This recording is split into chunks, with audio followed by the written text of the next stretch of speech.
theory has to have a priority. Capitalism and artificial intelligence are the same thing.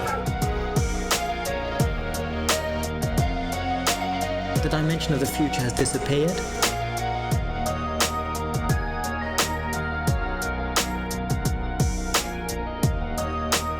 There is actually no representation anymore.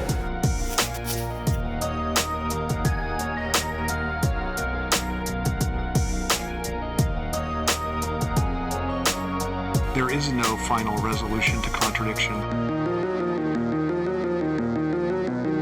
Militant proletarian snake handling over abysses never gets much wilder than this.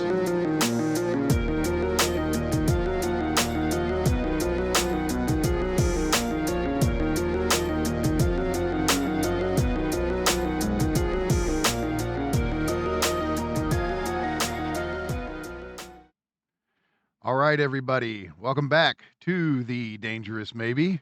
And today we are joined by friend Cadell Last. And we are super excited for this discussion. This one's going to be all about Cadell's classic book, Global Brain Singularity. And so today, Cadell's going to walk us through, as much as we can, if we have time, the whole argument of the book. And there is a lot packed inside this. Cadell, you told me it took you about 6 years to write this. So, you know, this is going to be quite the feat if we can summarize the main argument across the whole book in one go. So thank you for being here. We're super excited for this. Before we get into the conversation, got to check in with Nance. What's going on? I'm chilling, man. I watched the opening ceremony of the Olympics. I was underwhelmed. I liked the one in France a lot better than this one in Italy. But that's all good. And no, I'm excited to get into this book, coming at questions of intelligence, artificial intelligence, human intelligence, subjectivity, culture, like the material history and material accounting of life on Earth and kind of what we're doing. I think it's important that philosophy-minded folks engage with these questions. And I think this is one of the best kind of forays into that, into intelligence, culture, the future from a philosophical perspective, rather than just like a purely mathematical or hard sciences perspective or whatever. But also, like Cadell, you do have a very, not to say science heavy approach, but like you're informed by biology. You're informed by, you're not just some loosey goosey postmodern, big ideas kind of guy. Like it is a very kind of rigorous attempt, and I think it's great, and I'm excited to kind of shed some light on it. Hopefully, get people to check it out.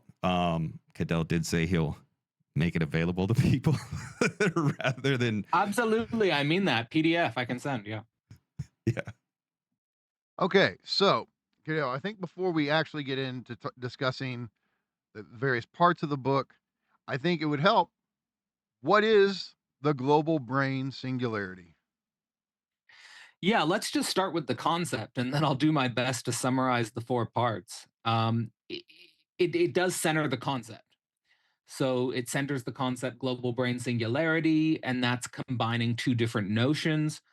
And I'll go into what those two different notions are, but I just want to say that the reason why I wrote the book Global Brain Singularity instead of technological singularity, because technological singularity is the more common term. It's the term that you'll hear. Well, communities are built around that concept. Is because I felt like the technological singularity as a concept was too reductionist.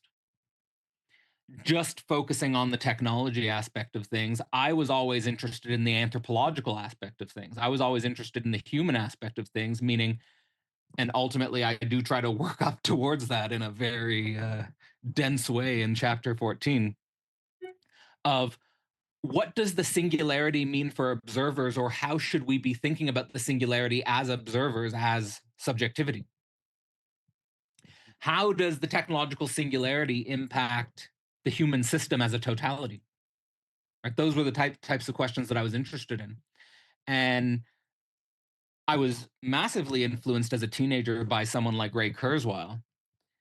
But my suspicion that he was too reductionistic, I think is and we have with Ray Kurzweil, for example, I remember you interviewed Nick Land. He's saying, Kurzweil's predictions are spot on, right? So, like in terms of like the technological predictions, he's spot on. But the whole, it's like he's blind to the rest of the entire system, the human system.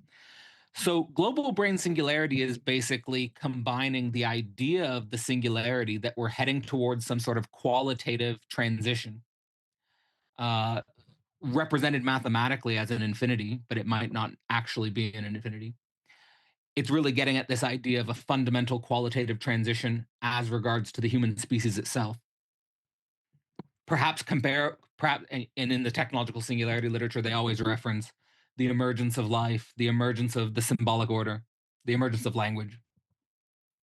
That something of that order seems to be on our horizon.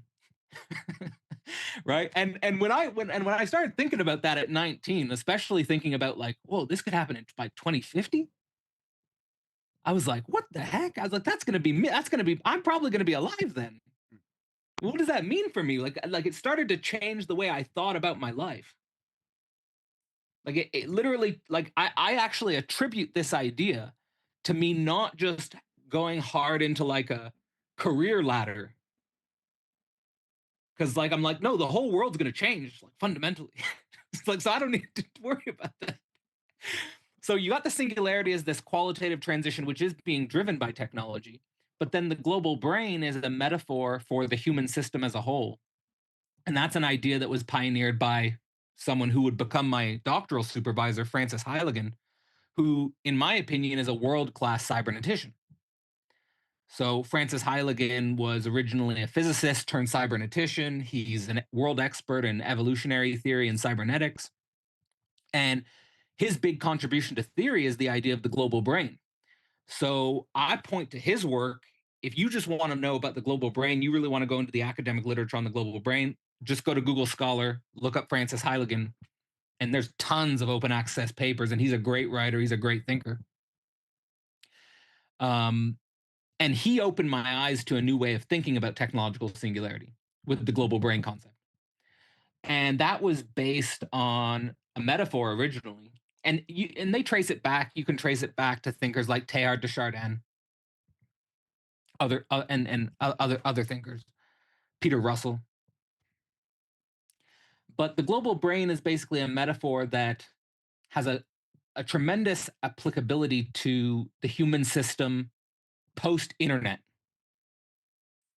Like the global brain before the internet didn't make a lot of sense.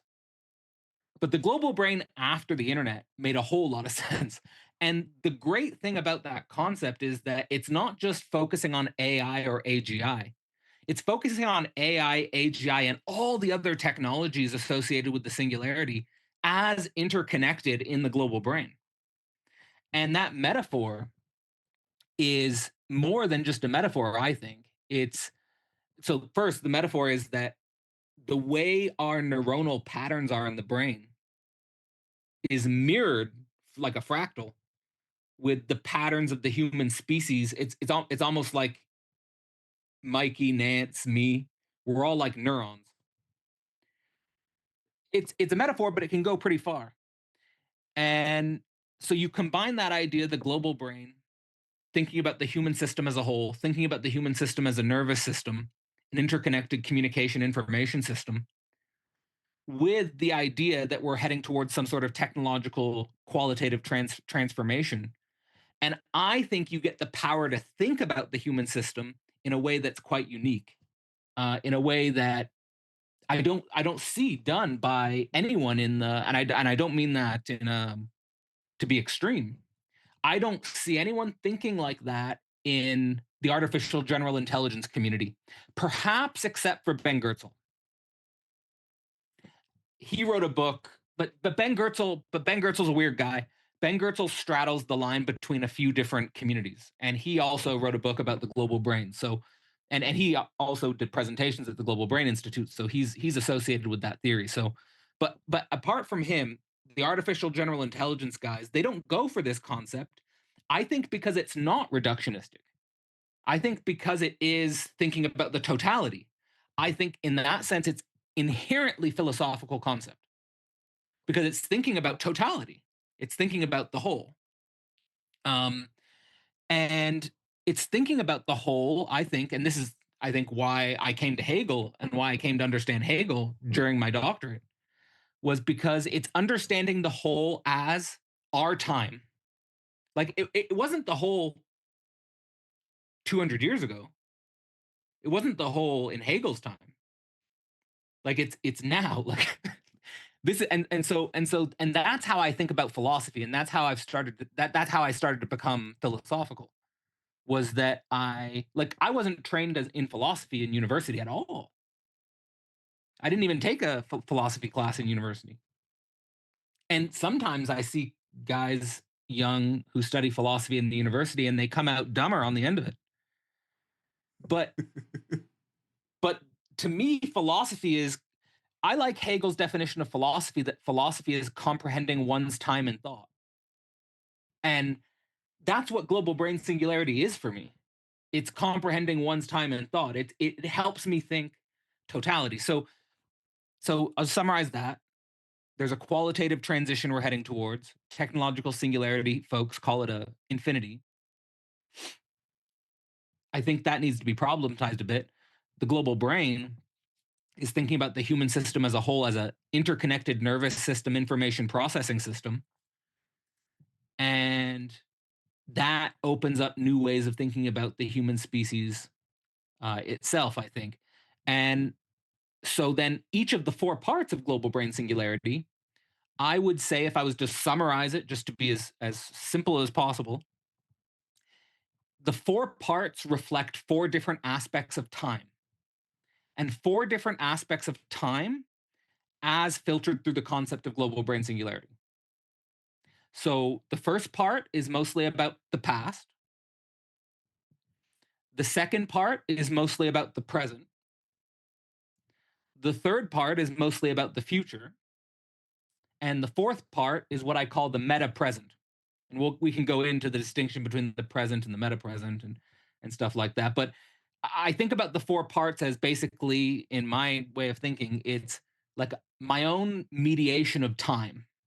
And then I could also connect that to Hegel's phenomenology of spirit, where he says time is the concept and absolute knowing time collapses and stuff like that.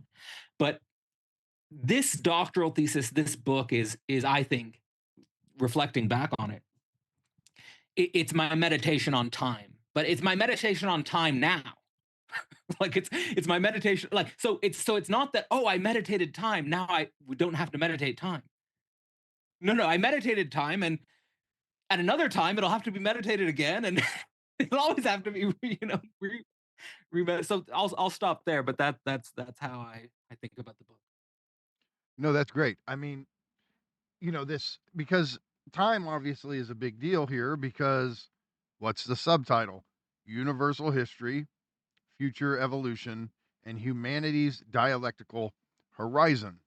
And yeah, I mean, I again, before we get into like the actual parts, maybe just a brief introduction to universal history, future evolution, and humanity's dialectical horizon. Yeah, I mean, I think that this is, I'm going to try and connect this to, in your work, this intersection between cybernetics and dialectics. Or for me, when I was doing my doctorate, and what my doctoral supervisor considers himself, he considers himself a evolutionary cybernetician. So I would think about, like, and I've come to see like evolution and dialectics as kind of different domains, different ways of thinking. And I was fully in evolution. So like Nance, you mentioned, like, I'm not pure science, but I'm not loosey goosey or whatever. Like I remember when I was first presenting on systems and subjects at a system science group, one person said, "This is too scientific, it's not subjective enough." Another person said, this is too subjective, it's not scientific enough. Right? Like that's kind of like where I try to be. But I came at this from evolutionary theory originally. And I studied anthropology, I studied biology, I was interested in evolution, I was interested in the evolution of the human, but I was always interested in the evolution of the human. So it's focusing on the human. And so universal history and future evolution, I think those parts of the book, universal history is referring to the first part of the book, where I'm talking about universal history.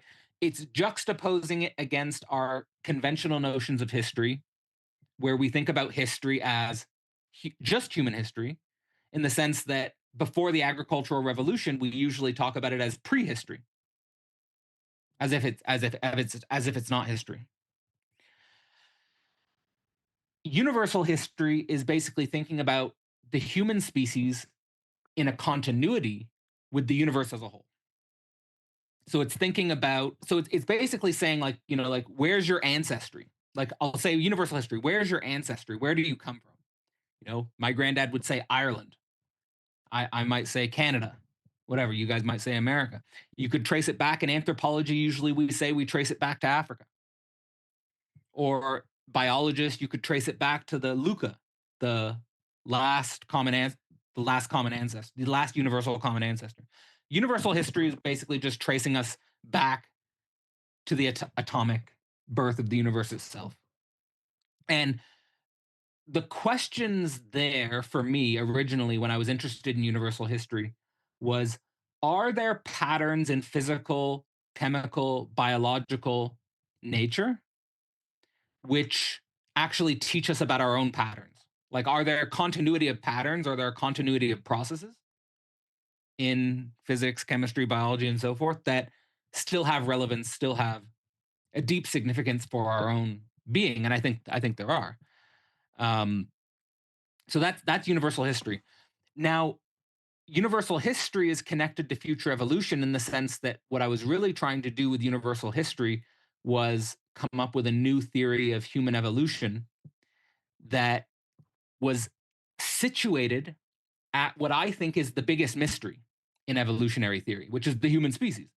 Because the human species is the weirdest of all creatures from the perspective of evolution, because we're not just biological evolutionary creatures, we're also cultural evolutionary creatures, we're also symbolic creatures. And so there's a fundamental tension internal to evolution. And so what I develop in that book is, what is the tension between biology and culture, which nobody sees or perceives clearly because they're not looking at it from the right vantage point. But if you look at it from a cosmic vantage point, which is the way I was always thinking about it, then biocultural evolution starts to look increasingly weird. Not only does it start to look increasingly weird, not only do you start to recognize patterns that have previously happened in evolution, but you start to see that there's an asymmetry and a tension which points beyond biocultural evolution itself. So you start to get a window into future evolution. So that's future. The future evolution is, I start to speculate about a future evolutionary process. And so I frame that, we can go into that if you want, but I frame that as, you have physical chemical evolution, that operates differently than Darwinian evolution. So I go into the way that different evolutionary processes work, because they're not just Darwinian. The physical chemical evolutionary process, then you have the biochemical evolutionary process, and then you have the biological evolutionary process, and then you have the biocultural evolutionary process. And then I start to propose that perhaps we should start thinking about the technocultural evolutionary process. And the technocultural evolutionary process, it might be a new evolutionary process. And I think that for us subjectively, this creates a lot of anxiety. This creates a lot of tension. A lot of people don't know what to think about it. A lot of people either get defensive about the human when they think about that process in its complete or its fullness. Yeah. Or you can get kind of like a I don't know, like a fatalistic joy that the human species is inevitably going to end. Now, I never thought about this from a moralistic standpoint, like, should we go in this direction or shouldn't we go in this direction? I was just thinking about it from like universal evolution. Like, is this true? Like, is there a tension in biocultural evolution which points beyond itself as inherent to the process itself? So that's future evolution. And then the dialectical horizon, for me, dialectics goes beyond evolution. And well, I don't know if, I mean, I'm biased there, but that's what I came to in writing the thesis. I came to see dialectics as something that goes beyond evolution, because it's not just thinking about past, present, future, but it's kind of like past, present, and future are constantly being reconceptualized, re-articulated in the present, in the here and now. And so dialectics opens a different way of thinking that I think is missing in the technological singularity community. I think they miss dialectics. I think they're unable to mediate socio-political processes which are fundamentally entangled with technology, because they're not thinking dialectically. So, and also they can't think about subjectivity either. Like, that's another thing, is like evolutionary theorists are also limited in how they can think about subjectivity because you know, because they don't think in dialectical terms.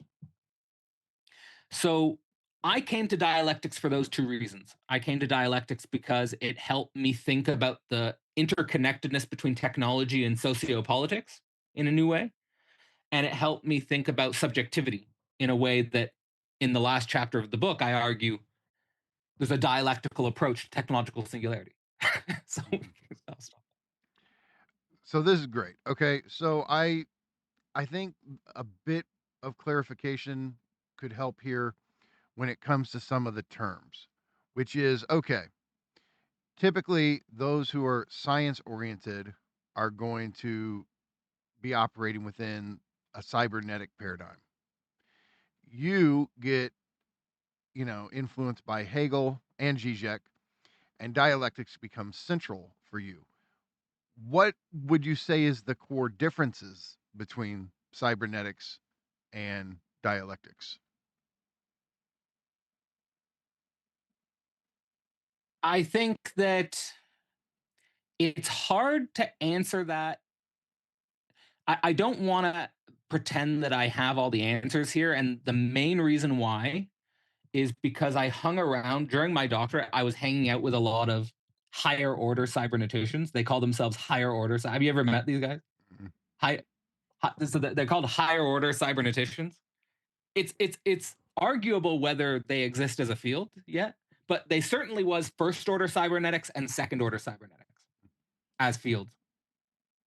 And Norbert Wiener is usually associated with first order cybernetics. Now, second order cybernetics is more concerned with the subject, or more concerned with what they call the observer. So there's a way in which second order cybernetics actually becomes, in my view, more dialectical. But first order cybernetics is not dialectical in the sense that I think that they're trying to get at. I think first order and even if my PhD supervisor, God bless him, wrote technical papers about second order cybernetics, which are well cited, I think in terms of his performativity as a subject, he's a first order cybernetician. And what I mean by that is that there's still kind of a residue of a Newtonian objectivity in first order cybernetics. It's kind of like first order cybernetics is kind of like the fundamental physics. Like it's kind of like first order cybernetics is kind of for like fundamental physicists who recognize that they need to think about processes that are not on the level of just basic physics. Like, oh, we need first order cybernetics to get at like biological processes or social processes in a physics like way, right? In a scientific type way. So they abstract the subject out of the equation, in my point of view. Second order cybernetics, like I said, it includes the observer fundamentally. Things get more complex. And there are more obscure people who talk about third order and fourth order and fifth order cybernetics. And what that means basically is that you're including more and more observers. You're including more and more observers. And what it does is it makes your analytic process more disoriented. It's bumpy and curvy. It's less flat. Like first order cybernetics and scientific descriptions in general are flat. They're just like, here it is. Here's the formula. It's context independent. This is true independent of you. This is true independent of our social process. Whereas higher order cybernetics is obsessed with the higher order social processes. And it demands that we think about higher order social processes inclusive of our own participation in those higher order social processes. And so you can't hold on to anything. You can't hold, because it, so that's to me, that's there's how a I little understand. bit of like a Baudrillardian trajectory here, where you move to like from simple representation. Look, it's just this easy. Yeah. The sign represents the thing, and it's voila, no problem. And then it gets this whole chain of complexity comes out of this problem. Yeah, and it changes you as a subject. Like I really like, and that's like to me, and again, not trying to throw shots, but like during my doctorate, I was going between my supervisor, who I experienced as like a heavy duty scientist, like a hardcore technical, like in terms of technical proficiency, like he was A+. Mm-hmm. But then there was this other weird guy I met in Brussels who was literally a higher order cybernetician. His name's Anthony Judge, and he wrote a book that he writes a website which is titled Joy in the Present. And he writes these, I think he's the only person that's writing higher order cybernetics, I actually think. But he writes these incredibly complex, multi-observational papers. And we would always go for lunch every Sunday. And I would tell him about what's going on in the department. And he would always laugh, and because he could never fit in the university department at all. But, he was a dizzying figure. But that's the thing, is that to me, if you go into dialectics or if you go into higher order cybernetics, it's going to change you as a subject, because you're directly implicated in the field in a way that I don't think you are in either first order cybernetics or classical science. So, okay, with dialectics, could you say that one of the things that a lot of these guys who come at it from a non-philosophical, especially a non-Hegelian point of view, is that they don't see how a thing is what it is not? This core relation that otherness is at the heart of identity for Hegel, and the movement of the dialectic. I mean, you see this in both phenomenology of spirit and science of logic. You start with phenomenology, since certainty thinks it's the truth of the thisness of the object, the pure singularity of the object, when it thinks it through dialectically in terms of oppositions, it starts to realize, like, no, all it's doing is the opposite, articulating the universal. And so really the thing that is, since certainty would say, is most radically other to it, which is the universal, is the extimate core at the heart of sense certainty. And I just don't. Do you think any of these guys are thinking in that type of dialectical way? Okay, so here's the thing.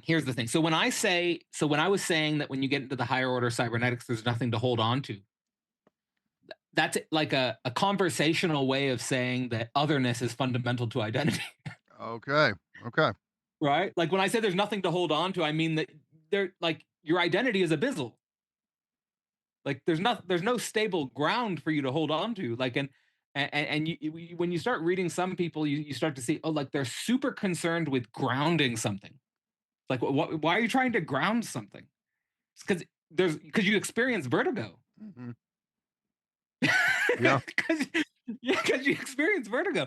Well, Because especially if you're trying to work your way through understanding all of these various systems with both negative and positive feedback loops, you start going, well, what grounds all of this? right. And I think that like Hegel's answer to that is that it's the subjective historical process itself grounds it. You ground it.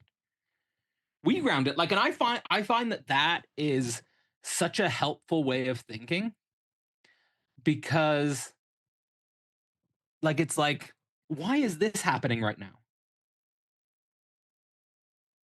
It's not a given ground. Like what we're doing right now, we're grounding it. Like this is happening because Mikey, Nance, and Cadell are grounding it. Like right now, it hasn't. And if when we stop grounding it, it won't exist.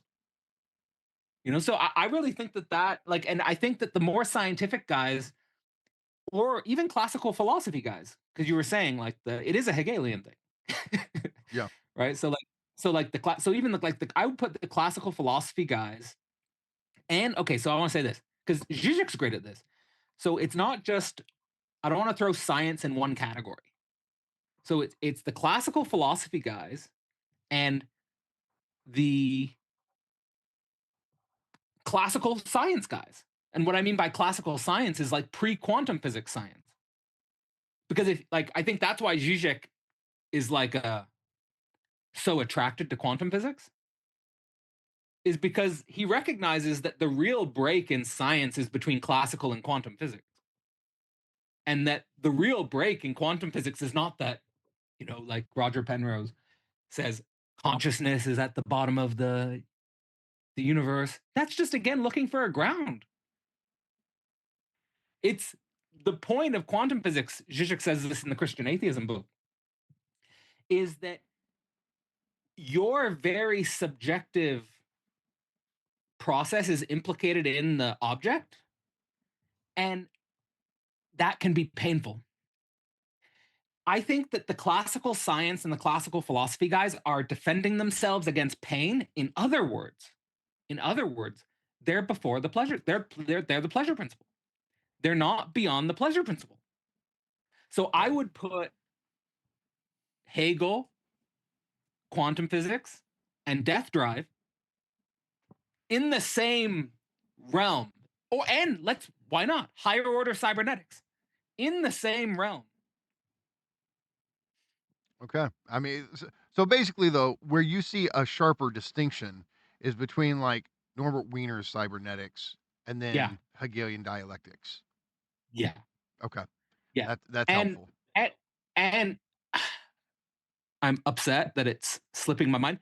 But no, there's other names. There's big names in second order cybernetics. I would say Gregory Bateson is a big one, who's anthropology. Who'd you say, Nance? Nicholas Luhmann, social systems theory. I think, coming Nicholas out of Luhmann, Talcott So Parsons exactly. and Hilary Putnam, and then Nicholas Luhmann kind of does second order observation. Like he's the guy that the jumping off point. Exactly. So, like, when someone like Nicholas Luhmann is a great example. When I was in my doctorate, someone in my program was a Luhmannian, and that's what I mean by the higher order cybernetics. They get obsessed with social systems, social structures, right? Like Luhmann is about social systems, social structures, right? It's really, it's really a different type of. It's a higher to me. It's a higher order of knowing. I think. It's a higher order. I think Luhmann still lacks the subject. He does. He lacks the subject. Yeah, but I think I see a lot between Luhmann and Baudrillard with the doubling and the kind of like reality becomes manifold. But Baudrillard's not really concerned with subjectivity either. So we do need something else like a subject to.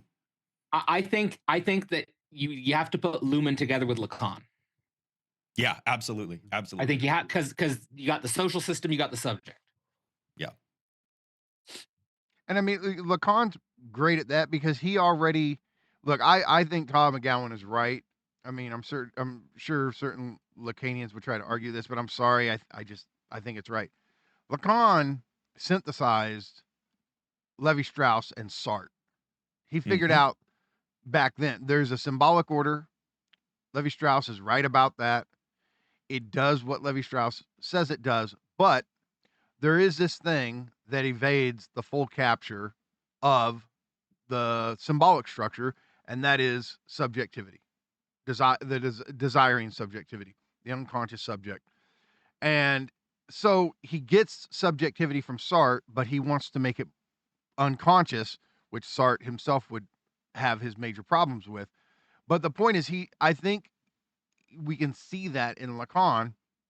And so anybody who wants to emphasize systems or structures, if they want to disregard the subject, they're going to have to go through Lacan to cope with that, because I think Lacan, I mean, there's 26 seminars or something of him showing how the subject evades the capture of the symbolic order.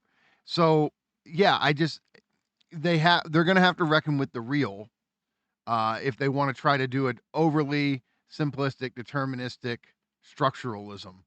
I'm all for structuralism so long as it's a structuralism that always has a blind spot, which is subjectivity. Yeah, the subject. Yeah, exactly. And I think what happens when you don't do that, because again, I had a friend and colleague in my program who was a Lumanian. She would always talk about semio creatures, which is basically like social systems as creatures of meaning. And I think that what happens is that you get trapped in social meaning.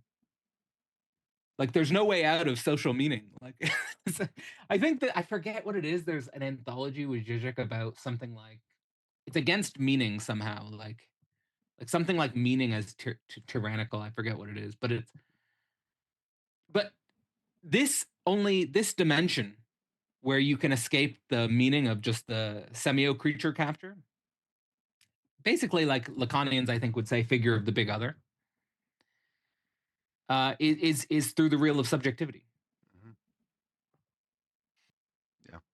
So I mean, look, I think before we really get it, I'm going to do one more deferral. So, because I can't resist asking you this. So, this whole issue of how the biological and the cultural get smashed together. This is something that I'm deeply interested in, and I think it's in chapter 8 or zone 8 of my book, uh, where I talk about feral children, and that I come at this from a Lacanian and Deleuze-Guattarian perspective, but really there's a way of viewing the human brain and language as forming a rhizome, like the wasp and the orchid, where the human brain has evolved to in such a way that it can't reach biological maturity unless it goes through language. And this is what's so interesting and tragic about feral children, is that what we have come to learn is that language actually prunes. We have too many neural connections when we're babies, and that language prunes these neural connections and establishes what we would say is healthy, mature human brain activity. And yet it has to go through this dead, non-biological, symbolic matrix to perform this. And in this sense, we're not pure biological entities. And this is why anybody who tries to make appeals to biology to account for full human psychology or subjectivity, to me, is just doomed to fail, because they do not get that to get an adult, mature human, it has to go through language, which is a virtual structure that is not comprised of cells, is not comprised of atoms, and nonetheless makes the maturity of the human brain possible. And so I just think once that occurs, obviously we're still biological in a sense, of course, but now we have to talk about biological evolution in a drastically different way to do justice to the human. And that's why we do stick out. We are this excessive remainder when it comes to trying to do a pure biology, a pure evolutionary biology. Something happens with us that is not the same as crocodiles or bumblebees or penguins. And I think the way you got it, that was really helpful. Thanks. That was low key. There's a few ideas in Global Brain Singularity that I think are like really cool, original ideas in a way. Probably the one that I was most consciously trying to develop was the biocultural evolution angle of things. So, like you say, great example, like language is pruning the brain. Well, what do we say in psychoanalysis? Symbolic negativity. Like it's Or symbolic castration. This is a weird way to symbolic apply it, but castration. yeah. Yeah. It's like the But brain pruning. literally has to be Yeah. castrated. Yeah. And as you guys know, I have a kid, and he's pre-symbolic in a way. Like he's not speaking. But he recognized language. But he's not himself speaking. And the weird thing about the overactivity of the brain, like he hasn't had the pruning yet, is that everything is like an overexcitation. Like, which, if we were like that, like just constantly overexcited for nothing, Get anything done. Jeez. yeah, you couldn't get anything done, that's for sure. But you just, I mean, it would be, I suppose this is why people do psychedelics. I think because psychedelics give you access to that over, like everything is wow. Like it's like if I just like do something very trivial, but like in a funny way to Tom, my baby, he's just wow. Like wow, that's amazing. And that's And kind we're of like over what here you get dead inside just going, oh, Yeah. I've seen it all before. Fuck off. Yeah. I'm done. No. But no, okay, so language is a certain negativity, it's a certain pruning. I'll say it's a certain negativity, it's a certain pruning from the perspective of biology. Because there's a tension here. Like, so you know how Žižek's philosophy is really oriented around the tension, the antagonism. And that's how I was thinking about evolution. So like I was thinking about biology and culture as in a tension, as in an antagonism. But that we don't often view it in that way, or we don't often view it in that way from the perspective of what does that mean over the course of grand scales of time. Is there a tension? Is there antagonism there, which is increasing actually? And I think it is. So I think that the signifiers that I would point towards with that is in anthropology, it's called cumulative culture. Or I think even in Marxism, I think he says something like primitive accumulation. I don't know if it's directly connected to the same thing as what anthropologists will call cultural accumulation. Yeah. But chimpanzees, other organisms, you said like we're not like crocodiles. We're not like, you know, I was interested in chimpanzees because I was like, well, that's the closest I can get. Yeah. So what's going on there? And there's this great paper. It was published in 1999 called Culture in Chimpanzees. And this is where the idea of the cultural ratchet of cultural accumulation comes from. And it's that chimpanzees can have culture that has 3 or 4 learning steps. And because they have 3 or 4 learning steps to certain cultural artifacts, there's literal cultural variation throughout Africa in chimpanzee populations, meaning certain chimpanzee populations have different cultures. They make slightly different things. But with humans, it explodes. Right. Right? It just explodes. And not only does it explode, but now in the global brain, it's getting really intense. So it's like that exponential curve. Mm-hmm. And that's creating a tension with our biology big time. So the main thing I focus on, and now when I was originally, my first scientific paper was about the end of biological reproduction. I was being kind of dramatic about it. But I was like, but basically what I was thinking was like, now everyone's talking about the fertility crisis, right? Like, oh, birth rates are dropping, right? So again, you said we're not crocodiles. What is the difference between us and other organisms is that there's some great evolutionary studies on this, that when other organisms come into an abundance of resources, they stupidly over reproduce. They have so many more offspring that they destroy the abundance that they contingently.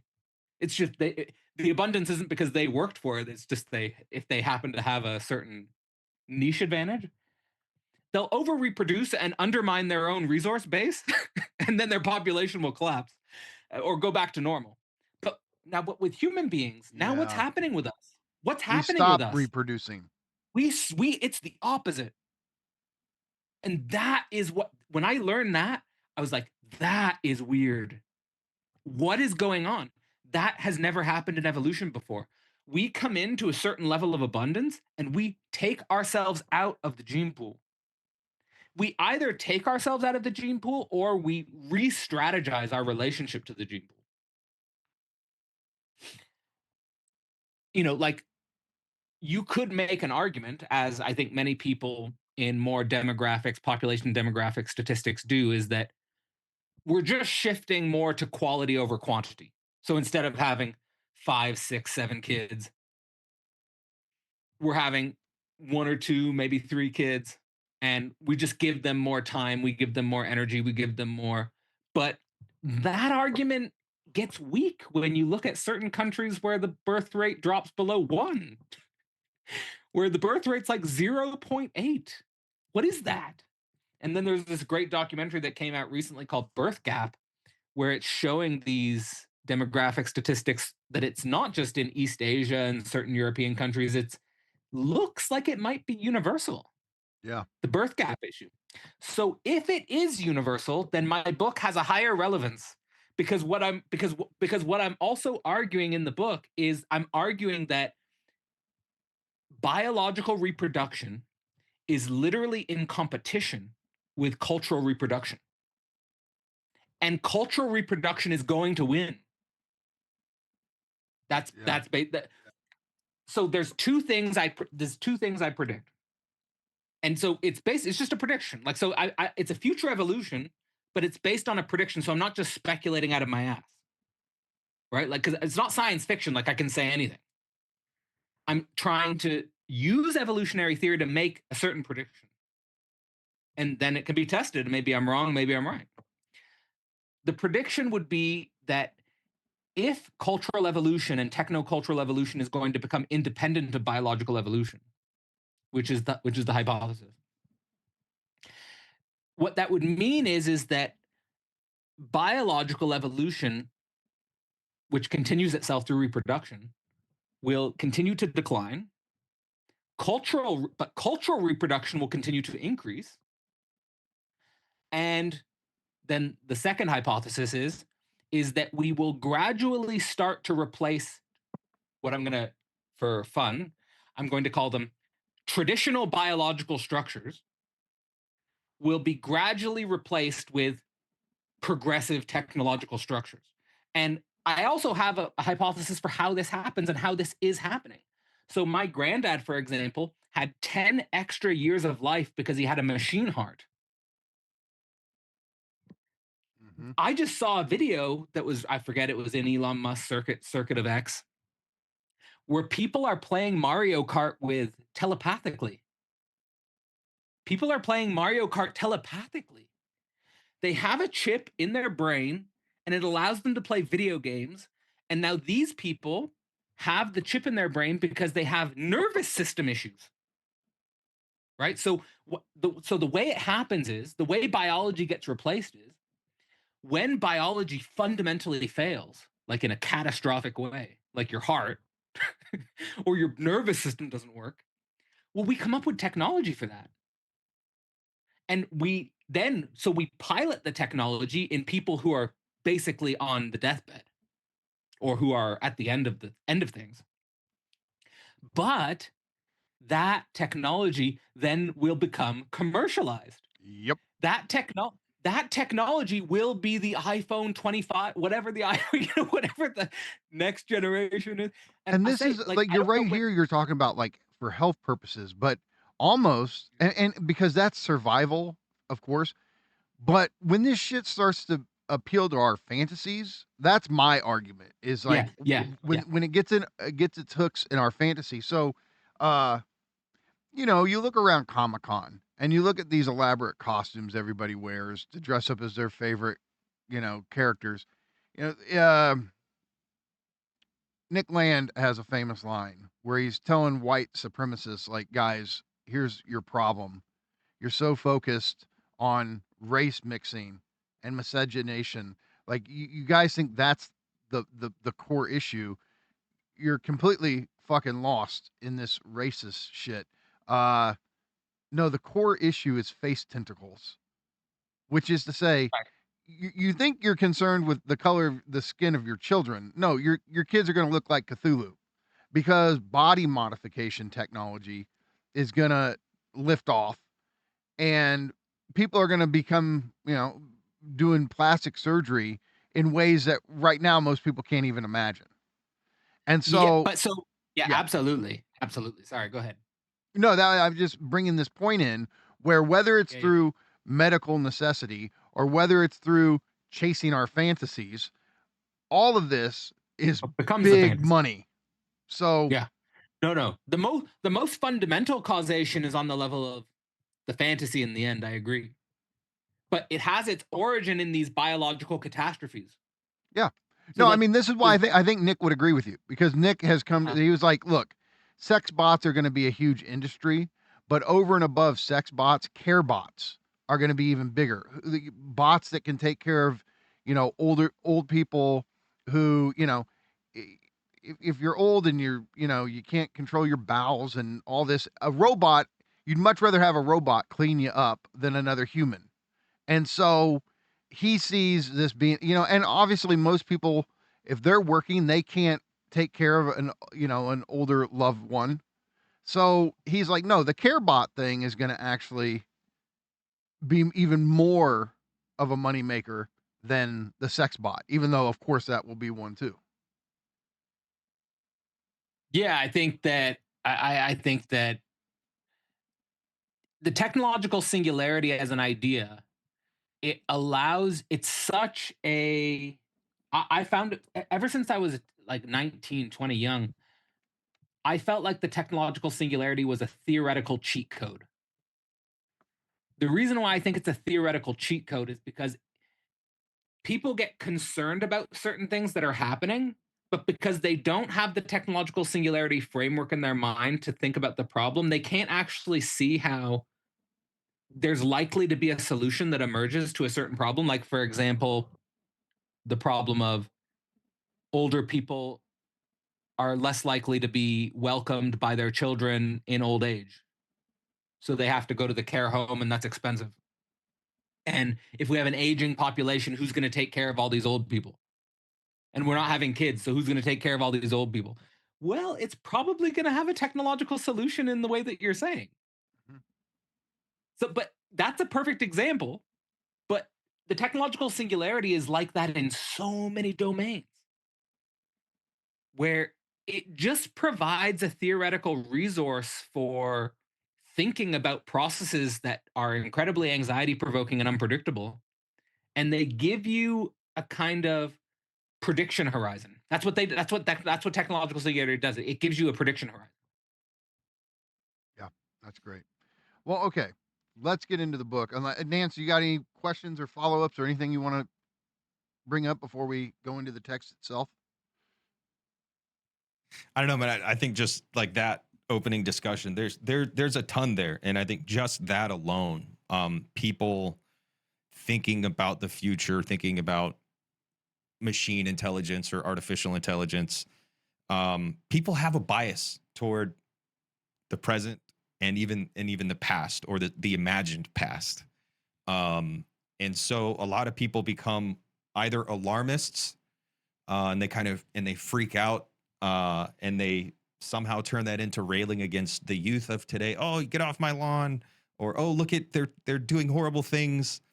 Never mind, the real horrible things that are being done to our children. But there's this fantasies of, oh, all these horrible things are happening, the world is falling apart, and then you have a different group of people who become utopians, who look towards this technological singularity as kind of a panacea or a cure-all.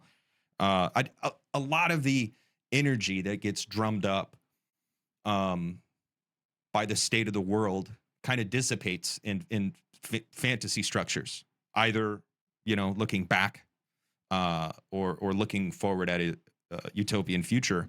And I think this approach of actually trying to deal with the contradiction of the biological and the cultural, and talking about intelligence, but it's not just intelligence, because there is a very utilitarian, functional lineage or genealogy or whatever, from raw matter at the atomic level to cellular life to the human animal. And we all agree humans are more than that. We are different. We are not crocodiles. We are not chimpanzees. So taking this approach, reading this book and really trying to ask these questions and deal with it. I feel like, yeah, like you said, not many people are doing this, Cadell. And I think a lot of people who are making decisions and who are in key positions are failing to do so. So that's a really good point. That's a really good point that actually is a perfect segue into basically the first chapter. It's technically chapter 2, but chapter 1 is the introduction. But in chapter 2, basically I say that the twin processes of the 21st century, to my mind, are technological complexification and socio-political convergence. So technology is getting way more complex, and the human organism is being brought into a unity whether it likes it or not. And we don't, like you're saying, like the people in power, the people making decisions, they don't often have the right vantage point to view those two processes, to contextualize those processes accurately, or to know what they might actually be pointing towards in the century as a whole. Where does so that's how I'm thinking, is like, where does technological complexification and where does socio-political convergence, where does that take us in the 21st century as a whole? Those are the big questions. And so I'm trying to bring some of these lenses from big history, from cosmic evolution, that might give us a different way of framing and seeing these two processes. Could we? I think this would help too. So the word evolution, are you using it in a sense? Obviously, it's broader than biological evolution. It's broader than Darwinian. It's broader than neo-Darwinian as well. Would you call evolution the actualization of the potentials of matter? Like a Landian type of definition of it, that what the history of the universe has been doing is unleashing or actualizing various potentials locked inside of matter, or even creating and producing those very virtualities in the first place. That new actualizations can create new possibilities for matter, and something along these lines. Is this something what you've got in mind here with the word evolution? So the way I talk about evolution in the book is that I would say that if I was looking for like a philosophical ground for the way I'm using evolution throughout the first 3 parts of the book, it's probably Heraclitean. Like, we're talking just about like the most basic. Becoming. It's like or becoming. Yeah, becoming, change. We're just talking about the most. Again, I'm talking about this in the first 3 parts of the book. I think that would be like the philosophical foundation for the way I'm using the concept of evolution. I remember the type of thing in regards to what you're saying about the actualizations of the potential of matter. I'll throw it back as a question to you, is like the type of question that I was thinking about in regards to things like that. It's like, when you think about the primordial universe, and like the universe is literally just plasma. Like, it's super simple. And like the thought experiment, like, and of course this is impossible because nothing could exist in this universe. No life, no observer could exist in this universe.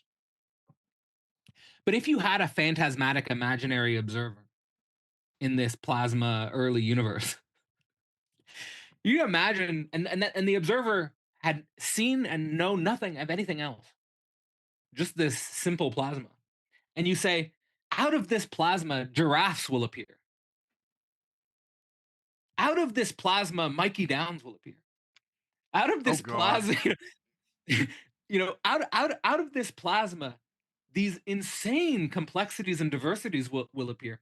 And the interesting thought, I think for most evolutionary theorists, they don't think that that form is a priori contained in the information of the original. Like they think it emerges. Which is to say, Like virtualities or potentials themselves have to be produced. Right. Yeah. Yeah. And matter could take trajectories where those potentialities are foreclosed. Okay, but here, I think about somebody I don't know, by the way. I think of somebody like Adrian Johnston, whose transcendental materialism, it is a materialism, but for him to account for change, there always has to be negativity. Now, I don't know if we just want to say negativity is the subject, and because that means, the negativity, there's non-human forms of negativity in a sense. Like if negativity is at work in the universe itself, then it goes beyond us and our Hegel subjectivity. says that, right? Like right. Latin Dollar's got one of my favorite papers of all time. Is a paper by Mladen Dollar on you remember atoms what it's called? Void. Yeah, atoms in the void. Like it's from Democritus to Lacan. Well, right, because the swerve, right? The swerve can be thought of as negativity. The swerve, but that Hegel talks about atoms, and he always sees atoms as in a unity with the void. Like it's one and nothing. It's not just one. No, the problem is, okay, let's take the plasma you were talking about. If that is the primordial Spinozist substance, how the fuck does anything come out of it? Like if we're talking about a substance of pure positivity, you don't see how any kind of negation or determination other than itself can come out of that. And so there has to be some negative principle at work, even in the primordial universe, for anything to emerge new. Now, so I get it. Delusians want to keep everything on a positivistic level, but I don't know. I think I just I'm obviously against this. So like in part 4, right? We'll jump. We probably won't be able to talk about it in a linear way. Okay. But in part 4, I would say the main concept of part 4 is what I call non-monism, or just negative monism, or it's just the square root of -1. And to me, I guess the way I think about it in the text, the way I think about it in the book is that, like, I'll frame it like this. Žižek has a great line about how, of course, the animal world suffers, but in the human world, there's a redoubled suffering. There's like another level of and that's what's unique about humans. It's not that there's some positive new thing in humans. Of course there is, but that's not the core thing about humans. It's that there's another form of negativity that emerges with humans. There's a deeper form of negativity that emerges with humans, like we talked about with the symbolic order. Like the negativity of the symbolic order is just not present for the biological world. So I think that my understanding is that there's negativity in nature. There's negativity with the atom, you could even say. And that takes us back to Democritus. With that atoms in the void and the swerving and the Kleineman. We have to exist our negativity. Yeah, there's I think like like again with my kid, like he I like when I'm with my kid, I'm actually literally thinking about the phenomenology of spirit, and like where my kid is just bare consciousness. Like he's not yet burdened with self-consciousness in the way that I'm burdened with self-consciousness. And there's a certain, and it's probably because self-consciousness is built with the symbolic. Right.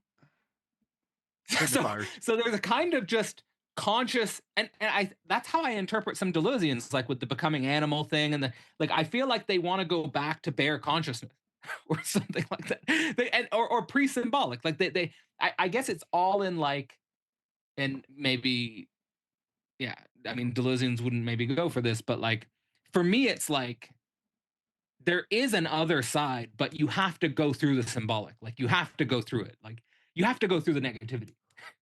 Mm-hmm. You can't pretend it's not there. No, I mean this whole dimension of how negativity, in a sense, makes us never finished. This is what appeals to me in Reza Negarestani's and Peter Wolfendale's Inhumanism. And, you know, it's also what appeals to me when Slavoj and Alenka kind of do an anti-humanist thing. Like Nance and I want to defend the human, but this is complex because But Žižek talks we're about not the trying to, inhuman as well. yeah, and he'll use different terms in different contexts, Uh-huh. right? But Yeah. because of the Althusserian influence on him, I think Matt Flisfetter is right on this. There's this Althusserian anti-humanism thing, and I think Slavoj picks that up, and I think Alenka picks that up, and it's what they're against is a specific image or model of the human, right? What Reza and Peter and what I think Alenka and Slavoj want to emphasize is this potential within us to go beyond ourselves. And they call that one way to talk about it is the inhuman. And I just think this kind of self-canceling progression. Yeah. Uh-huh.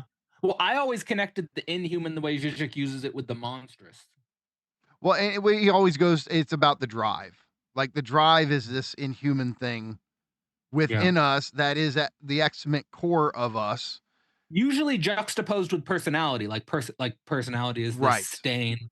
Human Slavoj stain doesn't like to talk about us as persons, or he doesn't like that language. I don't have any problem with it. He calls just the personality a piece of shit. Just get rid of the right. But that is a performative contradiction with Žižek, because like that guy I met up with every weekend in Brussels, Anthony Judge, who's great, fantastic thinker.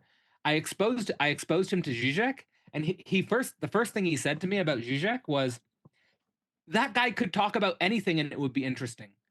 Like, so there's a way in which personality here gets caught up in, like, even though Žižek is against personality, Žižek's personality is the reason why some people are attracted to him, but it's also the reason why some people can't stand Žižek.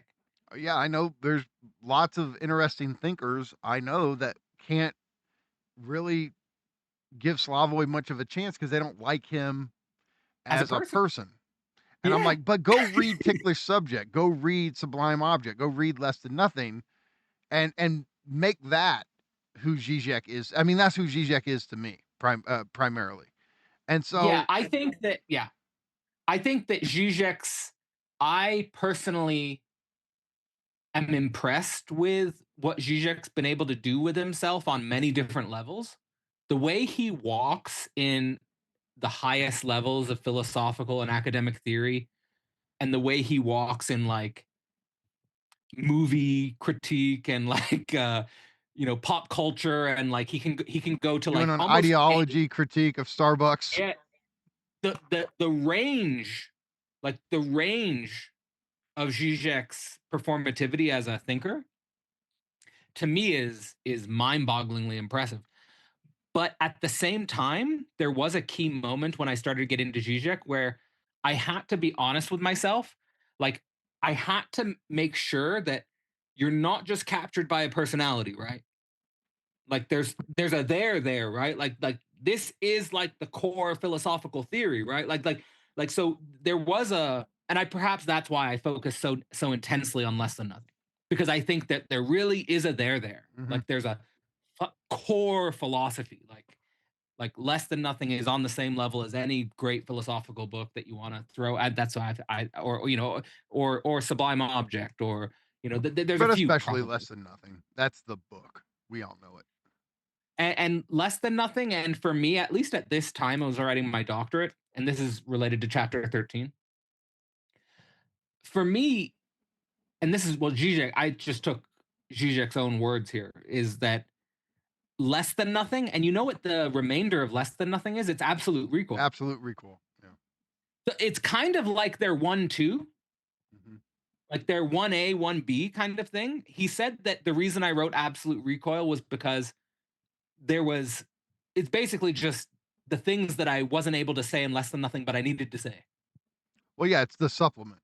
I mean, Derrida would have fun with this, but Yeah. So, okay. All right. Let's kind of, as much as we can, because this has been so fucking great. I'm like, but let's talk about. We're not even into we're not into the chapters yet. Let's go to the chapters. So yeah, do you want to? I mean, you kind of introduced us.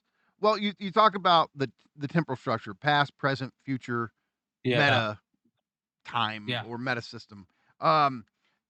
Look, part 1 is contextualizing our present. Part 2 is challenges of global meta system. Part 3, signs of a new evolution, and then part 4, field of 21st century knowledge. Kind of just want to run those down a little bit, and then we'll get into the chapters. Yeah.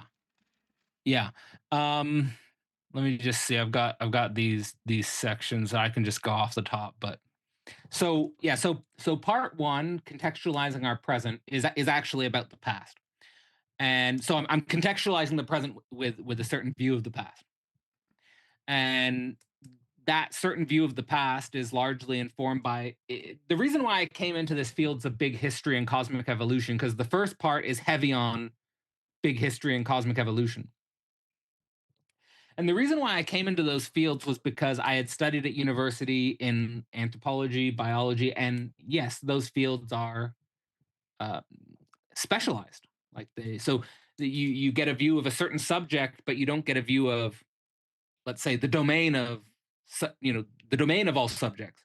And cosmic evolution and big history are fields that are attempting to do that. They're trying to combine physics, chemistry, biology, sociology. They're trying to combine all the fields, and they're trying to say, when we combine all the fields, do we get anything qualitatively different? Like, is there actually so for example, like with cosmic evolution, like Darwinian evolution, like, so for anyone who studied biology or the history of biology, like, what was Darwin studying? Like, Darwin was studying like beetles and bugs. Like, he was collecting animals. He was like observing animals. So Darwinian evolution, and when we usually think about evolution, it's actually biological process. And Darwinian evolution and neo-Darwinian evolution is applying to different levels of biological process.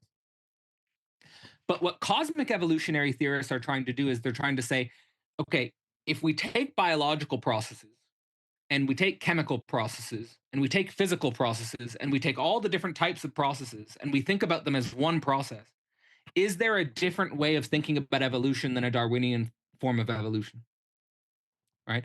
And for me, there is something interesting that comes out of this, which is that you're able to think about qualitative breaks and ruptures. Now, of course, someone like Stephen Jay Gould in evolution was thinking about qualitative breaks and ruptures with punctuated equilibrium, but punctuated equilibrium is not a new form of evolution. It's not it's different biological forms come out of punctuated equilibrium quite quickly, relatively speaking, on the scale of evolutionary time. But with cosmic evolution, you're asking yourself again that question, back to the question I was saying with the plasma. Like, how do you go from this sort of simple, you say primordial Spinozan substance of the plasma, to how do you go, how does that turn into galaxies? How do galaxies turn into planets? How do galaxies turn into stars? How do these things occur? By what mechanism are these things occurring? Of course, in physical evolution, a lot of it is just gravity. The interesting thing is that with evolution, the evolutionary process itself seems to complexify. So that's different than saying that matter is that I really want to emphasize that, because it's like matter and form. It's like it's different than saying matter is complexifying. It's that the very form of evolution is complexifying. Like physical evolution is simpler than chemical evolution. And so with chemical evolution, it's not just gravity. It's not just a simple attraction repulsion. But I gotta say, There's this is where I think Deleuze is important, because what you're talking about here is new virtual mechanisms get produced, new forms, differential forms get produced, and that's what's so interesting about this whole thing. Yeah, I think that that's really true. I think that that's really true. And so that helps actually, because when I start to think about technocultural evolution, in some sense, I'm trying to think about a different kind of form, but not just a different kind of form, a kind of, and this is why I liked Žižek's idea of the real impossible, because I'm trying to think about a type of form that I, by definition, I cannot think, and because I'm human, I cannot think it. Like I always give the example of like, and Žižek gives this as well, like chimpanzees with quantum physics. It's like, okay, we're all dummies. Like very few humans actually understand quantum physics, but it's within our transcendental horizon that we can learn quantum physics. Like if you want to learn quantum physics, you could do it. But chimpanzees can't learn quantum physics. It's not a part of their horizon. Mm-hmm. And I think that's the level of the problem with technological singularity for me. It's that there's something that by definition we cannot think because it's a different kind of virtual form. It's a different kind of, maybe we're not even using the right language here. But so you have physical evolution, where chemical evolution, you have autocatalytic cycles. There's a different kind of process going on there that's mediating change, that's mediating becoming. And then the key thing, and this is where cosmic evolution actually wasn't a dead end for me in terms of thinking, which is that there's this process in biochemical evolution called abiogenesis. And abiogenesis is where chemistry becomes biology. Like the crucial thing here is that this is totally outside of the wheelhouse of Darwin. Like Darwin talks about this as like a black box. Like somehow it happened. Literally, he invokes God in a way. Like there had to be some breath of life into the first organism. But no, okay, there's some real process that we can study and we can reproduce actually. We know how abiogenesis works in a sense, like, and more advancements made every day, which again, it's not just a classical science thing, where, oh, now we know the point of learning about abiogenesis is not that we know how life appeared 4 billion years ago. The point of abiogenesis is that now we can basically play with life. Like you can create life now in a way. Like you understand the process by which life comes about. So I took this as an example of a pattern that might be reproducing at a higher level with biocultural evolution, where the metaphor would be, and I don't know if this is more than just a metaphor, but it could be that culture functions in a similar way to chemical autocatalytic processes. And if that's true, so the idea I have here is that if technocultural evolution will appear out of biocultural evolution, there would have to be some sort of autopoetic nature to technology itself. Right? And now, of course, in the technological singularity literature, they talk about this as the self-recursive bootstrapping thing. Yeah, Nick Land calls it the will to think. Right. So there's different ways we could say it, but there's something that is primordial at the moment about us that is building up a certain tension, building up a certain antagonism. And at a certain moment, that qualitative change occurs, and all of a sudden, you have a new process, you have a new form, and so that's what I like about cosmic evolution, is that cosmic evolution allows you to think that. And I don't think Darwin I mentioned Darwin just because I think that when you read Darwin, he has these limits, like which are hard limits, where he cannot think this. He cannot go there. So I'm contextualizing the present in part one. In part two, I focus on the concept of metasystem. And metasystem is again getting at this qualitative transition idea, where basically I'm thinking about how new forms of organization appear. And the main four I focus on is you have the hunter-gatherer organization, you have we were hunter-gatherers, bands, tribes. You have the chiefdoms, kingdoms, the agricultural organizations. Then you have the nation states, you have the industrial organizations. And then this is the main thing for me, is that I've always thought about my entire academic university career as part of a collapsing metasystem. Meaning the entire information structure of academia, I knew it was part of an old metasystem. And that necessarily a new metasystem would have to appear. And I even see the work at Philosophy Portal and the work that we do and the work in our para-academic networks as part of that new system.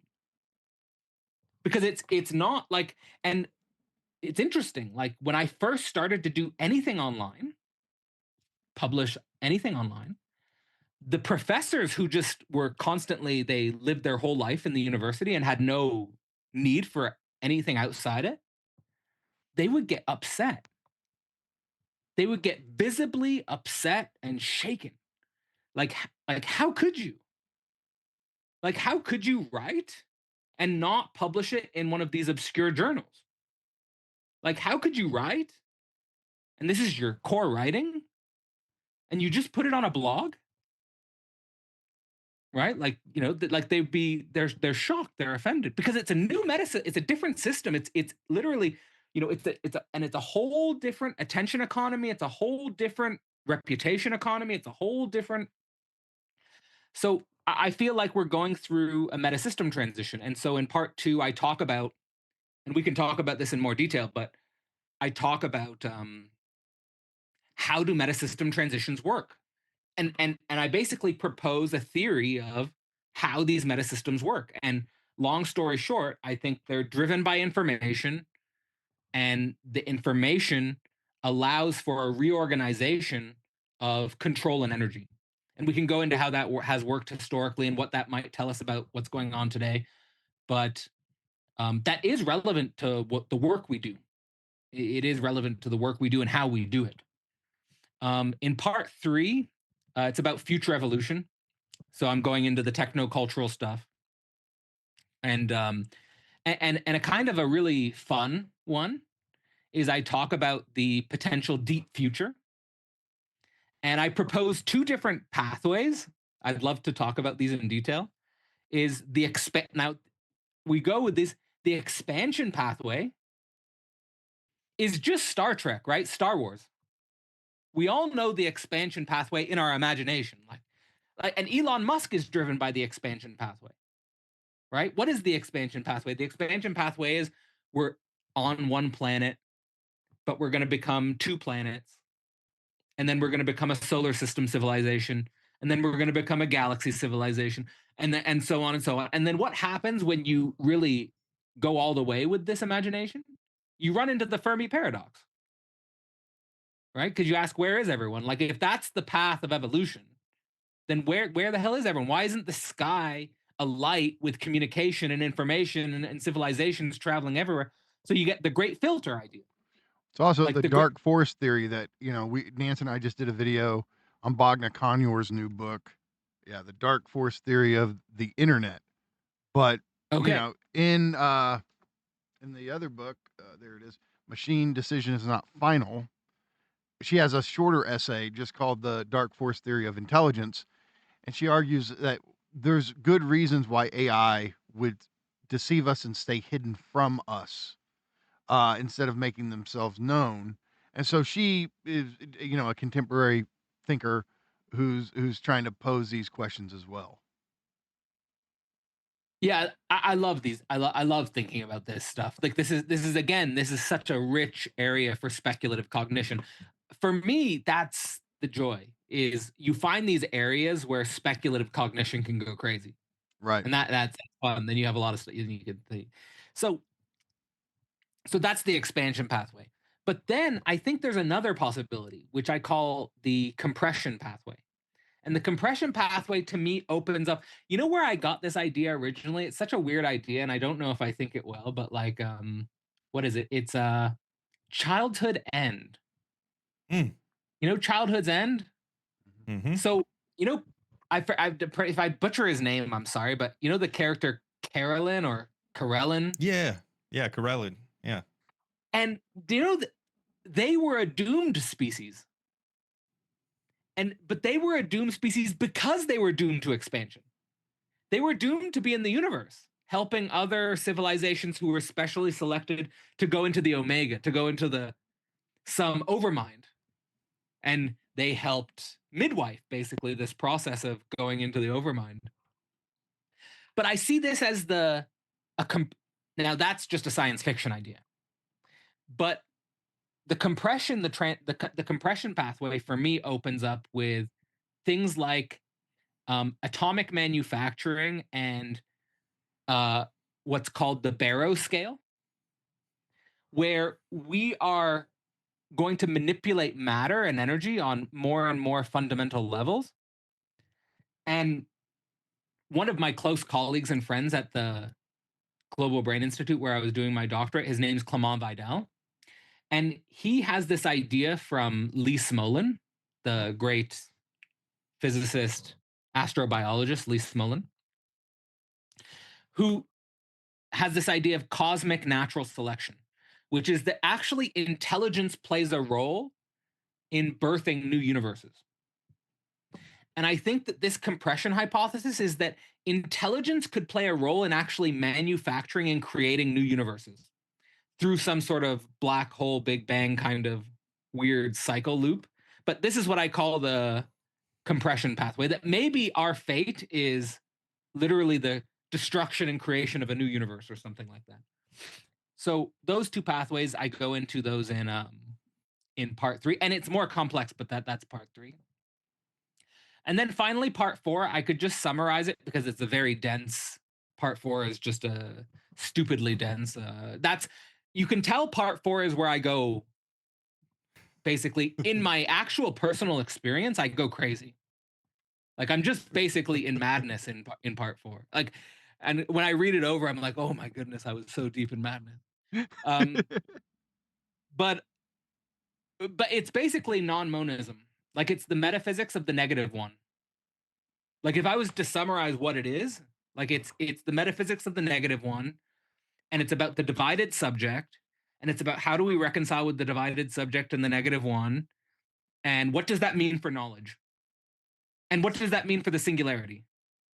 And so those are the main themes that are going through in part 4, and if we get to that, yeah, I'm sure we'd have a lot of fun talking about that. Awesome. All right. So that was great, Cadell. I want to come back. I want to go more into each the details of each of the parts. But before we do that, I want to, Nance, you got any questions or anything you want to tackle before we go into more of the text itself? I think just like in general, I think this book, I guess particularly coming from a Landian perspective or inspired by Land, but I think he represents a tendency among a lot of people researching AI and kind of researching the technological horizon of our future and creating the technological world that we're going to move into, and talking about how we're creating we must create new virtualities. The people who are endeavoring to make new conditions of possibility for us, they seem to be lacking I don't know, concern for the human, concern for the subject. Like everything is very functional, everything is very utilitarian. And I love this book because it does a material accounting. You start with the cosmic view. This The same reason I love Bataille, because it's a material history of the human world. And then you go into biology and culture, and that's the contradiction. That's precisely where we emerge. That's where the human subject is. Yeah. So I think like that, if anything, anyone listening, that alone should be a reason, because you do this very rigorous work where you show like from the atom to the what I wrote in my notes, the humanimal, like human and animal. Yeah, that's exactly right. Yeah. But it does kind of so information, energy, and control, and like the nation state moving into the global brain. That brings up the question of politics, the question of distributed versus centralized control, this and that. And I don't know. For me, that's when I start to tremble in fear, thinking about questions. Is it politics? Like, what is it? Yeah, I think that for me, like looking back on Global Brain Singularity, and I felt like this for a while now,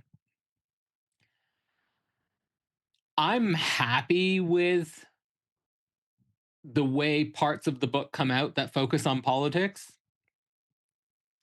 But if I could say, what's the biggest weakness of some of the chapters in specifically part 2? I would say it's a non-dialectical thought about distributed intelligence. I'm not at all convinced by those ideas anymore. So now I always think about and now I always am very critical when I hear people talk in a non-dialectical way about decentralization, for example.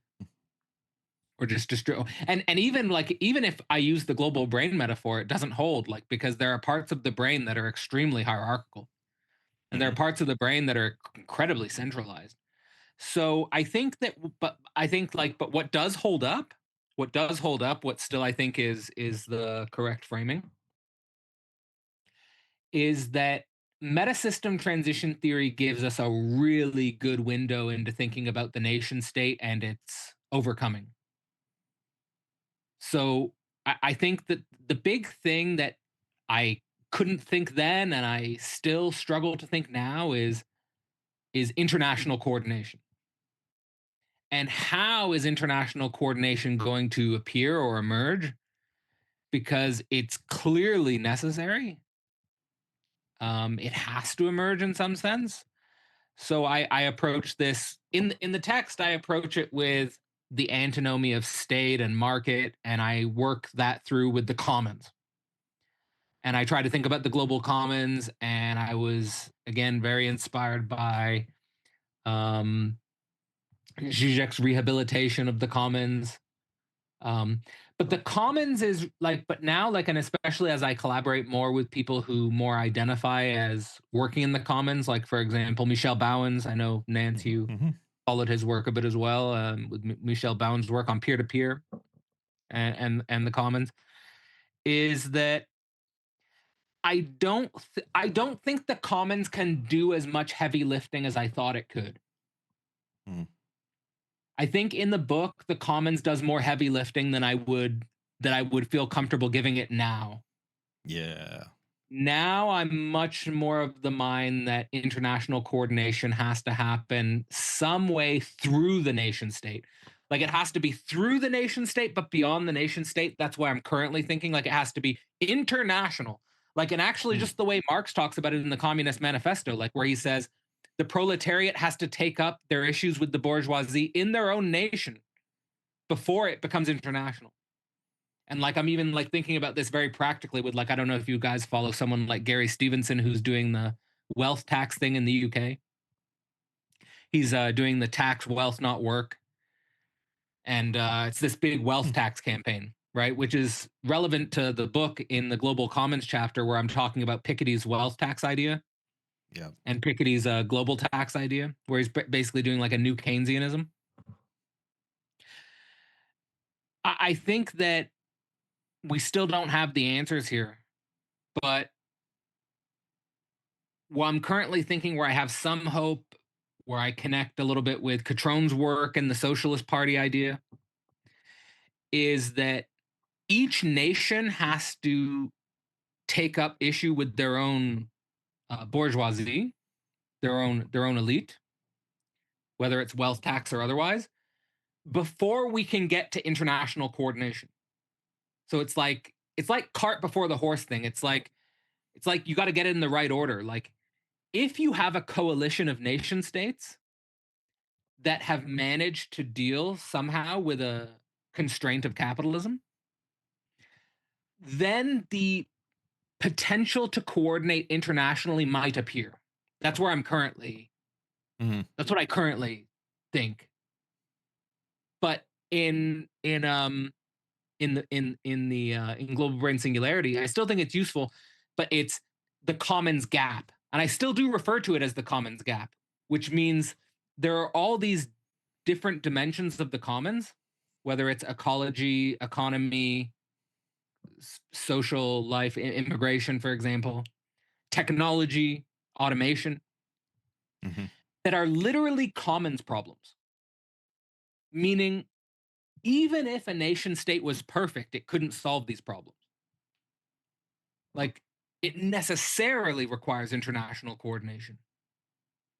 So I still think that, so I guess, and this is what I learned also from someone who was on my PhD committee, who was actually a Lacanian on my PhD committee. My supervisor went and got a Lacanian because he was like, I have no idea what you're talking about, so I'm gonna go get a Lacanian to be on your committee. And he was great. And he said, his name was Alexander Pays. He was a mathematician and a Lacanian, and he said the commons is just a negative point of reference. Like, it's not the name for a positive project. It's you're pointing out that there is a certain common space where there's crisis. I always use the example of coronavirus as a perfect example of a commons crisis, where literally nation state can't be nations. It has to be international coordination between nations. So I think that in the 21st century, that will continue, basically. That nation states will continue to buckle and nation states will continue to struggle with commons problems. And the question, I think, is, can any real form of international coordination come out of that? I gotta say, I heard, I just came out yesterday, but your discussion with One Dime, where you went into this whole thing about internationalism and nationalism, and I think you're right, where there's almost a tendency, whether if you want to emphasize the international or you want to emphasize the national, it's almost like there's a tendency to try to substantialize one or the other and not see them in a dialectical relationship. And Exactly. that is something. I mean, look, for the time being, it's somebody who's an internationalist. I was thinking about this before we got on the call today. I was like, okay, so an internationalist might say, look, trying to say that, we have to think the national and the international is dialectically intertwined. Like, yeah, sure, we have to do it now, but we don't have to do it absolutely. Like, does the national have a transcendental status? And all I mean by that, can we only think of human experience on this planet on the basis of national or of nations, of the nation state? I don't know if in the future we have to or not. That's not the point. The point is, do we right now, given our global facticity, do we have to think them as intertwined? Yes. So I think, what you said in that conversation was really good. I really liked it. And I do have something to say about that, is about the way in which the nation state functions as a transcendental horizon. It does give the it does give the common sense appearance that it's basically eternal. Like, when you think about the United States, when you think about Canada, or when you think about France, when you think about the United Kingdom, you think about, like, these structures are actually not that old. Right. Like, like, and that's another thing about the cosmic evolution and the big history that's helpful, is because you're like, oh wait, these things are like 200 years old. We've been thinking about things that are on scales of like millions of years. Like, these things are recent. Like, and the thing is like, But we I treat them always like do this. eternal. That's what I mean. But that's what nation states do. But that's its transcendental status, though. Like it literally functions as if it's eternal, even though of course it's not eternal. But it functions that way. And probably necessarily so. And that's probably why the dialectic between nation and internation is so difficult, and why Marxists are bad at it. Because Marxists know there's a kind of imminence to the international, so they don't take up the burden of the national, even though they need to as well. Well, you would say, look, if we do a cybernetic approach, like the national and the international are just caught up in so many feedback loops right now that you can't disentangle them, right? Like, I mean, look, last time we spoke to Nick Land, he said something that really kind of jumped out at Nance and I, because look, Nick is famously, on the right, but he also is the one guy on the right who is deeply influenced by Karl Marx and understands that Marx had about as good an understanding of capitalism as anybody can have. And at the same time, Land's deeply influenced by cybernetics. But he told us, I asked him, I'm like, so are you saying like Marx is a better cybernetician than Norbert Wiener? And he's like, oh, yeah. And so the point, though, is like, if we really want to understand cybernetics in a way that, really resonates with our life, it's understanding this global system of commerce, of capitalism, and of course, how it relates to nation states. And so, I think he would say like, this is the core of like cybernetic, the core cybernetic object, so to speak. So, how about you, Cadell? Is Marx the greatest cybernetician that ever lived? Well, And I asked see that because you at the portal, you Yeah. guys have been so focused on Marx lately. So Yeah, well, we did the early Marx last year, and of course, doing the Christian course this year, and actually, like going over the global brain singularity today. I mean, Marx appears pretty strongly in the Global Commons paper, and I'm using Marx there in a way that I've always found Marx the most useful, which is in the context of automation. Just in, I think, the same. That's probably where I have a spontaneous resonance with your work as well. Because I think Marx necessarily appears there, and the problems of Marx necessarily appear there. But I've always, in terms of Marx as a cybernetician, I've always read Marx as a drenched in Hegelianisms. So I see Marx as dialectical. I mean, isn't it interesting how you can see them both ways though? It's because capital is a positive feedback loop, MCM prime. Yeah. And so it's interesting, like with a parallax view. I mean, Dimitri, I got to give a shout out. Dimitri did this incredible video on his channel, Actual Spirit, on it's an introduction to Žižek's parallax view, and just fantastic video. Highly recommend it. But it's almost like with a little shift in perspective, capitalism goes from deeply dialectical to extremely cybernetic. And it's, in a sense, both at the same time.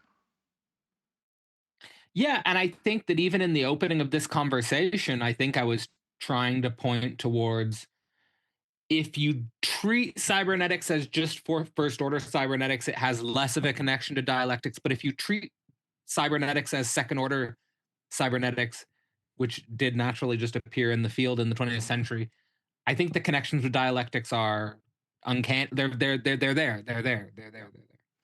Okay, before we get back to the text, one last question for both of you, because it kind of connects what we're doing here today with what Nance and I have been doing with Sean Middlestat on Nance's channel, 3 Billion Nances. Go check out the Bataille series we're doing on the accursed share. So the thing is, you mentioned the expansion hypothesis, Cadell.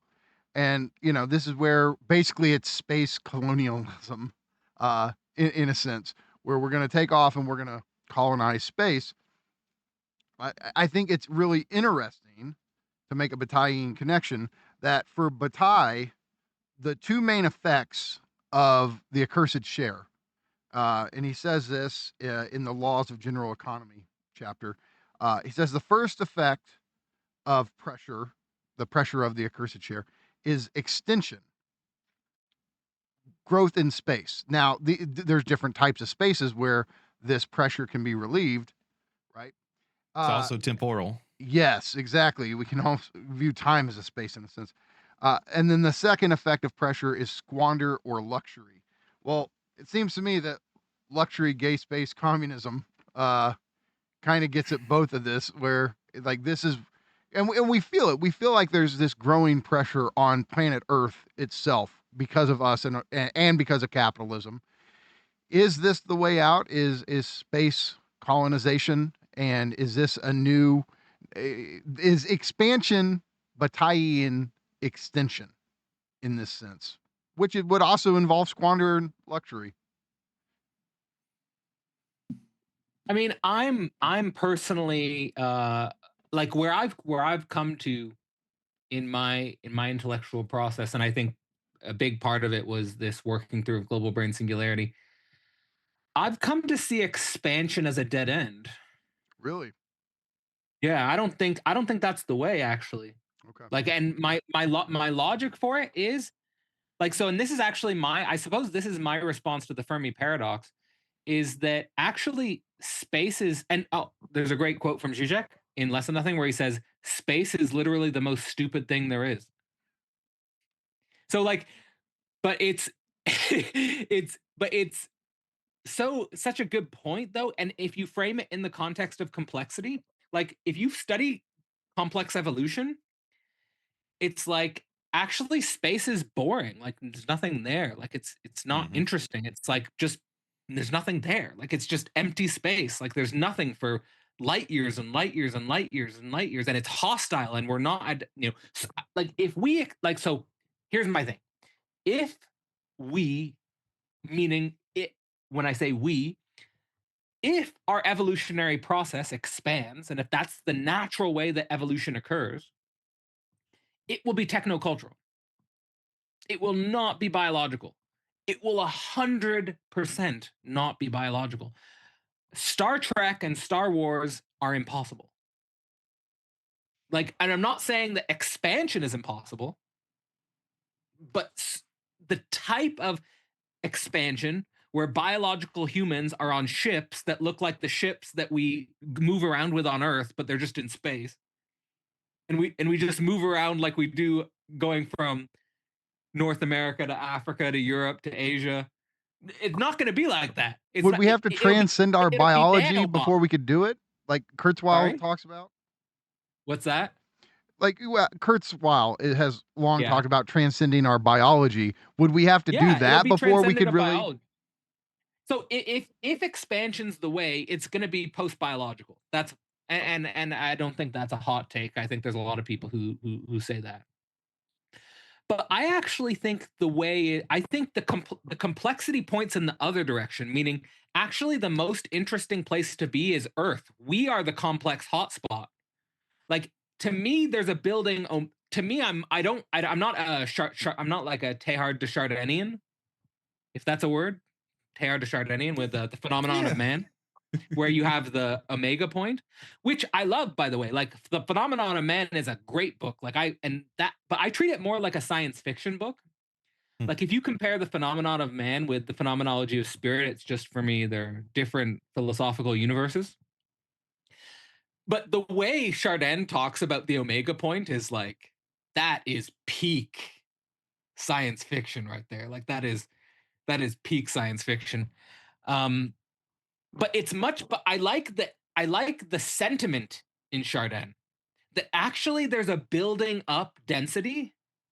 There's some buildup of density and tension and pressure, and that's actually right here, and we can't escape it. Actually, I wrote a paper, a big long paper that was inspired by you, Mikey, provocation that you made about land, where I call it it's basically about love, no exit. Like there's no Is that exit. in Real Speculations? No, it's going to be in the next book. Okay.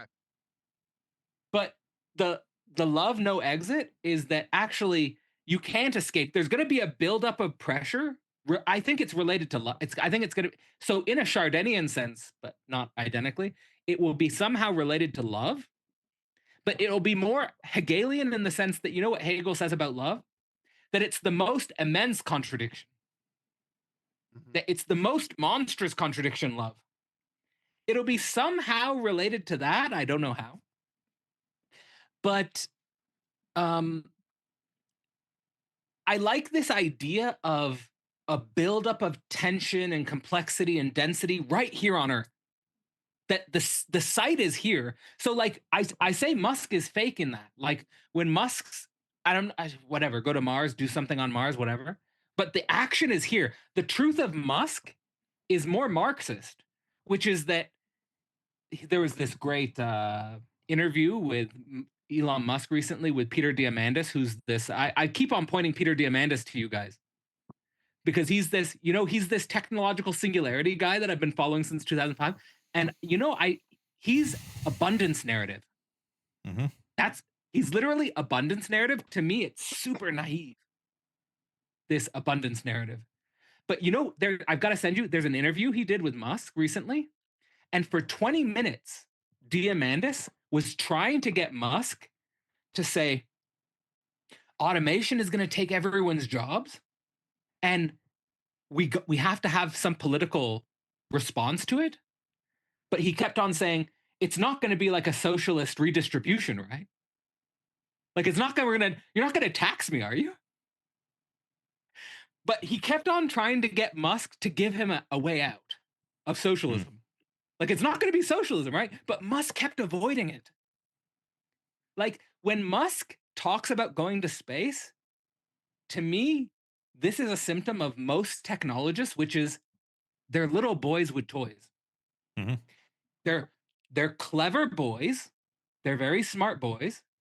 They have very good toys. They're very complex, very good toys. They made the best toys on Earth. But they're boys. And the real is in the political. Like, the real is with socialism. It's like, do we have actually like a way to think of a socialist response to mass automation? And Musk, he just has no idea. And the weird thing is he has no idea. He knows he has no idea, but he does not take any actual real interest in the problem. So known unknown. It's a known unknown. And he responds with disavow, to use Alenka's. It's perverted. It's totally perverted. It is. And it's mind-boggling. And this is why psychoanalysis is so important, because Musk is obviously smart. Like, Musk is obviously a genius. Like, obviously, if he puts his mind to a certain problem, he have an interesting idea in some way or another. But the point is that mass automation and like the socio-political issues surrounding that, they don't directly impinge on his personal subjectivity to a pain point where he would take up the problem seriously to dedicate time to it. It's like what Lacan says about psychoanalysis, where he says, unless, and this is why he hates the second generation of Freudians, he says, if you don't come to psychoanalysis because of a genuine affective strife, I love that he says affective strife, like there's some sort of absolute there's some absolute subjective catastrophe that happens to you and you need psychoanalysis, then it's kind of useless. It's just academic discipline then. So I think that for Musk, it just doesn't register. Like, whereas I feel like for probably all three of us, the problem of socialism and the political economy questions associated with automation are just so directly impinging on our potential life and way of being that we have to take that seriously. No, so when Nance and I, we did our reading of Alenka Zupancic's Disavow, or a section of it, then we talked to Alenka like the week after. But no, I mean, for me, this is, I guess, my long standing issue with Nick Land, is that he understands intellectually the reality of certain problems, wage labor, etc., but he doesn't have the impact. It doesn't impact him the way that I wish it would, where he would feel the real, not know the reality, But but it feel the real. has to happen to him. Like it has to. It cannot be from external. Yeah. It And can't so- be, because we have to be careful in general about, like, to me, it's the tyranny of external cognition. Like it has to be internally mediated, and you can't simulate, like you that's the thing, you can't simulate painful experience. You know, it has to, and even like it has to take you by surprise in some sense. Like it has to be something that challenges your priors, challenges your expectations. Nance? Hold on. I do want to get back to the expansion versus compression. Yeah. But on that note, I just like the encounter is what turns that from an external thing into an internal thing that people are actually cognizing and reckoning with and tarrying with. The thing is, we live in a world that prevents us from ever encountering an other.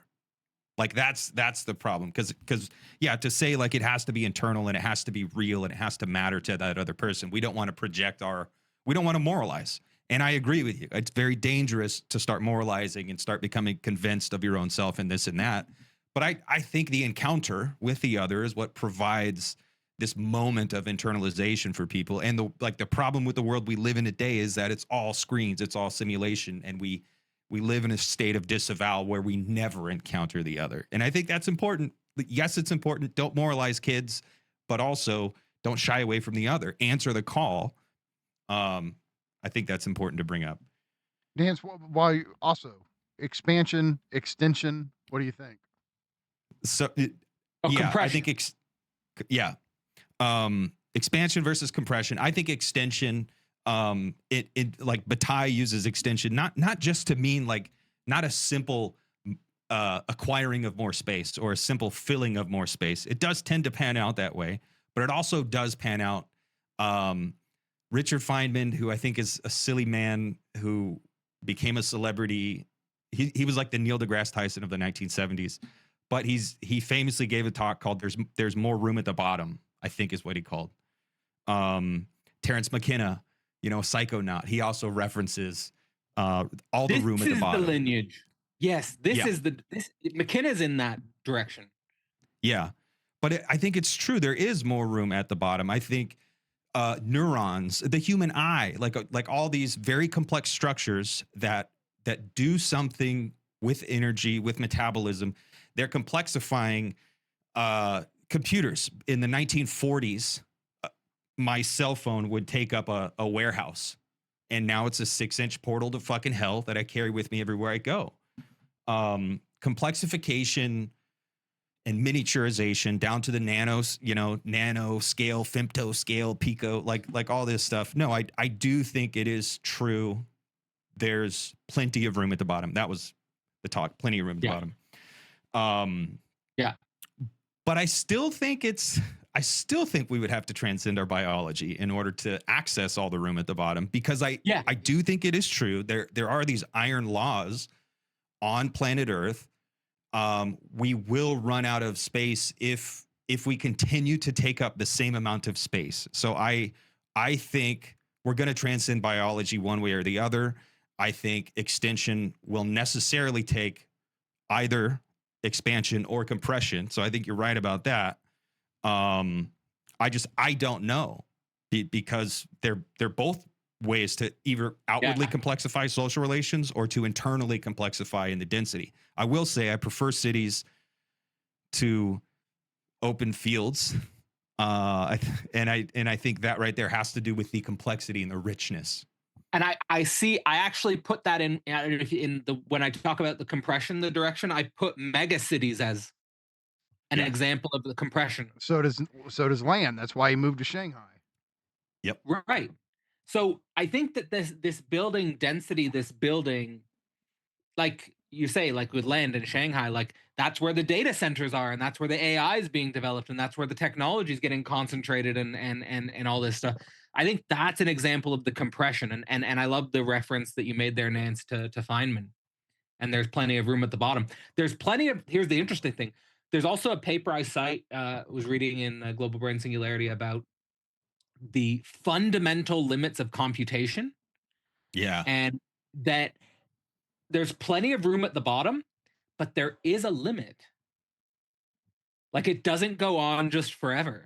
Well, Like See, there's a limit in every Cadell, direction. one day, Nance and I, we want to know what you think of this right here. This Yeah. this is one of these books, like I Chris have to read it. I'll Catrone. have to read it. Chris Yeah. Catrone, we've bugged him. We're like, I listened to your talk with Catrone when you were pressing him on this. Yeah. well, right, like so. And I mean, look listened at to the your talk with subtitle. the exocapitalist guy. The subtitle is, And I used Lyft, by the way. I used Did it you? in an early marks. I used the concept Lyft. I thought that was very good. both lift and drag, which for them, drag is how humans have to try to find a spot within lift. Like, so, you know, you might be at a job, and as it becomes more advanced technologically, it's almost like your job gets automated away. So humans find new ways to, like, oh, well, and I mean, speaking from my own experience, it seems to be like bureaucratic bullshit. So they're Is like, you Office could Space bring in, the prime cinematic example Right. of drag. but you could bring in Graeber and bullshit jobs. Like, bullshit jobs are a way to try to find a living within Lyft. And, you know, I'm not sure what Pollux and Trilo would say about this, the bullshit job thing, but I think they would probably agree. Point is, though, for them, okay, exocapitalism, economies with absolutely no limits. And it's because I think they would say computation has no limits. That's why I brought this up, is I think they would hold an opposite view to you, and that's interesting to me. So, I mean, I think I limit's a funny word because it begs the question of scale. And I think Cadell taking this cosmic view, like that's why I appreciate your view. It's a cosmic view where I think it's a truism to say, to talk about there are no limits from our perspective as a human. Like there are virtually no limits. And even planet Earth and even capitalism being this global organism, I think it is true to talk about there being no limits, but taking a cosmic view and saying, no, we live in a real cosmos. The universe is real. It really exists. It's a material thing, and culture is coded on top of the raw matter. We live in this. We're these things that are both material and cultural, but yeah. No, well, just what you were saying at the beginning of this, Nance, about your science, but you're not too science. You're science, but you're not loosey goosey. Like in Global Brain Singularity, I talk about the hard science reductionist point of view and the more postmodern deconstructivist point of view. And if you go in the postmodern deconstructive point of view, you do find yourself in a kind of subjective solipsism. Yes. Where it's like the world's not out there, like, or like where you just irrelevant, and that's where, like, I think you can go too far in either direction. Why I like to stay in between the two, because like, and I think it's just Hegelian because like why is Hegel talking about atoms? I think Hegel's talking about atoms because he knows that nature, spirit, and logic are an interconnected triad. Like nature, spirit, and logic are all connected. Like of course, it has to be. Like what Hegel's saying is not that, that like that we can know nothing about nature. It's he's saying that we come to know nature through logic, through spirit, and that we don't know what nature is in itself independent of logic and spirit. Maybe that doesn't exist. Maybe that's a fantasy. But nature, as we come to learn it through logic and spirit, is very real. Yeah. okay, so, but I kind of, by bringing that up, I want to go back to the point. For you, explain why there is a necessary limit to computation. Well, it just comes down to the fact, like, all right, we always have to say with a caveat, historically speaking, that we could discover something in 50 years, for example, that makes our current understanding irrelevant. Right? Like, by no means, like, when you listen to like the most, like, I recently listened to an interview with Ed Witten, who's largely seen as the most advanced string theorist or whatever. It's obvious that the string theorists don't fully know what the hell they're doing. You know, like, so when we talk about like what are the fundamental constituents of reality, what are the fundamental constituents of the universe, that's an open question. But in terms of what we currently know, it does seem like there's hard-coded limits to what can be computed. Like that there's a and you know, this does appear in Žižek with the indivisible remainder. Like he does this with Zeno's paradox, and like you keep dividing until you divide down to one part and nothing. So if we take that philosophical principle, then the sciences, it doesn't necessarily come into the picture necessarily, but the point is that there's a point where the buck stops. There's a point where you divide between one part and nothing. And so that's where you get the hard limits of computation. But the thing is with what Nance was referencing with Feynman, that there's plenty of room at the bottom. There's a lot still to go. Like computing at like when we're talking about atomic manufacturing, like Eric Drexler just wrote a recent, like I was reading Eric Drexler when I was writing Global Brain Singularity, and he wrote a book, a follow-up to his classic Engines of Creation, where he's talking in his more recent book about atomic manufacturing and other people talking about computation at various levels. Like the types of things that will be possible materially when we can do that, probably unfathomable from our point of view, probably similar to this, like maybe even more so. My granddad would always tell me when he was growing up in Ireland in the 1930s, he would say, on Christmas, we would get like a banana and an apple, and that would be like fucking jackpot. Like, banana? Are you kidding me? Like, I get one banana a year. Like it's probably on that level of material transformation. Like where what we currently worry about in terms of housing, in terms of whatever we might be lacking structurally, when we can do atomic manufacturing, it's like we're probably in a totally different universe. Yeah. I think on that note, we've already seen, there's orders and orders of magnitude to go before we reach the Planck limit. But just with miniatures, I have a 3D printer here in my office, and I make bullshit, try to do art, and try to like, oh, I need a latch for my closet hanger thing, whatever. But that's a form of miniaturization that 10 years ago, like that itself was revolutionary. And now there are people 3D printing homes, and like down in Mexico, there's a really interesting project where they're 3D printing homes out of concrete. Like we see it at scale when we miniaturize a certain industry or a certain interface that we have with industry. Like it's a material boon. And sometimes it's hard to see because maybe it doesn't have a real impact immediately, but we're constantly in the cycle of revolutionizing our interface with technology and economics and stuff like that. So where we go from bananas for Christmas to PlayStation 5 for Christmas, like that's worlds apart. From bananas to PlayStation 5. That's a paper. There's a paper there. Right there. Totally. So, okay. Let's get into the more of the details of the text itself. So I like that we kind of we're doing this spiraling here. Like you did a very brief summary, then you kind of did a summary through the parts. Now kind of, as we come to a close, this will be like the last stretch of the conversation. But there are 15 chapters divided up between 4 parts. You want me to go chapter by chapter? At least, of course, basically just say something, let us know something that you think is a standout in each of the chapters that you think, and Nance, what do you got?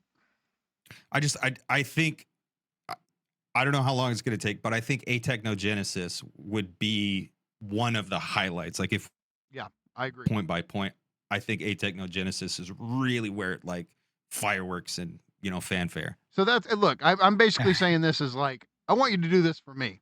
Basically, Okay. just say what you think is important in each of the chapters, but the ones that deserve more emphasis will hang out there a bit longer. Okay. So chapter 1 is just basically I don't need to really say anything about chapter 1 because it's just going over it's an an intro. introduction to the whole book. Yeah, so it's just I've already covered most of that. Chapter 2, what's important in chapter 2 is this juxtaposition between a global understanding of the fate of the universe and a local understanding of the fate of the universe. So if you take a global perspective on the fate of the universe, I go through what are called the 5 eras of the global physical universe. And they're called the primordial, the stelliferous, the degenerate, the black hole, and the dark.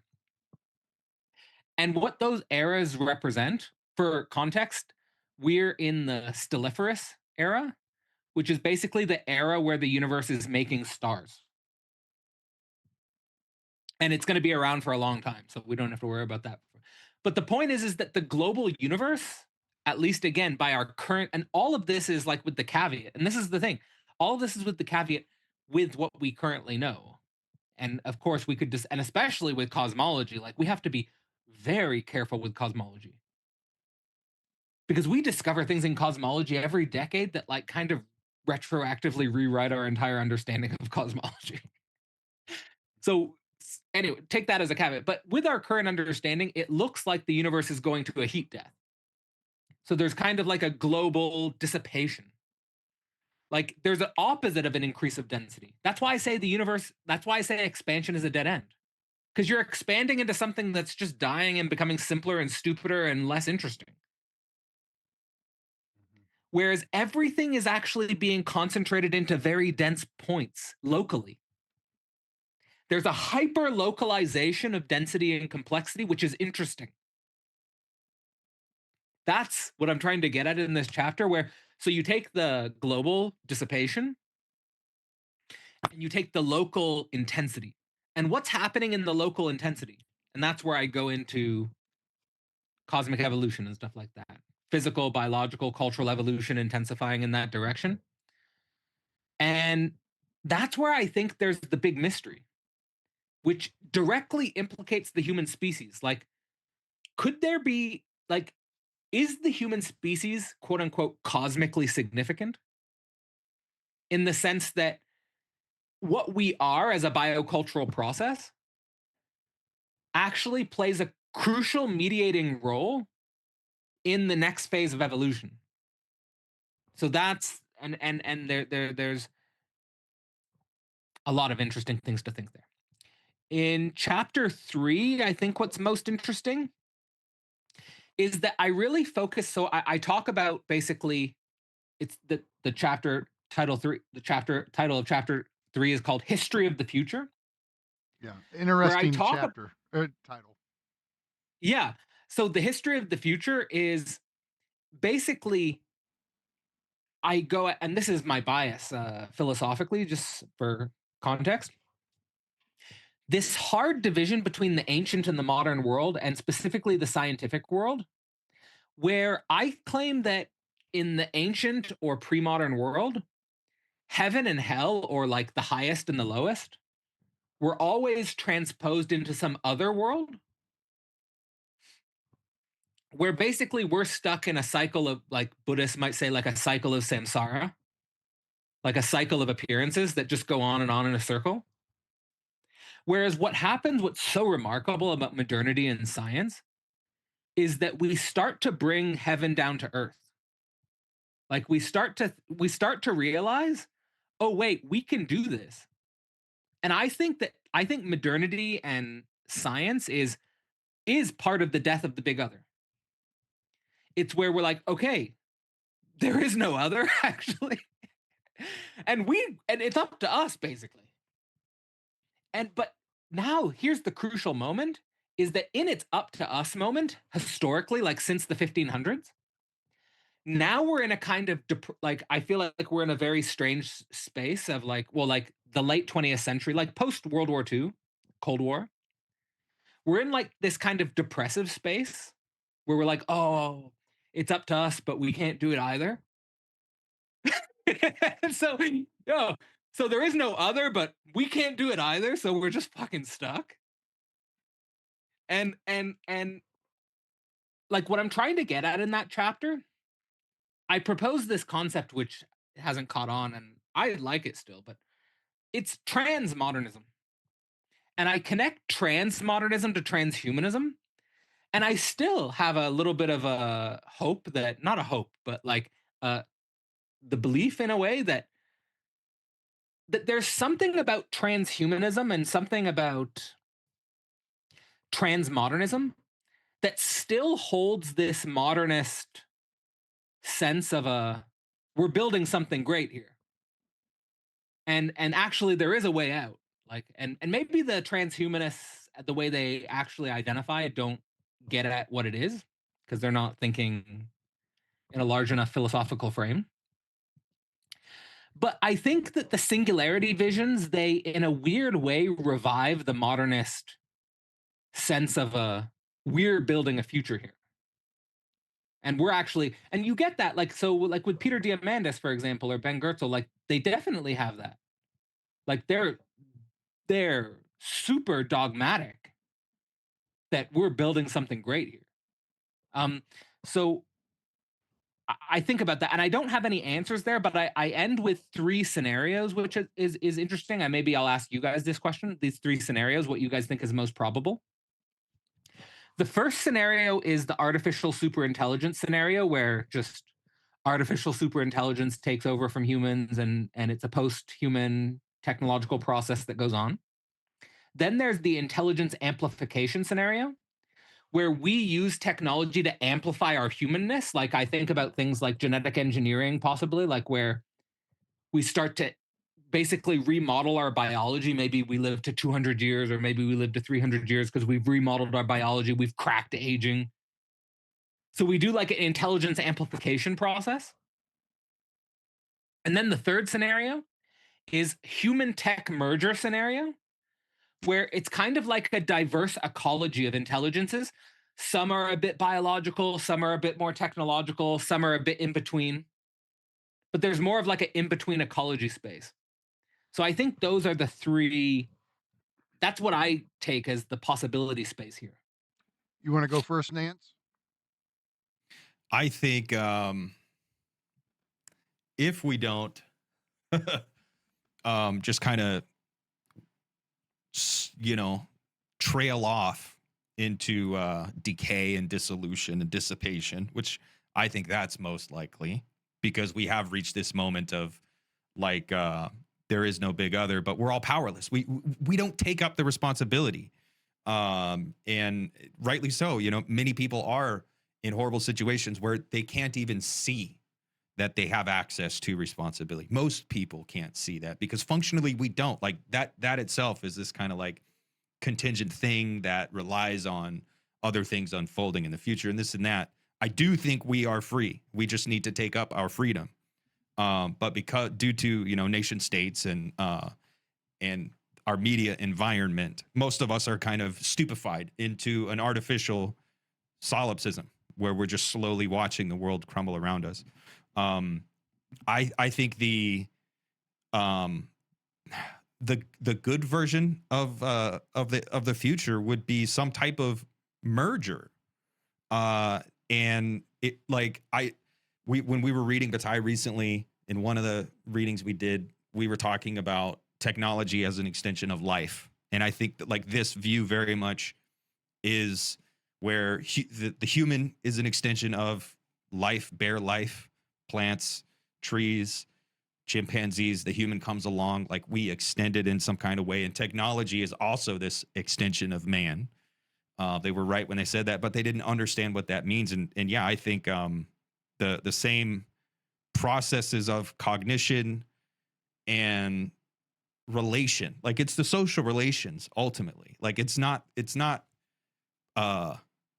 some special substance that makes up my body and my mind, and I'm not ensouled from on high. Like it is the social relations of these things that really matter. So I think the merger situation would be ideal and necessary, because I think an artificial superintelligence takeover would eradicate the human, and I think life extension would lead to this zero acceleration where we live in Gattaca or we live in Elysium and we just go to war until we exhaust ourselves. Or Mad Max. I think we have to merge. Mad Max, yeah. We have to merge. Okay. So here's what I think.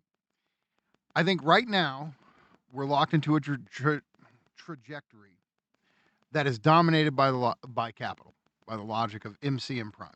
I think capital has the hegemonic position, so to speak, right now. I think if capital keeps doing what it's doing, it's headed towards the realization of the techno-capital singularity, which I call Robo-Cthulhu, right? I call it Robo-Cthulhu because, to me, given the basic framework that capital has already implemented, Robo-Cthulhu will be an artificial superintelligence. It'll have the objectifying mindset of capital.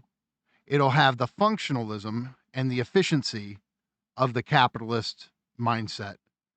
And it will be a hyper surveillance network that regulates not only our exterior behavior, but our libidinal economies, our central nervous systems. This is what Nance and I have developed in our first piece together. Enjoy Your Surveillance. You can go find it on Nance's Substack or my Medium page. And so Robo-Cthulhu is a name for what happens if surveillance capitalism, what Heidegger calls inframing, what the Frankfurt School calls instrumental rationality, if all of this congeals into one artificial superintelligence, yeah, it'll be human extinction in one way, shape, or another, right? I'm not saying it's going to do the Skynet thing and go for the nukes immediately, but we won't get a say, just like we don't get a say at our jobs. Okay, imagine that, but yeah. So, question is, how do the other two options even become remote possibilities? We have to get the upper hand over capital somehow. And the question is, what would that look like? So, I mean, right now, given that capital runs the show, I love what Nick Land says here. This is his book, Xenosystems. In an important essay called Capital Escapes, there's this quote that's famous, at least to Nance and I, it is. He says, capital is highly incentivized to detach itself from the political eventualities of any specific ethno-geographical locality. And by its very nature, it increasingly commands impressive resources with which to liberate itself or deterritorialize. So, humans might not be like wanting to go off planet, but capital is. And for the sake of extension or expansion of its own value, of capital accumulation. So, if anything escapes, it probably won't be us. It'll be artificial, capitalistic, superegoic intelligence going off into the universe. That's not the option I want, to say the least. I want something like the merger thing. Now, for me, after talking to Peter Wolfendale, you want to play Mario Kart with the telepathic with the telepathic look, I like this, like, one, I like this idea cool. of humans need the economy automated for us to have our time and energy in order to pursue lives of passion. So that's an infrastructural necessity. I love the idea of humans being able to choose their own bodies, to defy certain factical conditions that we've all been thrown into. Fuck it, let's experiment. Like, it's funny, like, I guess because of the way I talk and my general appearance or something, maybe like people wouldn't think the Xenofeminist Manifesto is something that really resonates with me, but it does. I like the idea of humans being able to transcend their biology or remain biological if they want. Fuck it, mix it up. But, it's funny, in the interview that Conrad Flynn did with Tucker Carlson about Nick Land, he was talking about how basically what Nick Land and what these guys all want is to defy the curses of God.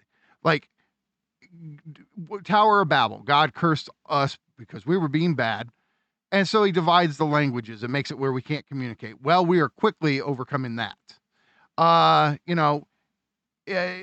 Adam and Eve sinned, pain in childbearing became one of God's curses. Well, we're going to overcome that. Work is the curse for sinning. Well, are we going to overcome that? Basically, I'm on the side of let's overcome all the curses of God as much as we can and see what comes next. And I think that would involve the merger hypothesis. Now, concretely, this is where I just continue to have a deep love and affinity with left accelerationism, right? After talking to Peter Wolfendale recently, it kind of sparked it more in me, which is, look, Peter thinks that technology and economics are much more separate than Nick does. Nick thinks that it's techonomics, like the development of technology is completely spurred on by capitalist economy. I want to do like a synthesis of these two positions. I agree with Nick that it's techonomics. I want to be more like Nick Cernicek, Alex Williams, and Peter Wolfendale and say what this battle between capital and subjectivity or capital and humanity is can we pry these two fuckers apart? Can we pry technological development away from capital? That would be the project I want. I don't think they are natural. I think Catrone says that's not possible. And I think Nick Land. So Catrone and Land agree on this. But they're the left accelerationist. Oh. Fuck. Shout out to the technology. Shout out to Catrone. What is the technology? Language. Capital was not around. Now you could say capital since its tendrils back through time, but no, like I honestly believe the human spirit is a far more powerful motor than economic cybernetic feedback loops, because like ultimately that is what is currently driving tech is MCM prime. I think wonder is far more effective as a motor of history, as a motor of technological change, and as a motor of conflict as well. But like the human tension between me and the entire universe. What am I? What is the rest of everything that I see with my sensory apparatus? Like I think we have to sever tech from economics. But Nance, you're with me on this. They are connected right now. Like there's no currently, doubt. Absolutely. And so I mean, absolutely. That's where we would disagree with Pete. Like, but yeah, we disagree with Pete because we want what Pete wants. Like what Pete wants. And okay, demand full automation, demand universal basic income, demand the future. I think all of this rests on subjectivity or humanity or inhumanism, to talk like Negarasani and Wolfendale, whatever we want to call it, or the human, to talk like Matthew Flitzfetter. Doesn't matter, because we're all getting at the same thing in some way, shape, or form. It means that we have some sort of power over capital, over the economy. And the question is, how do we get it? And then once we have it, can we pry? Whether Peter Wolfendale is right, and there already is this separation between tech and economics. Abstractly, like you say, Nance, if we count language, yes, great point. Right now, with this motor of new tech development, I think it's spurred on by capital, and I think Nick's right. So the question is, how do we get the power, and then how do we pry the fuckers apart? And then it would be a merger hypothesis thing. So basically, that's it. Look, I gotta do it. I want to read you something, Cadell, and get what you think about this, because I feel like the merger possibility is precisely what Negarestani and Wolfendale mean by inhumanism. So this is from the very recent critique Reza wrote of Nick Land. And in it, I think he gives like the best succinct, clear definition of inhumanism. And so I think it's worth reading real quick just to get your thoughts on it. So he says, the basic clarification is simple and repeatedly ignored. The inhuman is not a thing outside the human. It is a vector inside the human, the power of revision that becomes visible only when the human is treated as something to be constructed rather than something to be revered or despised. Essentialist humanism treats the human as a finished object, an essence with a halo. Anti-humanism treats the human as the same finished object, except now the point is to smash the idol. The frame is identical. A fixed portrait is either worshipped or vandalized. Either way, the human remains an object with a determinate nature. Inhumanism begins where that false dilemma ends. It does not ask whether the human is noble or contemptible. It asks what it means to be bound by norms, to enter the domain of reasons, and to revise one's commitments under public criteria of correctness. The inhuman names the demands that follow once being human is no longer a birthright or a metaphysical rank, but a commitment with consequences that force revision.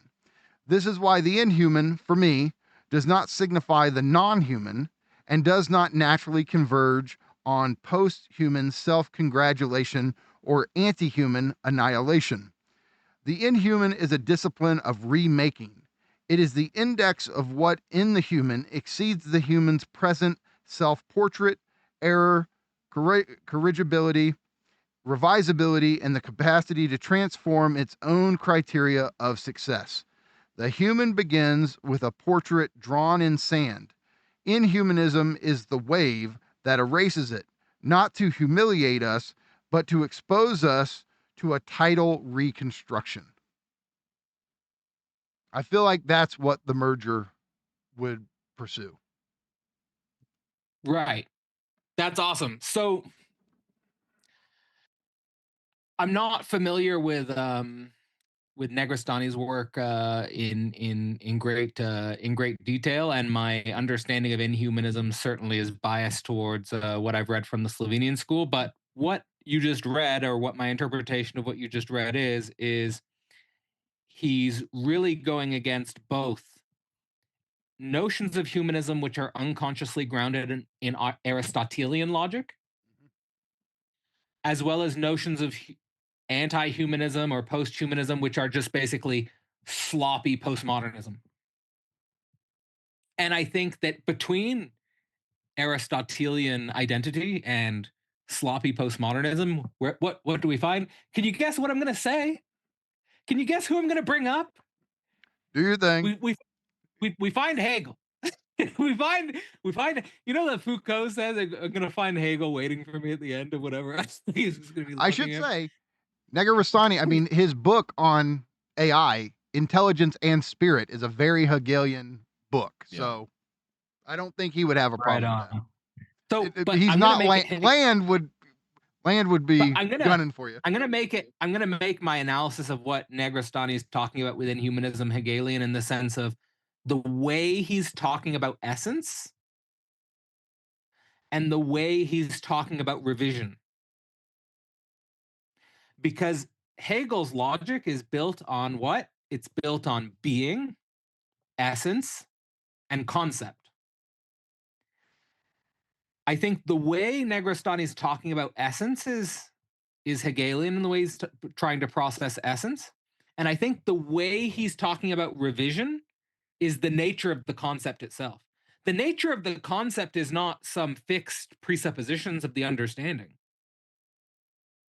Like, the concept is really our self-reflexive capacity to revise what we think, to, the concept itself, is presuppositionless, as Hegel's logic is presuppositionless. So yeah, I think that, does that mean, what does Hegel think about the human in the end? Hegel's really thinking about the absolute, isn't he? Like, he's thinking about absolute knowing, he's thinking about absolute idea, and he's thinking about absolute freedom at the end of the day. And there is something inhuman about all those dimensions. I like that. There is. That's good. There's something inhuman about it. And that's my favorite signifier. My favorite signifier is the inhuman. I like the inhuman better than the human. I like the inhuman better than the post-human. I like the inhuman better than the hyperhuman. I like the inhuman, I like the inhuman better than all of these categories. And yeah, so that's my take. Okay, Cadell, I'm going to give you a symbolic mandate. I'm going to interpolate you. I know how busy you are, so I kind of feel bad about this, but I'm going to do it. Okay, Negarestani's essay in this accelerated collection. It's called "The Labor of the Inhuman." You got to read it. I got it. I'll get that. I'll get that. Okay, So now should we do chapter part 4? 2? Yeah. Okay. Yeah. Okay, so I can combine a few chapters here, because in part 2, I'm kind of like, a lot of these papers are connected and I wrote them around the same time. I was trying to basically try to say the same thing. The main thing I want to communicate for chapter 4, chapter 5, and chapter 6. So those 4 through 6. I'm trying to communicate the idea of the metasystem transition. And how does the metasystem transition work? I'll just take you through it very quickly. My hypothesis is that there's a triad. It was kind of like the metasystem transition ideas that I was developing there was kind of like, I was in some sense, I was being Hegelian about human evolution before I had even read Hegel. Because it's just a trinity that's going on here with the metasystems. And the trinity is between information, energy, and control. And my hypothesis is that, and this was just derived because I studied evolutionary anthropology when I was in my undergrad. So all of my empirical knowledge was inspired by anthropology. So it's interesting that if you look at the actual deep anthropological records, there's a lot of evidence that actually language was a necessary precursor to our capacity to form large hunting groups. And the reason why is because language enabled us to increase our group size.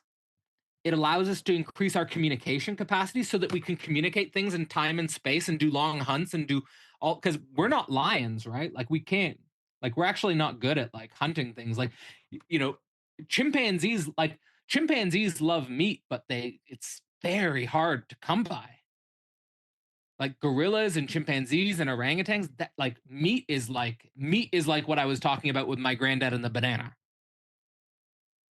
It's what chimpanzees are doing? They're taking a stick and they're fishing for termites. That's you don't think chimps want a cooked warthog?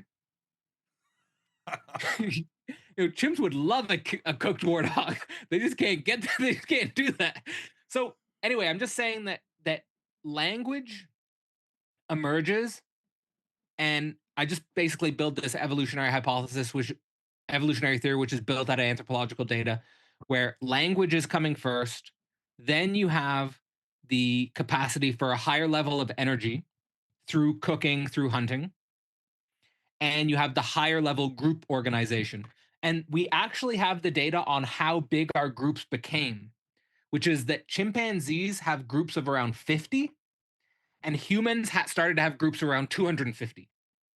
So there was a huge bump where you're going from being with about 50 people to about, or organisms, and you're going to about 150, 250.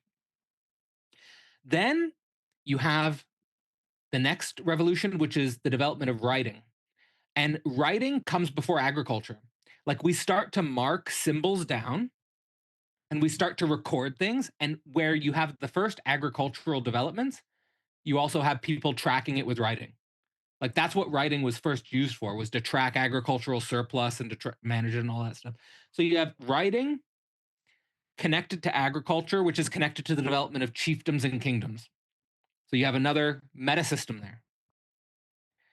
And with all these meta systems, you have an expansion of our capacity to move in space and time. And you have an increased density of matter energy. So this is called STEM, because you know Einstein, space and time are combined. Like space and time are one thing. And increasingly in physics, that's also how they view matter energy. Like matter and energy are actually not separate things, just like space and time are not separate things.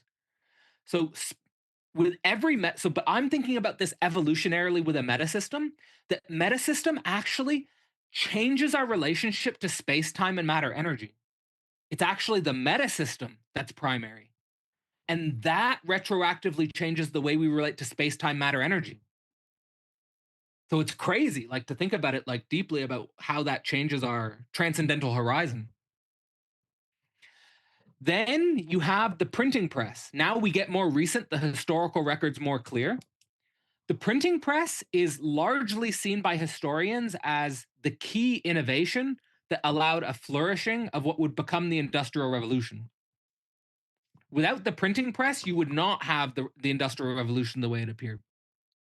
The printing press liberates writing in a sense, and it does, and it liberates writing from the previous control system, because the priests and the kings and the monarchs and the people of power, very few people could read and write. All of that changes, and so there's a mass democratization of capacity. There's a mass, that's where Protestantism comes from, which is a democratization of the Bible.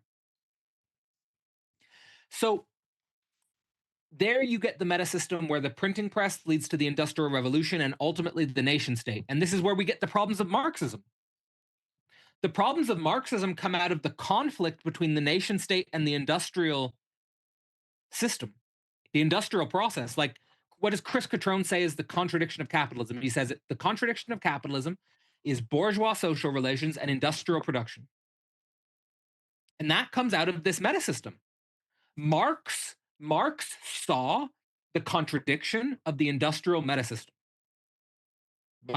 And now, do you see how, now this is interesting.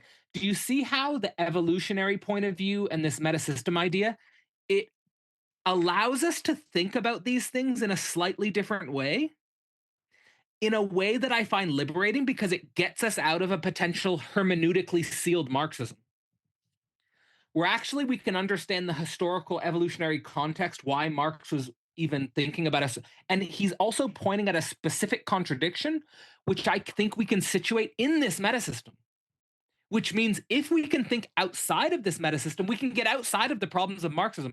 The reason I like Catrone is because he says Marxism is not an answer or a solution, it's a problem and a question. And I think Marx identifies the problem and the question of this meta system. And ever since I was in undergrad, I knew that the meta system I was in was falling apart. And I learned about this just from talking to professors. And the way the professors told me about their experience in university and their journey through the university. And I was like, I looked at the way, that's not going to be my path. It can't be my path. It's not holding. Something's breaking. So that is what stimulated my interest in this meta system transition idea, because I've never been a doomer in a sense. I've never been a doomer in the sense of just like a pure nihilism. I always, like, I knew things were falling apart. I'm not an idiot. I'm not like a naive utopian stupid, like not like a stupid optimist. Like, I like Žižek's idea of the pessimism. Like, in order to be optimistic, you have to be pessimistic. But my point here is that I started to piece together that even though this meta system was collapsing, what meta system? It's the printing regime, which is what academics use, like the peer-reviewed journal articles is the printing regime. Then you have the industrial, it's built on fossil fuels. The energy system is the fossil fuels industry. And that's connected to the nation state complex with the problem of capital. The capital nation state. that's breaking, what's emerging? First, again, the hypothesis is correct. It's information first. It's always information first. Language, writing, printing press, what now? Internet and AI. Internet and AI are the information next system. So we are creating the future education systems with our work. We have to use the new modes, the internet and AI, to create the new education system. We have to be the pioneers of that because they don't exist yet. It depends on our subjectivity, which is why we have to be Hegelian, in my view. The big question is the control and the energy. I don't know the answers to that. What I say in the book is renewables, but also fusion. The point is, whatever it is positively, it has to be something beyond fossil fuel regime. It has to be a post-fossil fuel regime, at least dominantly. Like take, for example, hunting and agriculture. Like, think about this. Is there still hunting? Is there still agriculture? Yes. Will there still be fossil fuels? Yes. But it won't be the dominant one. The dominant one has to be, the dominant one has to be something beyond fossil fuels. Maybe it's renewables, maybe it's a multiplicity of things. Maybe it's a complex multiplicity of things that we don't quite know yet. But then the next big one is the control system. And the reason why we can't solve the control system issue is because we can't solve the energy issue. Like, unless we can solve the energy issue, we're not going to be able to solve the control system issue. And that is what I'm hysterical about with the technological singularity people. You know, I went to this AGI conference recently. The way I'm hysterical with them is because they all talk like it's going to be for sure a super abundant energy future. They all say it's going to be a super abundant energy future. But I'm like, okay, if it's going to be a super abundant energy future, then why aren't we actually trying to make political progress here with this super abundant energy future? If it's going to be a super abundant energy, why aren't we designing the control systems that are going to be necessary to make sure this super abundant energy future is working for a totally new meta system? So that's my idea of the next meta system. The next meta system is some combination of internet AI with a new energy system, new energy grid, and a control system that's coupled to that energy grid. And I think we have a lot of ideas about it. The last thing I'll say, I won't say anymore. That's what I wanted to communicate, the meta system. Fantastic. You know, it's interesting. I think for anybody who's listening to this coming from a Lacanian perspective, I think there's like an elephant in the room that I think you should clarify, because a Lacanian's always going to say there's no such thing as a meta language, right? And you're talking about a meta system. Could you kind of like there though? Say what? I will make a point. We're going to get there because I critique meta language fundamentally. Okay. And that's a key part of part 4. Okay, great. I'm not talking about meta language. I'm against meta language. I hate meta language, and people who have an unconscious metaphysics that functions like a meta language, they're just not thinking. Okay. Good. Okay. We'll get there.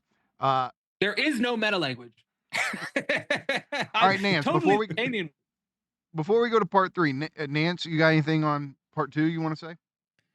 I just think, yeah, like we're currently a bunch of foxes gorging on rabbits, and we had the moment of explosive growth, of exponential population growth, and now we're approaching this moment where we're seeing that we gorged on all the rabbits, and now our fox population is declining, and I think it's a moment of crisis, or even meta crisis. But looking at information, energy, control, I think it provides a way, at least for me, where rather than spiraling out into doomerism, which I guess I'm prone to, or I have a proclivity towards, I think like this is the moment of hope, that this is the reason to continue trying to understand our situation, trying to understand the world, and trying to understand notions of power and efficacy and stuff like that. because yeah, it is true that we're kind of producing new virtualities, and then we need to actualize these structures, and hopefully we can do that in a way that allows for a human future. But yeah, I think the people who are developing this technology, they do have this almost idiotic optimism where they're just like, yeah, we'll figure it out. Yeah, we'll figure it out. Yeah, we'll figure it out. Technological singularity is the panacea for all the world's ills. And I think it's up to people who are willing to try to understand these ideas and not fall prey to optimism, also not fall prey to absolute pessimism. Because I have children. Cadell, you have children. Like we have descendants. The world is coming. We're on a crash course with the future, whether we like it or not.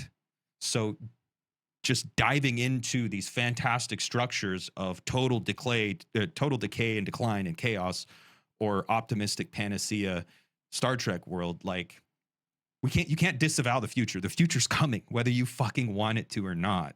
And I think I think this presents a framework that's far more effective than Kurzweil, for instance, or Yudkowsky. You know, I think they both fall flat. So you're a mensch, Cadell. Okay, part 3. I know Nance especially has been waiting for this.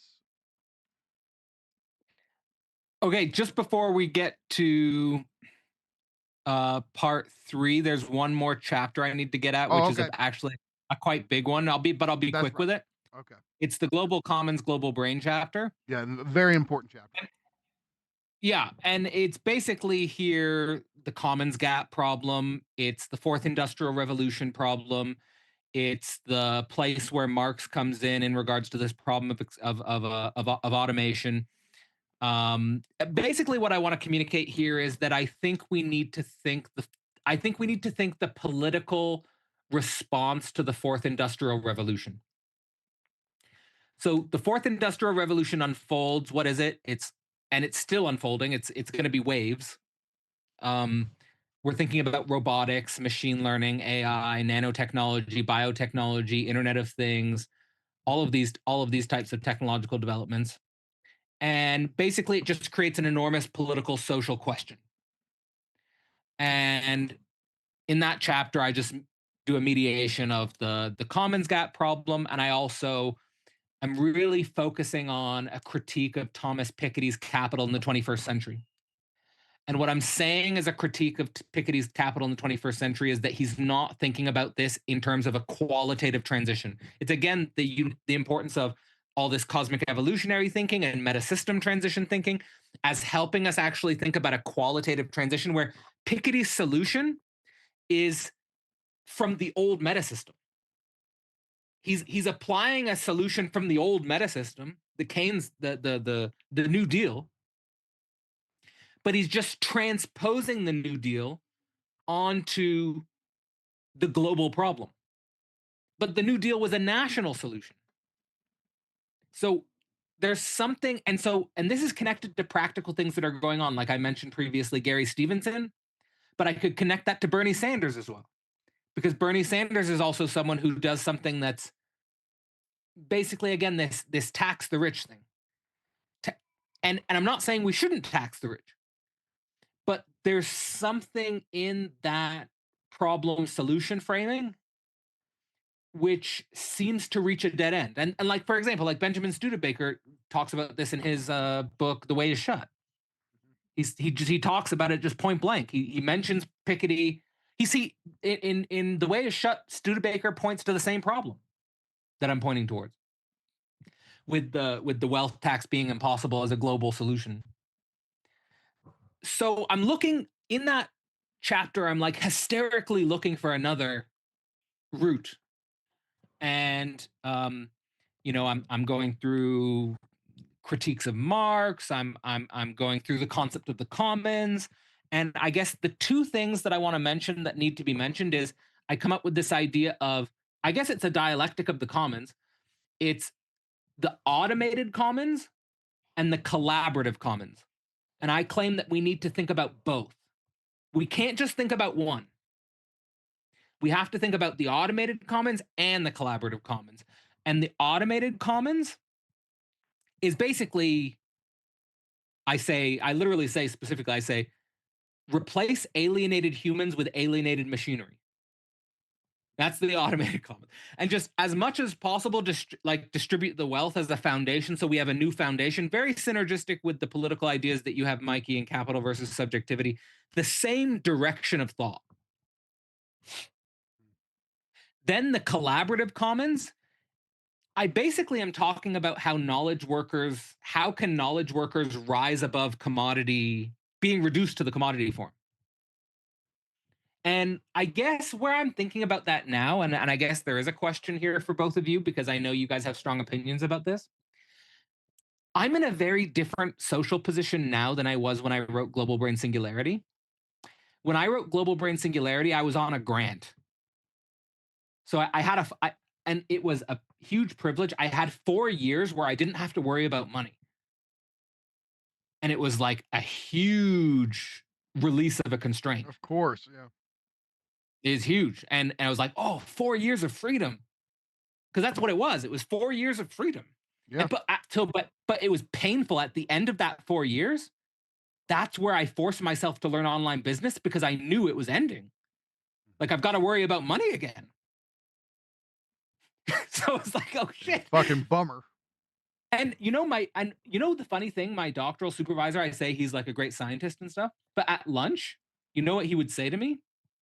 He said, if I didn't become a tenured professor, I don't know what I would do with myself. I was like, yeah, well, that's why I'm hysterical, man. That's why I'm hysterical, because there's no more tenured professors. There's no tenure. Yes. So what am I going to do? Yes. So with the collaborative commons, but I think the work that I'm doing with Philosophy Portal, and I think the work that we're generally doing with the Para-Academic Network, I would put it in the category of collaborative commons. The thing is that where I'm currently at, and it might just be because of where I'm at in my life and my position, but I think we need to sublate the commodity, meaning that I don't think we can avoid the commodity, because I think if we avoid the commodity, like, I don't know if you guys see the same thing, but I know people, if they just avoid the commodity completely, and I know when you guys talk on podcasts, you guys also have like an ambiguity about the commodity. Like, oh, I like this movies, and would we still have the same movies, or would we still have the same video games, or would we still have all this stuff if it wasn't for the commodity form?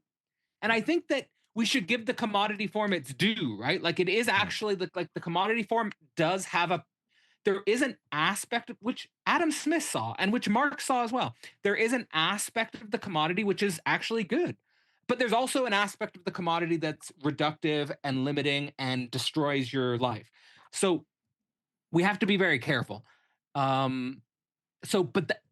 my main thing here is we have to think automated commons and collaborative commons. And by thinking collaborative commons, I mean, we shouldn't just simply negate the commodity, but we should certainly be dedicated to finding spaces that have nothing to do with the commodity.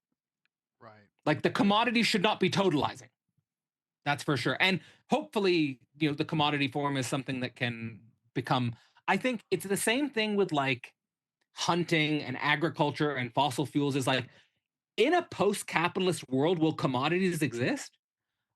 I would think yes, but probably marginal.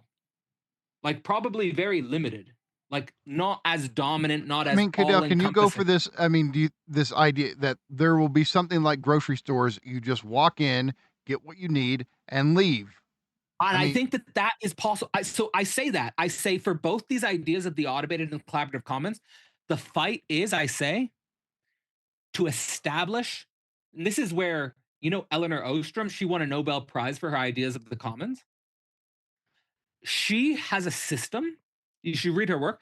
She has a system. It's about establishing and managing a system of access. It's about just pure access. Like, you have access to the grocery store. Yeah. And I have experience, and guess what? There are examples where this exists. When I was doing my doctorate, there was a great school cafeteria, which for students, it basically functioned as an awesome commons. You could just go in and get an awesome meal, and it's like already just built into your whole whatever, your whole existence as a student at the university. So the thing is that we already have commons. They're just limited to a very specific segment of the population.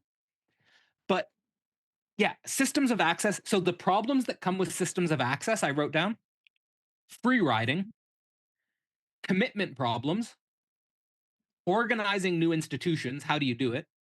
And then monitoring individuals' compliance with the rules. So, like for example, with the cafeteria at the school at the VUB, like if people abuse the system, of getting like this these good meals for a very cheap cost built into your school experience, it would be a free. It would be they call it a tragedy of the commons. So this is the issue with the commons: is how do we stop free riding, commitment problems, organization of new institutions, and things like that. So okay, I'm glad we had a chance to get to chapter 7. That's an important one. And look, I would just say I think both Yeah. of us, I mean, yeah, we have mixed feelings about the commodity form. Yeah. And look, I don't think that we can snap our fingers and make the commodity form disappear overnight. Do I think it's possible to imagine a world without it? Yeah, because we already had that on this planet. I mean, at least, okay, people can go, well, there weren't commodities in the ancient world. Okay, if you want to make the argument, fine. Things were not dominated by the commodity form the way they are when capital accumulation is the central mechanism of the social world. I defend the commodity on almost Deleuze-Guattarian grounds. One of the main points in D&G's work that continues to resonate with me is chapter 3 of Anti-Oedipus. I don't want to live in these old worlds. I don't want to live in those thick, suffocating symbolic orders. And what came along and I think if we span out, I think we needed a nihilistic moment as humans, because instead of taking meaning as substantial and absolutely grounded and all, like, no, there needs to be a nihilistic cut, and capital and the commodity did that. But there has to be something beyond that as well. And so Yeah. I'm thinking in terms of, I don't know if you would call it big history because that's cosmos, but, you know, a long trajectory here where humans need to get over some of like their worst forms of belief in substantial meaning and grounded grounds and all of this, where it's like, no, this is the way of life. The gods gave it. No, shut the fuck up. Things are way more arbitrary, and I think there's freedom in that contingency. And I think we owe it to capital and the commodity for doing that. But then the nihilism that people live in because of wage labor, yeah, I don't want that. I don't want that. So the way that capital broke apart the old symbolic orders, I want to go, thanks, capital. But yeah, all of these other dimensions that we're dealing with capital, like nothing cannot be commodity. Like everything has to be commodified. Well, fuck that. Why can we not, why can't there be third spaces that just exist for people to go hang out? You get to, like, Nance and I were talking about this in the last video. Like one of my favorite coffee shops now has, because they have like a trolley car or whatever come through it now. Now the police monitor the parking lot, and even the baristas are getting ticketed all the time. So you used to be able to park in this parking lot for however long you want. Now, if you're there for more than an hour, you're going to get a ticket. And it's like, well, it's the only parking lot around. So if you can't go there, and the point is, don't fucking loiter. Don't just hang out here. Be a consumer, get your commodity, and then kick rocks. But don't just hang out and have conversations. And that's what people do at coffee shops. And so it's like this kind of silent war against third places is a problem, and I it's agree because with that. everything has to be. That's related to the systems of access thing. Yeah, Like exactly. just having open spaces. Yeah, I mean, you experience this on certain university, like I mean, but it's also disappearing as well. Like I mean, we're losing these thirds. Yeah, you're right. Well, You're yeah, right. I mean, We're losing. they took our malls, they took our arcades, they took our video stores, the coffee shops now. Although It's just we don't stay have open these, late. Blah blah blah.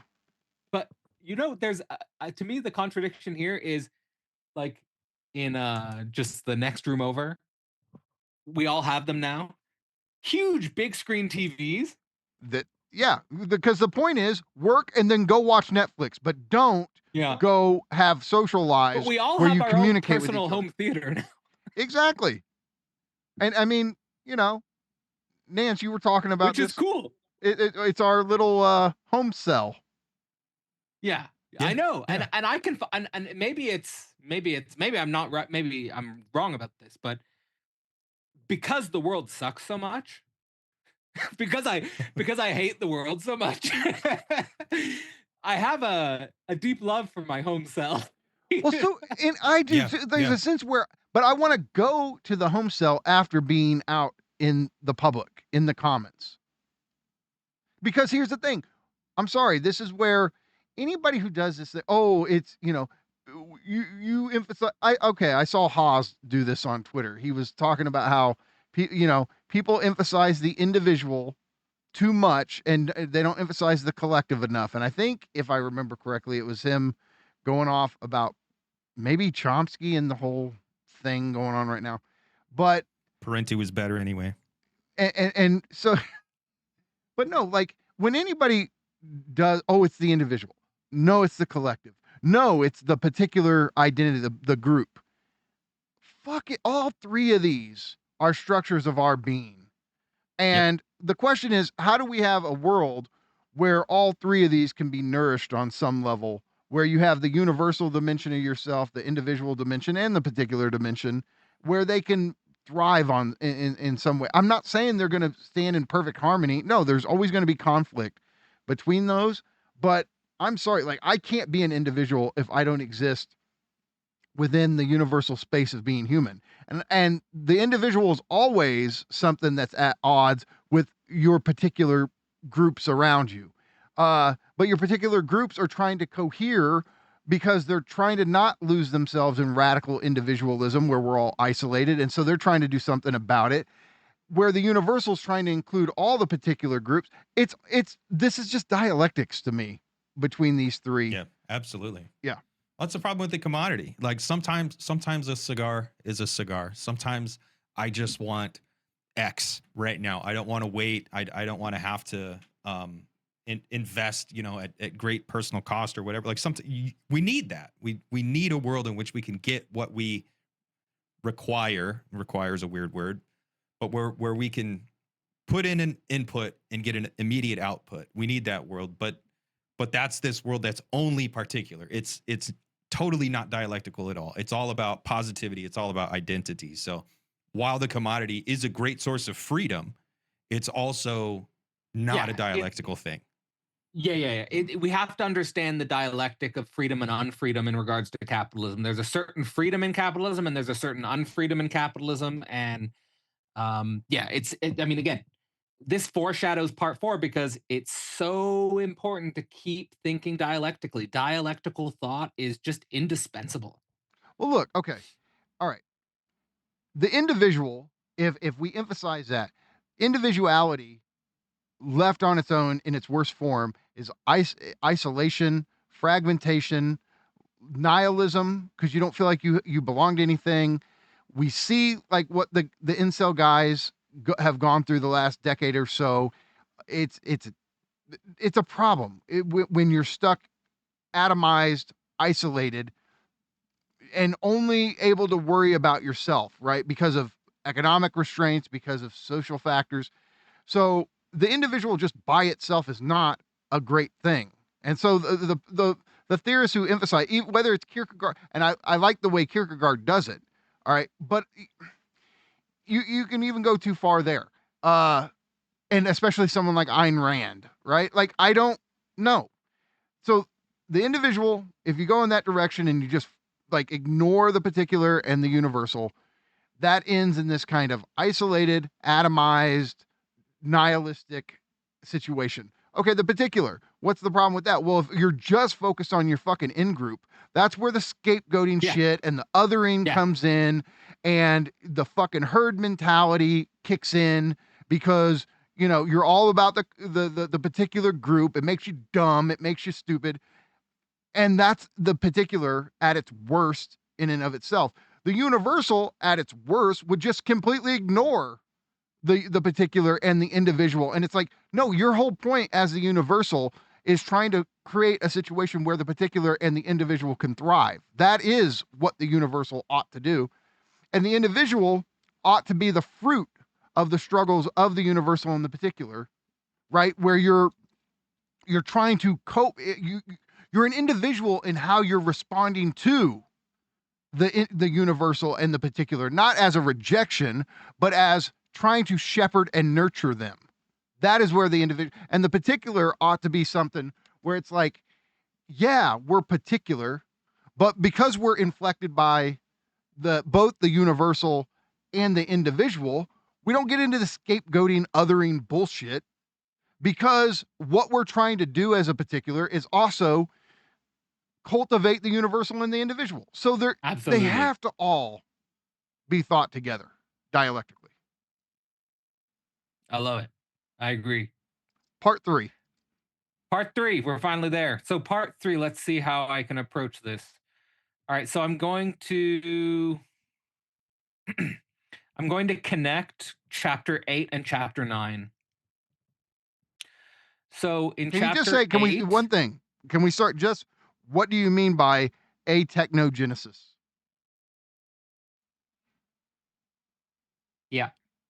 So I'll definitely highlight that. Okay.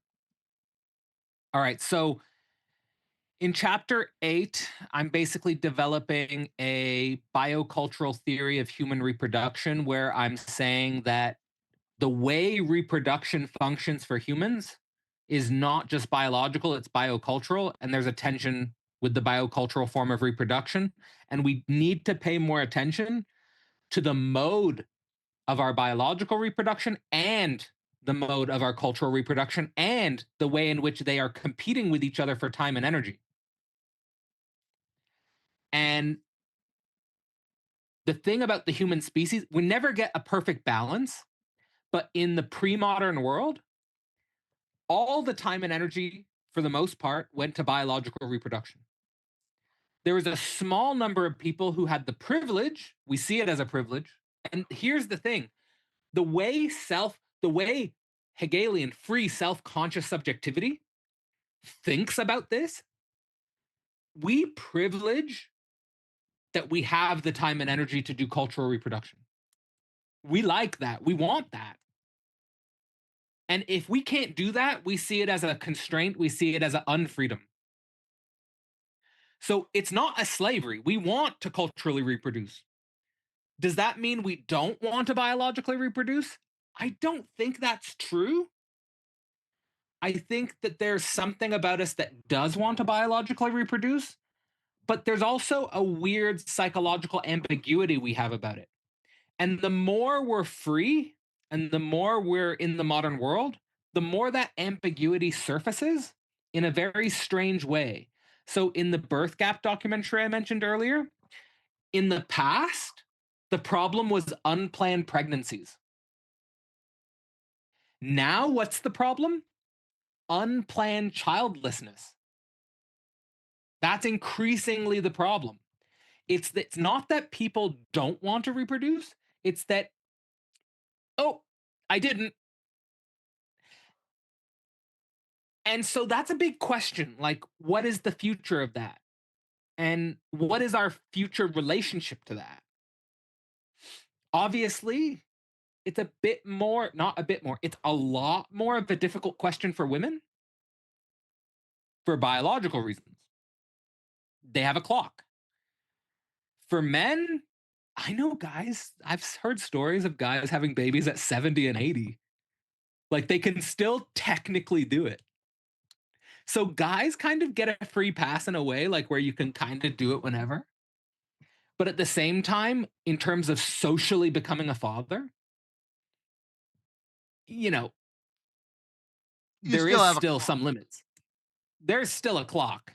Right. Because if you're having a kid Yeah. at 80, I don't know how long you're going to, like, you're not going to really Well, be. you're not going to be a father. You're going to Right. have a kid, but you're not going to be a father. Right. Yeah. So, okay. So anyway, just want to emphasize that there's a tension there. And I situate this tension in a specific spot. I use life history theory to argue that from our great apes to today and our human evolutionary history, when our lifespan increases, our sexual maturation and reproduction window also gets pushed back. So that's connected. The longer we live, the more we delay reproduction. And that's an evolutionary trend which is intensifying. So if you look at from even 200, 100 years ago, the average age in which a woman or a man would have children has been pushed back over a decade. So that's a significant shift, which we're still socially adapting to, and there's a lot of reactivity about that. The big question in the transhumanist speculative idea I have there is what happens if the transhumanists enable aging to 150? Like that we can live pretty well to 150, say. Like they have this idea of longevity escape velocity, which is that once we reach 150, we basically got immortality. Because they basically think if we can get to aging well to 150, then they think we'll be aging so slowly that and technology will be advancing so quickly that we'll basically be immortal. Like the horizon, like, and Kurzweil has this idea that right now we have the experience of the longer we've lived, the shorter we can expect to live in the future. Whereas the longevity escape velocity would be, this is the crazy psychological thing, the longer we've lived, the longer you still have to live. Because the horizon just keeps extending and extending and extending. Okay, so that's that Just idea. okay, and this is just a side note. I just got to add, like, this thing of like extending our lifetimes. It also, I mean, I don't know if that's a biblical curse, but I mean, because the Bible talks about back then they would, who's the oldest guy in the Bible? Methuselah? Methuselah. Yeah. What was he, 800 years old or something? And so at least it seemed to be a norm back then. And then the Bible talks about how 70 years old is the average lifespan. It's almost like, well, okay, I don't know if it's God's command or whatever, but we're going to go back to that old school shit too. So, yeah, I think personally, I mean, I don't know. Like, I'm not someone who has like, I certainly don't have suicidal tendencies in an actual way. I have like death thoughts and stuff like that. Like, but I think all humans do in some sense have death thoughts. But there's Dasein. I don't. Sorry, Dasein. Yeah, there's being towards death, right? I tend to the view that radical life extension is. I like the Nietzsche's idea that it's not about how long you live, but how intensely you live. Yeah, that's good. Yeah. And so I mean, unless like your there is intensity is something like that 2 could be years. nightmarish about living a very long period of time. I mean, what would you guys do? Like, I mean, this is a little thought. I mean, if you found out right now you're actually going to be on this planet, or you can biologically live for, let's say, 1,000 more years, what does that do to you existentially? Dude, I want to explore. It could be a nightmare. I want to It could be awesome. I don't know. We don't know. We're humans. Yeah, but all of us, look at you two, like both of you, like you're emphasizing, like the point is, if this becomes a technological reality, I mean, the existential weight this has, because a lot of people are going to go, that sounds absolutely fucking terrible. I wish I wasn't here to begin with. And then you have the other In the people world who we live in the today. Technological singularity people, but this is where the technological singularity people are just incomprehensibly juvenile. that they never actually think about the existential weight of what they're talking about. Okay, look, maybe this is a cliche, but I'm sorry. Do a lot of these guys? How do I say it without sound? Like it's gonna be insulting. I don't want it to be insulting, but it's gonna like a lot of these guys don't seem to be tapped in to a lot of everyday concrete material human shit. They're not in the muck like a lot of the rest of I us. think a lot of them come from I do agree with Catrone. I think a lot of it is bourgeois ideology. Mm-hmm. A lot of it is bourgeois. He says transhumanism is bourgeois ideology. Is bourgeois ideology. It's funny. It's funny. And it's funny to see it like that. Oh, look, I have It's the funny little to see scenario in my head all the time of Nick having to go work in a warehouse and try to get by on, what, $700 a week. Like, Right. and it's not out of me. It's just, okay, you intellectually know the reality, but feel the real of it. Take it in. But that's the effective strife. It has to be internal. It can't be external. I'm sure he has his pain points somewhere, but also, I'm not going to do any psychoanalysis of anyone, but like more shamanistic psychosis tendencies from what I've seen. I'm not talking about anyone specific, just tendencies I see in shamanistic and psychotic thinking. A lot of it is like a complete avoidance of something very painful. Like it comes from there. Like for me, neurotics are wrestling with pain in a different way. Well, like there's a guy, Max Valencic, who has written about psychotic accelerationism, and he's basically like thinking through Landian accelerationism as having a psychotic structure. So I would also tend to that view as well. That's my reading of it. It's more psychotic, and I have a very weird relationship with psychotic territory. Like I told you guys about, I collaborated with Alexander Bard back in the day, and I would treat his sort of like he's also shamanistic psychotic a little bit in my view. Which I don't like. He certainly self-identifies as shamanistic. I don't know if he self-identifies as psychotic, but I think he does see psychosis as a positive thing. So, yeah, I mean, that psychic universe, that psychic cartography, it's just very different from my dominant psychology. Because like I'm pretty neurotic. so am I. All right. So you wanted me to mention atechnogenesis. Yeah, let's get back to it. Okay, so key thing here I mentioned with cosmic evolution, you have abiogenesis to biogenesis, which is non-life to life. So the only thing I'm proposing here with atechnogenesis to technogenesis is basically the hypothesis would be that technology is not alive yet, but that it will be alive. And So we will have to count it as a life at some point. Yes, it will be life. So Kevin Kelly, do you guys know Kevin Kelly? He's a good technological singularity theorist. I think I've seen. He's also Kevin Kelly. He wrote a book called What Technology Wants. So it's about the desire of technology itself, which is a good book. That's one I should read. Kevin Kelly's a real thinker, and he's also the founder of Wired magazine. Yeah. Okay. Yeah. He's also a cybernetic thinker. Okay, so Kevin Kelly, he argues in What Technology Wants that technology is actually a new kingdom of life. You know how there are different kingdoms of life? Mm-hmm. And he argues that technology is an emergent new kingdom. And so if we think about it like that, I mean, I think what I'm saying is a bit more radical because I'm basically saying atechnogenesis to technogenesis is equivalent to an event like the birth of life on Earth.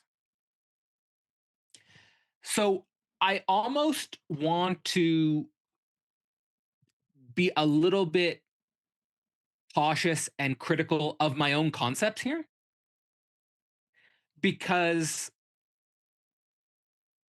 maybe I'm just pointing in a direction based on a historical metaphor that it could require a different way of thinking, but it could just be a cosmic evolutionary thing, and it's the right way of thinking about it. I don't know. But the point is that I'm trying to point towards a process in which biocultural beings are the very mechanism by which technology comes to life. And I think that this is reflected in our science fiction. It's reflected in our modern psychology. Like, we have these stories about, like, Ex Machina. Yeah. Like, where we have these stories about our ambiguity and our psychological turmoil about this role. Like, I think, Mikey, you shared a short about from Ex Machina where one of the characters is basically saying this. Like, he's talking about how I have, like, in whatever how many years people will look back, the future intelligences will look back on us and the way we look back on the primates from whatever. Right. So it's basically a scientific evolutionary attempt to articulate and theorize about what this might mean, whether you think about it evolutionarily or cosmically or whatever. Well, I mean, look, the famous ending of Terminator 2 gets at this, where you're like, by the end, he you know, I can't cry, but I know why you do. He's already taken a step towards, like, at the end, do we want to say that he's alive on some level? You know, I think science fiction has long been getting, like, the threshold is like, when does the machine get counted as a life? I mean, I, Robot with Will Smith does this. Daryl does this. Short Circuit. Spielberg's AI does this. We're like, what we can say for sure in our current, what we know about our species is that our speculative cognition is certainly attracted to this weird border between life and non-life and technology. Mhm. And so that space is kind of the space where you might anticipate something actually happening where, oop, it happened. Oh shit, it happened. And the weird thing about humans, right? Like, I always use the example of the internet. Like, where before the internet became a mainstream thing, it was like, just not a part of life at all. And then when it emerged and became dominant, it was like, oh, it's always been like that. Like, we just take it up, and it's always, and it could be a similar thing with atechnogenesis to technogenesis, where all of a sudden there's technological life and there's a new ecology, there's a new kingdom of life. And we're like, oh, yeah, yeah, yeah, yeah. Yeah. So it's, Right. we treat I mean, it I like think that's the way it's Nick, over on X last week, Nick was very giddy over this whole thing with Moltbook. Nance, I don't think you're not as giddy, but I think for a minute Nick was like, "Oh God, they're alive, whatever, or they're autonomous or whatever." I don't think that's what happened in this scenario, but Nance, I mean, look at Conway's game of life. Look at like, what is life? Motility, reproduction, and metabolism. Like, life is already like a difficult word, but it's also one of those things where the overwhelming majority of the time, the average everyday person knows what they mean when they use the word without really knowing exhaustively what they mean by it. So it's like life Heideggerian is just gene. kind of They have background familiarity with it Yeah. good enough to know how to use it properly. Yeah, life. It's this thing, but I am far more fascinated by cellular automata than I am with LLMs and Moltbook, because there's these fascinating deep structures that come out of Conway's game of life.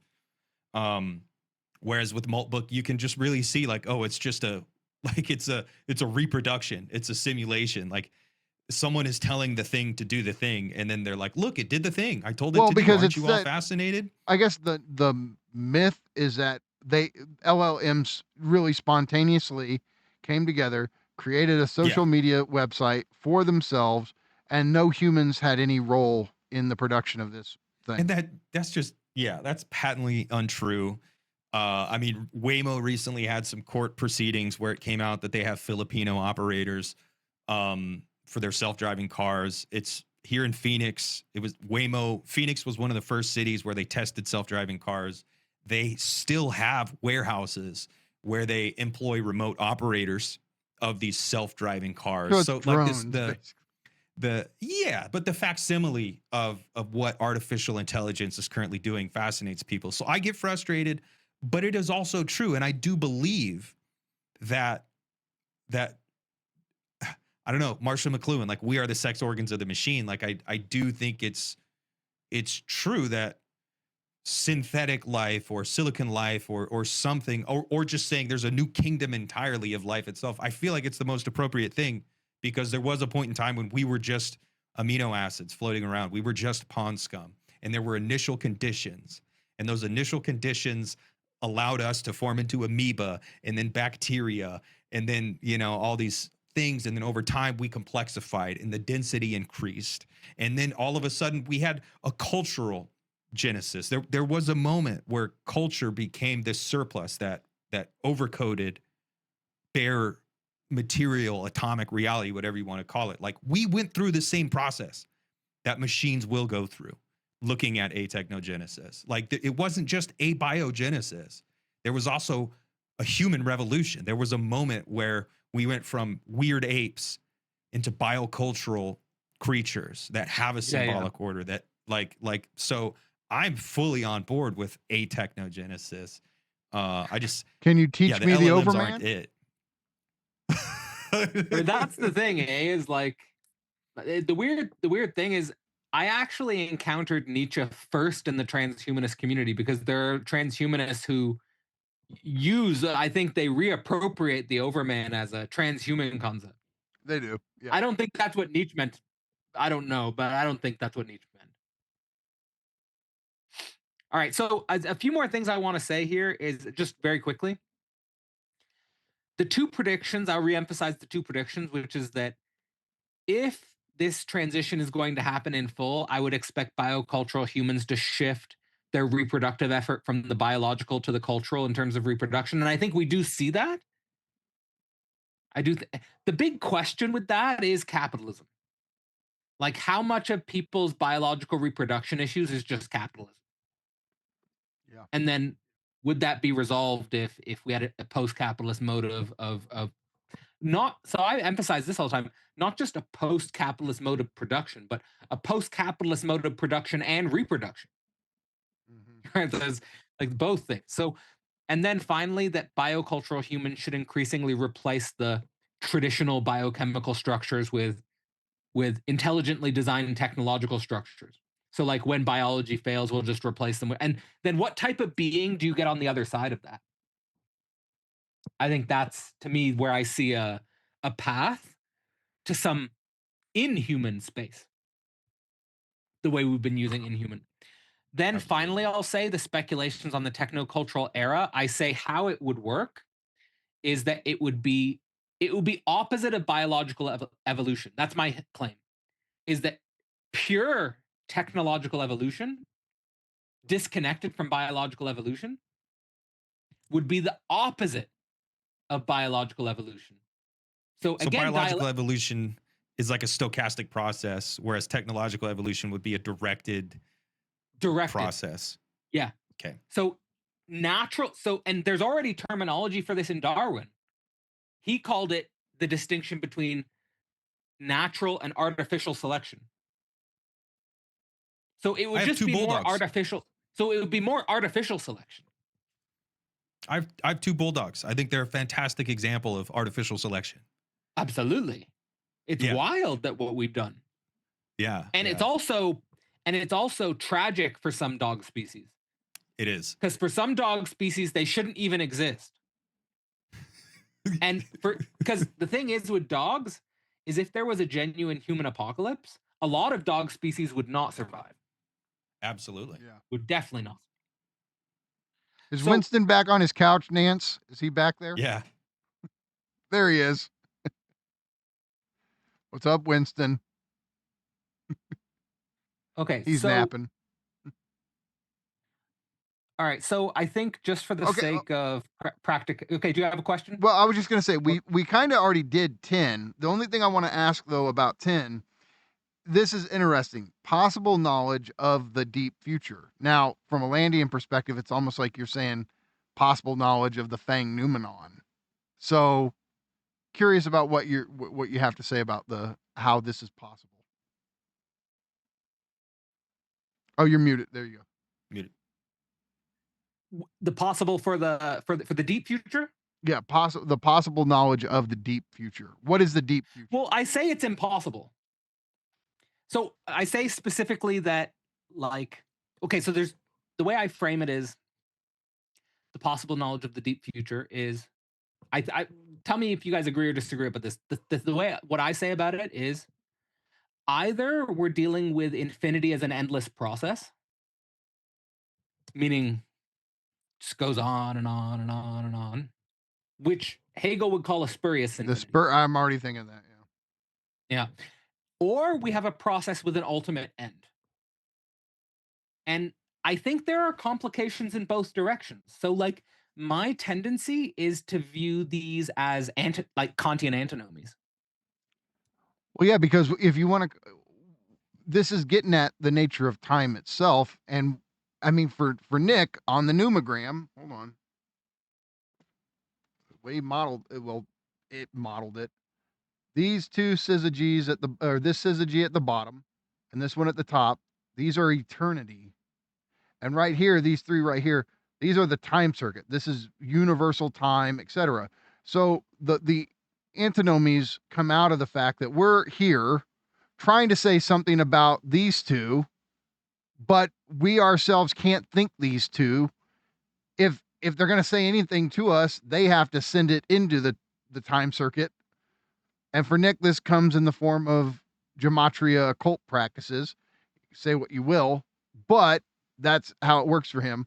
Point is, though, there's a Kantian dimension to this. Like, and this is why Nick tells me, he's like, okay, you're always doing this Kantian thing with me, and he understands why, because Kant was super important to him and still is.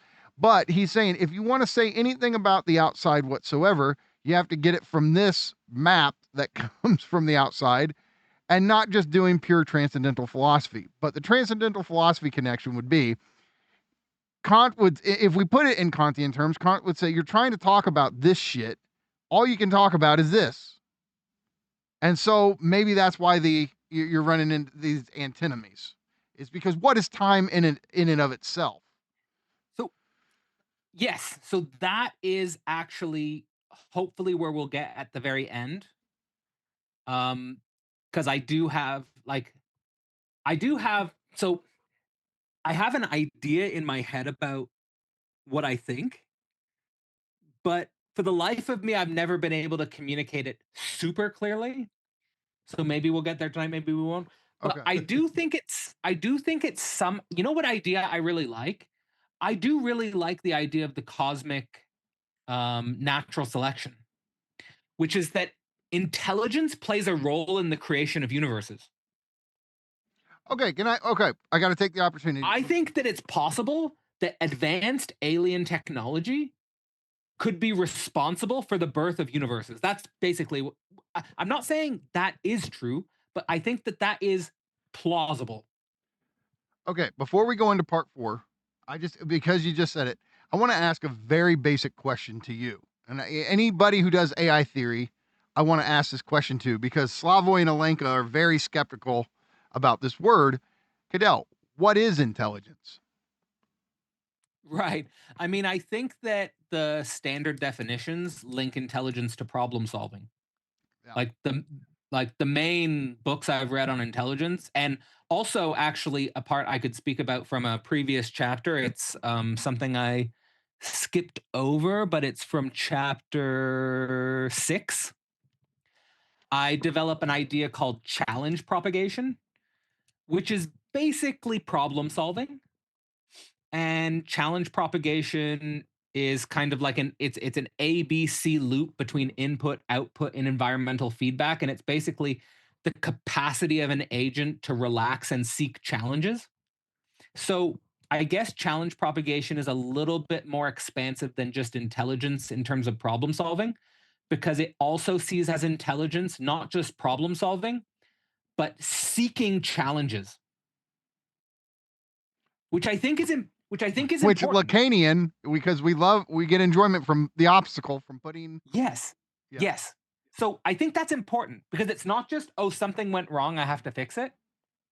It's also, I'm bored, I want to do something cool and challenging. Exactly. Giving ourselves too much trouble, as Lacan puts it. Yeah. That's great. I Okay. love that. Okay, so I say a little bit about chapter 10. I won't go too quickly about it. Basically, there's the expansion, there's the compression. The expansion is basically the planet to the multi-galactical. And Kurzweil's crazy here. Like, Kurzweil thinks intelligence will just become, like, the whole universe will become fully intelligent. Like, intelligence will just, like, all of intelligence will be infused in all substance. Like cosmic super intelligence. Yeah, it's like, it would be like, imagine the universe, and here, even Kurzweil gets even crazier. He thinks that intelligence will infuse all cosmic substance and stop heat death. So, like, the tendency of the Damn. universe to go to heat I death, don't remember him saying he really thinks we're going to stop heat death. he thinks we'll stop heat death. Read in The Singularity is Near. It's a subsection that's called When the Universe Wakes Up. Okay. So he thinks cosmic whole universe as intelligent will reverse heat death. I mean, what I like about it is that he's crazy. Oh, it's definitely a take. Yeah, it's definitely a take. So I like it. But then the opposite direction is you go from what I really wanted to talk about is the 3 different scenarios of compression. So the first is transcension, which is technological life transcends our physical universe through inner space, so going the opposite way of expansion. Replication, technological life functions as a mechanism for universe replication. And then cosmic net. Cosmic net is a cool idea. Cosmic net is technological life forms. To get this, I want to get you guys' opinions on this. Or if you've ever heard about this before. Technological life forms form an integrated network with other technological nodes, but not through expansion. Like, they don't physically go to other planets. It's that we reach a certain level of technological development where we, as it were, crack the universe. Like crack space-time. Well, couldn't we? I mean, isn't the possibility it's already cracked with black holes? But that's why wormholes. Wormholes demonstrate that could be true. Like, if because wormholes, space and time are like missing.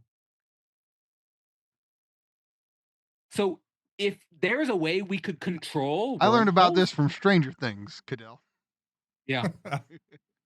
This is where we learn our physics. Yeah.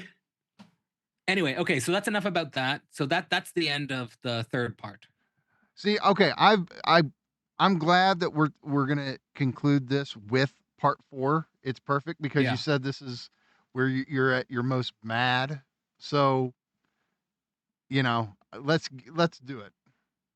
Yeah, well, it's also where I'm basically trying to. I think I'm trying to innovate with Žižekian philosophy here. Okay, hold on. I want to say something right now because I was going to save this, but I'll say it right now because you just said that. Okay, this is where Slavoj starts to really influence you and the Hegelian.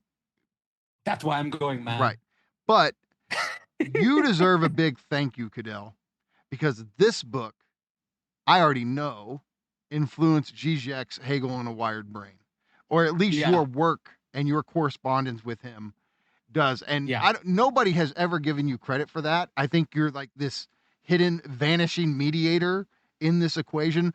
But Hegel and a Wired Brain is easily my favorite of Žižek's later works. And I mean, somebody could say, well, it's best one since Absolute Recoil is probably Sex and the Failed Absolute. Okay. My favorite is Hegel and a Wired Brain, and I don't believe that book would exist without Global Brain Singularity and you corresponding with Slavoj. Because, I mean, Global Brain Singularity, which could be called like a Hegelian theory of the global brain, Hegel and a Wired Brain. Yeah. Like, come on. I think we're just a bit opposites here. That I came at the technological singularity and then came to Hegel, whereas Žižek is, of course, like the best Hegelian of our era, and he's thinking singularity with Hegel. So I think it's just the opposites. But I'm telling you, you deserve some flowers, some roses for really inspiring Slavoj to write that book. He quotes you in it. Yeah. You're in it. So I mean, it's not like I'm pulling this out of my ass. Like you influence this. So you deserve props for that. Yeah. Well, well, didn't he also say that he's a little bit disappointed in that book? I think you said that. I think. Is he? I don't remember saying that. Okay. Well, I think to me what I like about Hegel and a Wired Brain is that he points out that the technological singularity theorists are trying to close the gap of desire. Mhm. Like they're trying to close the gap in a way that Which is the is actually foreclosure of feminine. negativity. Yeah, it's a foreclosure of negativity, absolutely. And that any notion of technological singularity that we have to think through, it has to be inclusive of this gap. And so I think that that is also something that's very relevant to part 4 of Global Brain Singularity, because I'm trying to think technological singularity inclusive of what I'm calling non-monism, or the negative one, or let's say, yeah, keep the fucking gap. Yeah. Keep the fucking gap. But that gap is the threat to capital. So capital does not want to keep this gap. Just be happy little fucking machines. Enjoy your fucking task and don't expect anything fucking more and don't want more. I've given you the best possible life, so enjoy and shut the fuck up. That's why in this work, I'm capitalism is a problematic aspect of it. Like, we have to think political economy. I was trying to think commons. I was trying to think international coordination. It's fundamental. If we don't think that, it's a big mistake. It's a big blind spot. And yeah, most people in the singularity community don't think it. And someone like Kurzweil just simply identifies with neoliberalism. No, but I'm telling your work, the reason I love it is the reason I love Nick's work. Is Nick's, like, you cannot think this stuff outside of the context of capitalism, outside of the context of modern industrialization, and same with you. It's this rich philosophical background that both you and he have, even though it's different philosophical background, but it still comes from this continental tradition. And it just, if somebody's going to do AI theory, they need this. I'm sorry. Look, here's the deep unity with me and land. For me, and I still have to do research on this. This is what, if I was doing research on land, this is what I would do. If I was interested in doing research on land, I'm interested in his Kantianism, and I'm interested in his Protestantism. And also his Protestantism.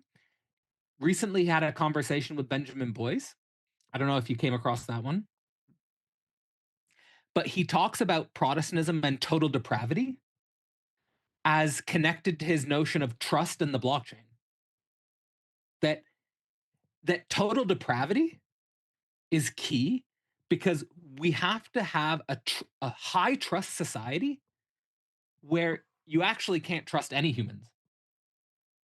Yeah. Like, we're all fucking gone. We're all we're all gone. So, well, look, here's the thing. I can tell you this. In the new version of my book, I do comment on this Žižek's Christian atheism versus Land's Gnostic Calvinism. Obviously, work needs to be done on that. Am I going to sit around and do it? No. So have fun, Cadell. I don't know how far I want to go down that rabbit hole, but if I was to do it, that's what I would do. Okay. Okay. So chapter 11 is so it, again, I say that part 4 is about non-monism. And so the chapter 11, it opens with the non-monist framework. And it's basically arguing that, so I'm basically trying to develop a metaphysics that is built around the negative one. So it's like a negation of a negation logic where you have, say, a Platonic view would be there is a one, right? So Plato would say there is a one. Then a Deleuzian would say there is no one, right? But for Deleuze, what does that mean? It means there's positive multiplicity. So there is no one. So Plato, there is a one. Deleuze, there is no one. There's a positive multiplicity. What I'm saying is there is a non-one. There is a negative one. And that is what we call. By that, hold on, let me just so I feel like I want to say one thing, okay. because I'm really proud of this innovation, because I think this is my contribution to Žižekian theory. We all know Žižek says there is no big other, and we all know that Lacan says there is no sexual relation. But I think what's underdeveloped is there is a non-other. That's underdeveloped. And that's what I'm interested in. There is a non-other, or really in Lacanian terms, flesh it out. What does is that mean? What is the non-other? The non-other is, so the way I think about this is with, like, to me, this is essential for intimate relationships. To me, intimate relationships are governed by the inexistence of the other. Like Lacan says about love, right? Like, what is love for Lacan? Love is giving what you do not have to someone who doesn't want it. Right? Okay, Like, so but for somebody who doesn't know what does that mean for you? How do you interpret that statement? Okay, so let me just give practical examples, then theoretical. Because if you want the theoretical conceptual stuff, just read the fucking book. Okay, so, but in terms of what it means for me intimately, say my baby's crying and it's just crying. There's nothing I can do. Nothing I could do works. Milk, a soother, rocking, nothing. But nevertheless, I'm there. Nevertheless, I'm there. You're trying. I'm just, I'm, am I trying?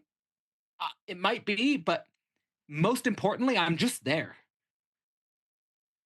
Even Žižek said this to me in our Christian atheism talk.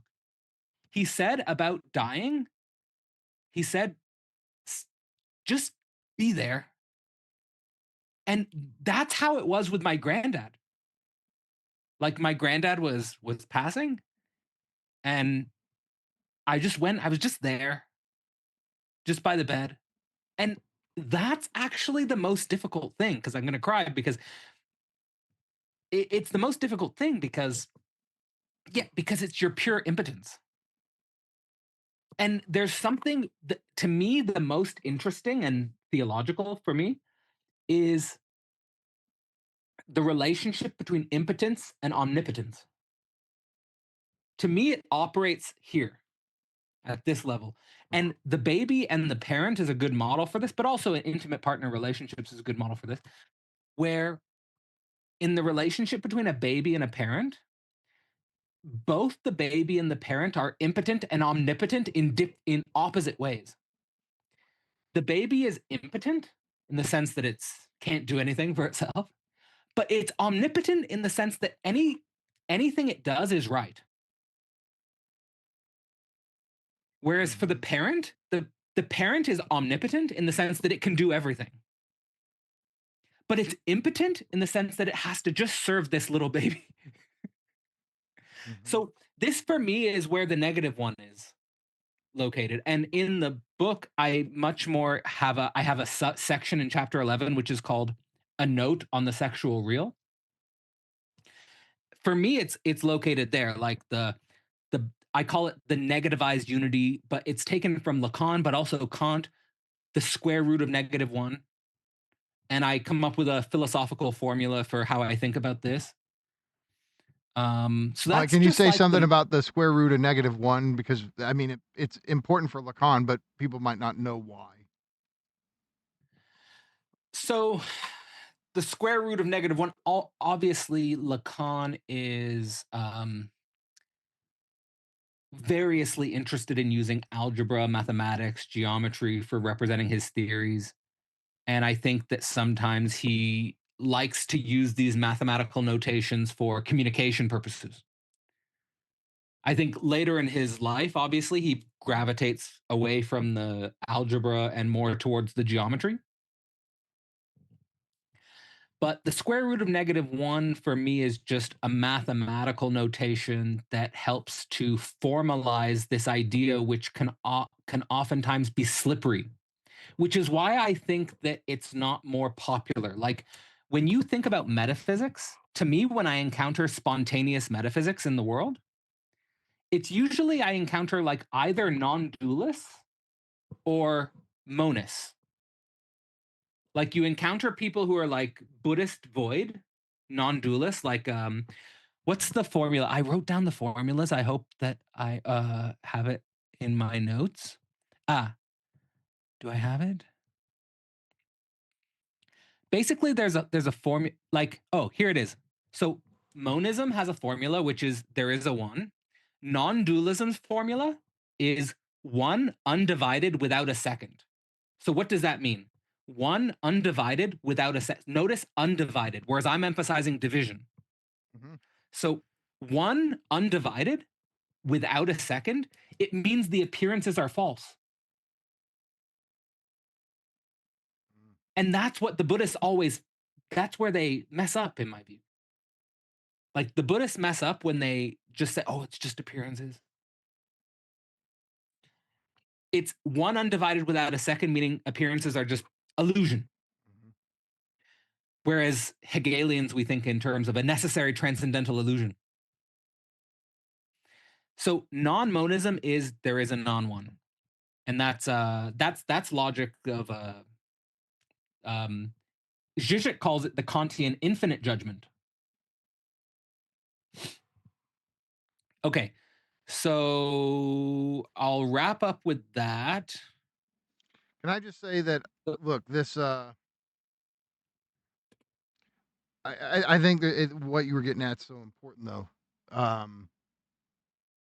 Yeah, and it's been expressed in a lot of ways in pop culture. Look, there's a song by Bobby Womack called "Nobody Wants You When You're Down and Out."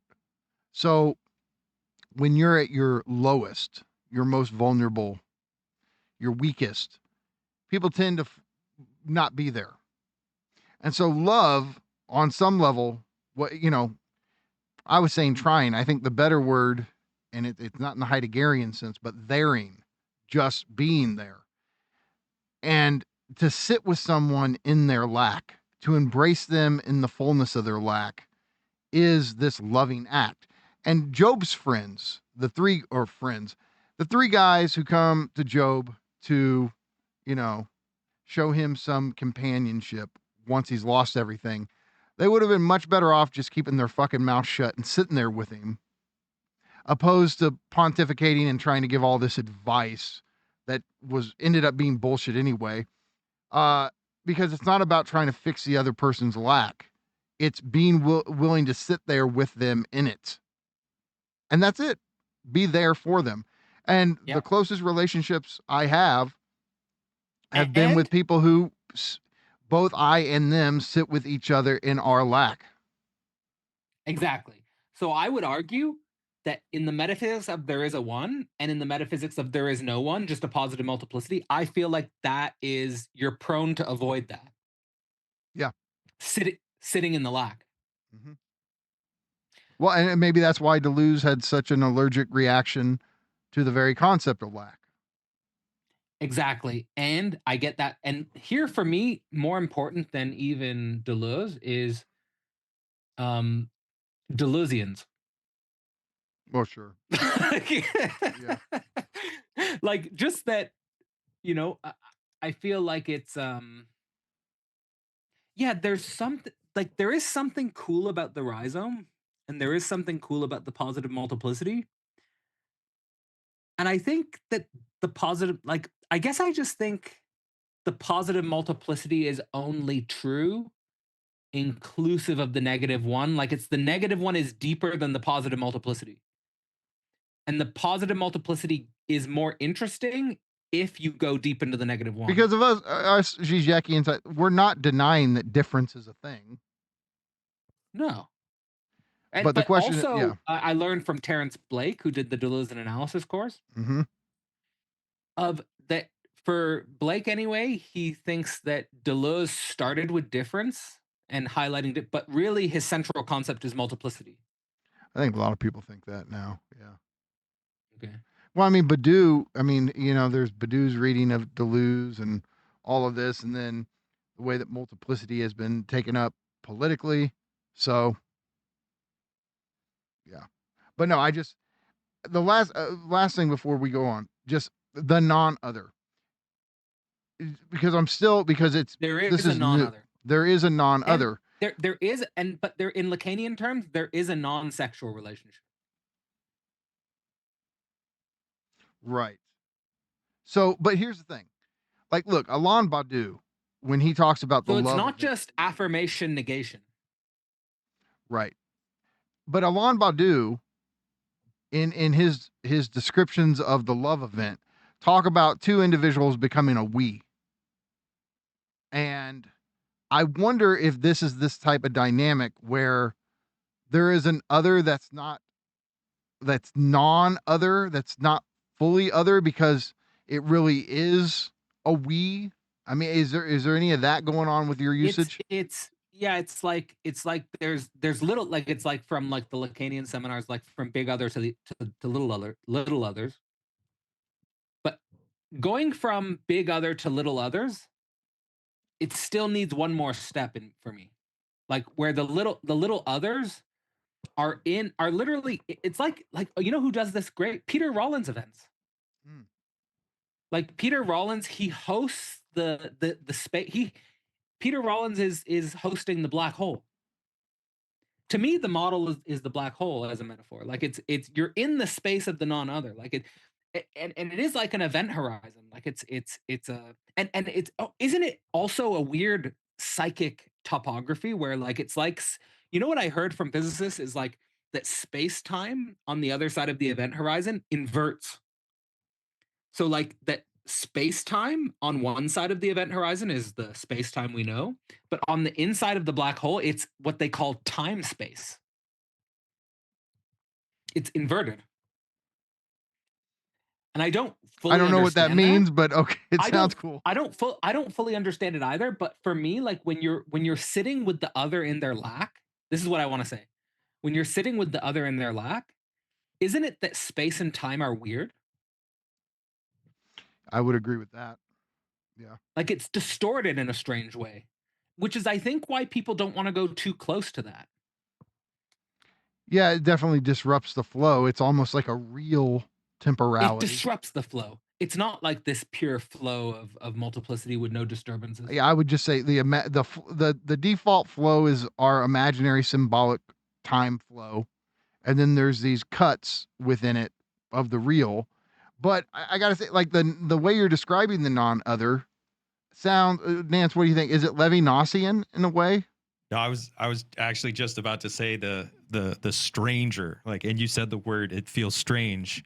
And I think that's precisely it. It estranges you from your average everyday temporal flow or this kind of symbolic flow of this world that you're comfortable with, and it places you in a strange relationship to yourself by way of the other. So it's this total estrangement.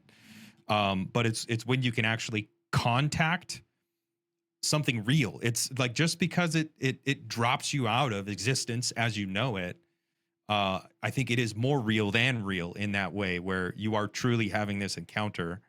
It is truly strange, but it's where you come into it's where you come into yourself. It's in that moment. So it is a non-relation to say that it's like this positive nothing. Right. It's a non-relation because we are non-other. So, okay, Cadell, the way I'm thinking And about what's it. key here, just a sec, what's key here is, I don't know how many if you encounter these people as much as I do, but people who emphasize relational ontology, for me, relational ontology is missing this dimension. Like they emphasize, but I guess it's too Deleuzian. Like they emphasize the relation, the positive relation and importance of relationships, but they don't emphasize this relation that's operating in the very space of non-relation. Well, because negativity is at the heart of that. So look, I mean, Yeah. part of the thing I talked to Todd about this recently. I was like, look, one of my issues I think that there's a confusion when Lacan uses other with a capital O. Typically, yeah, it means the big other, which has something to do with the symbolic order. Even if we don't want to fully identify them, the big other has to do with the symbolic order. Little other, obviously, it's alter egos, other human beings as egos. But there's this third type of otherness that gets confused with symbolic otherness, which is real otherness, which has to do with the fact that there are moments that something ruptures our egoic identifications or disidentifications and makes us realize, oh, there's a surplus of being, so to speak, in the other, that they're not reducible to these positive characteristics that they wear almost like a costume or a mask. And basically, the other has an unconscious. And to me, that's the real otherness of the other. And I almost feel like that's what you mean by non-other. Is this on the right track for you? What are you saying, that the non-other requires a more Well, it's clarifying the black hole definition, in the or other. It's the black hole sorry. that is the other. That the other's desire is ultimately a big question forever. Like I think both in the example of the crying baby and the dying grandpa, I think it's just a black hole. Mm-hmm. And I think that's their real subjectivity as opposed to their identity. Yeah, exactly. Okay. Yeah, it's close to the real of subjectivity. Exactly. And so And for me, I would. that is the real of subjectivity. That is the real of subjectivity. Yeah. And it's basically the dimension of their existence that's singular. And because it's singular, it can't be incorporated into our imaginary symbolic coordinates, and yet it's there. I'm trying to think. So here's key. You said it's singular. I'm trying to think singularity. Inclusive of all observers. That's where I'm trying to go. That's good. I like I'm not. Chapter 4 might end up being my favorite. Part 4? Part 4, yeah. Yeah. Well, part 4 is ultimately of the most philosophical interest to you. Mm-hmm. I mean, that is where, like, it's just, I honestly think that there's dense craziness in part 4 that I need to pull it out somehow. You ever feel what you put on the page is more than you explicitly understand, and you're like, you yourself are trying to interpret, like, what did I do here? Absolutely it is. Yeah. Yeah, those are some of the only papers I've written that are like that. Yeah, and what's great is you have this encounter where you're like, something in me more than me wrote this. I'm stuck here trying to figure out what happened. Yeah. That's great. So in a way, I'm not disappointed that I didn't have a big readership for it, because I can't even read it. Yeah. But I think that's cool. I like it. Yeah, it was a crazy space. So chapter 12? Chapter 12 is kind of my fuck you to the big history community. Okay. What's a classic text without a big fuck you at some point? It's not too it's not too direct like that, but in a way, like, what I say, it's the fuck you to the big history community. It's the paper I wrote where the big history community resisted publishing my work. Really? Okay. The big history community, they would publish my work, they liked me. But then as soon as I started getting into this stuff, they were like, we can't publish this. I was like, okay, the fuck you guys. So but Okay, I so yeah, actually saw- but see, at the level of like the names of the sections, that it doesn't come out. So how is that? How is this a big fuck you to them? well, one, I'm saying that big history is a meta language, and there is no meta language. So, it's fraudulent. Like, you're just a meta. Like, in other words, I'm saying to the big history community, and this is why they wouldn't publish my work. I'm saying to the big history community, you're not thinking, actually. You're not, and I demonstrate in the paper why they're not thinking and where thinking would happen. So it makes sense that they would not publish it. So, okay, let me give the example from this paper that I'm most that I like the most. It's about observer positionality in big history. So remember, I'm thinking about the observer inclusive of singularity. Mm-hmm. So big history has a basic external cognition of the history of the universe. So, for example, they come up with these important thresholds. Here are the important thresholds: the origin of the universe, the first stars and galaxies, the formation of chemical elements, the formation of the Earth and the solar system, the emergence of life, the emergence of humanity, the transition to agriculture, the modern industrial revolution. Okay, that's big history. Now, this is the crucial distinction I make. It rests on the distinction of absolute as substance, but also subject. Think about the relationship between the observer and the event in regards to this big history thresholds. For the origin of the universe, what is the subjective correlate? It's the cosmologist. The cosmologist is external to the birth of the universe, obviously. The cosmologist was not there at the birth of the universe. He's external to it. What is the correlate of the first stars and galaxies? It's the astronomer. The astronomer is external to the formation of the first stars and galaxies, obviously. What is the correlate to the emergence of life? It's the biologist. But the biologist is also external to the emergence of life. Okay, we get the point. Next example, observer event. What is the relationship between the agricultural revolution and subjectivity? It's ancient subjectivity. Ancient subjectivity was itself involved in the agricultural revolution. Ancient subjectivity was itself the agent of the agricultural revolution. The industrial revolution's correlate was modern subjectivity. And the crucial thing, the future complexity threshold that big history talks about, and which we're talking about in Global Brain Singularity, it directly involves us as subjects.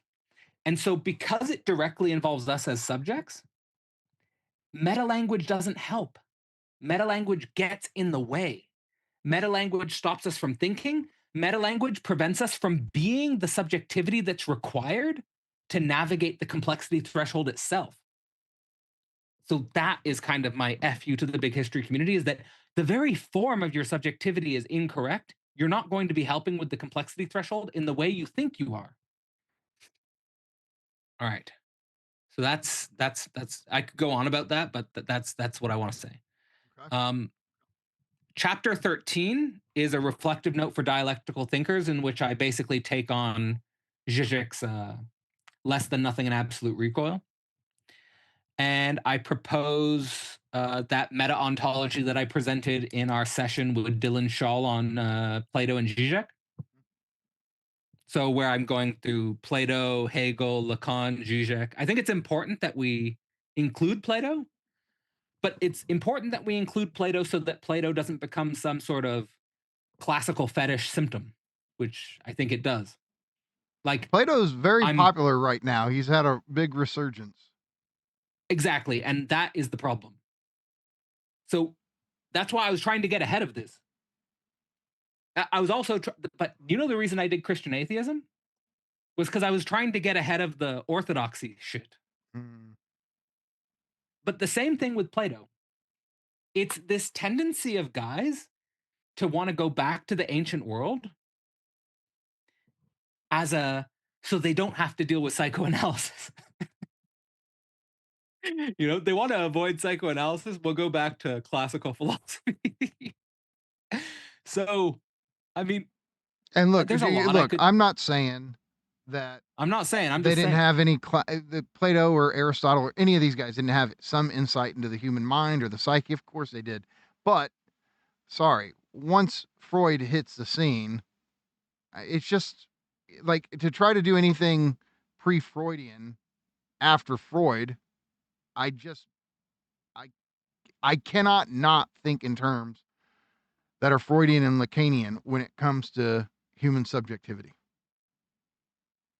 Yeah, I mean, for me, it's I have the exact same view. I wrote about it in the article I wrote for the Introduction to Lacan Month with McGowan, that there's a discontinuity between pre-Freudian and Freudian psychology, and that just is what it is, and we have to wrestle with that.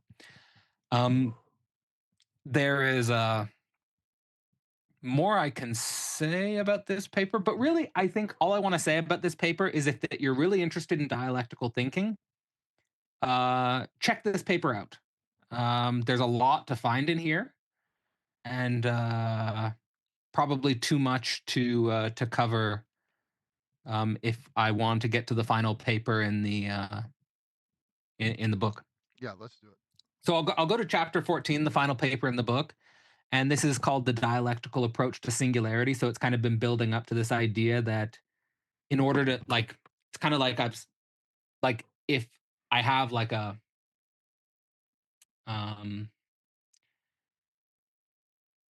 reader who's given me their time, they will have been convinced to this point that I have covered enough angles to the technological singularity that this argument for the dialectical approach to singularity is necessary. And basically what I'm trying to do here is include, let's say, okay, let's just go basics. I'm trying to include the fundamentals of Hegel and Lacan in thinking about how we approach singularity itself. So, for example, Hegel's model of the abstract. So, of course, we know it's not thesis, antithesis, synthesis. It's abstract, negative, concrete, but also abstract, negative, concrete can be connected to imaginary, symbolic, and real. If we connect abstract, negative, concrete to imaginary, symbolic, and real, I have some pretty interesting models here where if you complexify these triads, I even think you get like these different models. I come up with these complex models of structural transformations that come out of these repeating triads. And here with Hegel and Lacan, what unifies them both is that they're both thinkers of subjectivity. So they're interested in the very way in which subjectivity is moving. They're interested in the very way that subjectivity is moving. So by including the abstract, negative, concrete, as well as the imaginary, symbolic, and real, we actually get an interesting motion that's inclusive of the gap of the negativity where we don't close, where we can approach, let's say,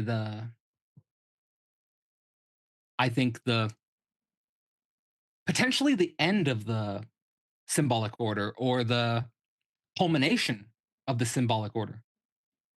Because is the symbolic order in itself going to exist forever? And that's a big question.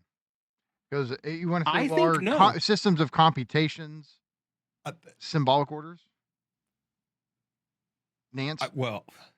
I think, seen from our perspective, no, they're not a symbolic order, because I think the symbolic order is a triad with the real and the imaginary.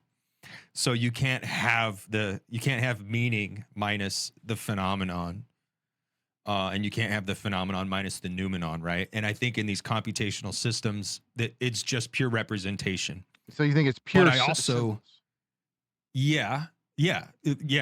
But I also do. I think maybe if some type of subject emerges in this new substrate, then it could potentially be the closure of our symbolic order, where a new tension arises and becomes the new subject of history. I mean, isn't the subject of computation the glitch?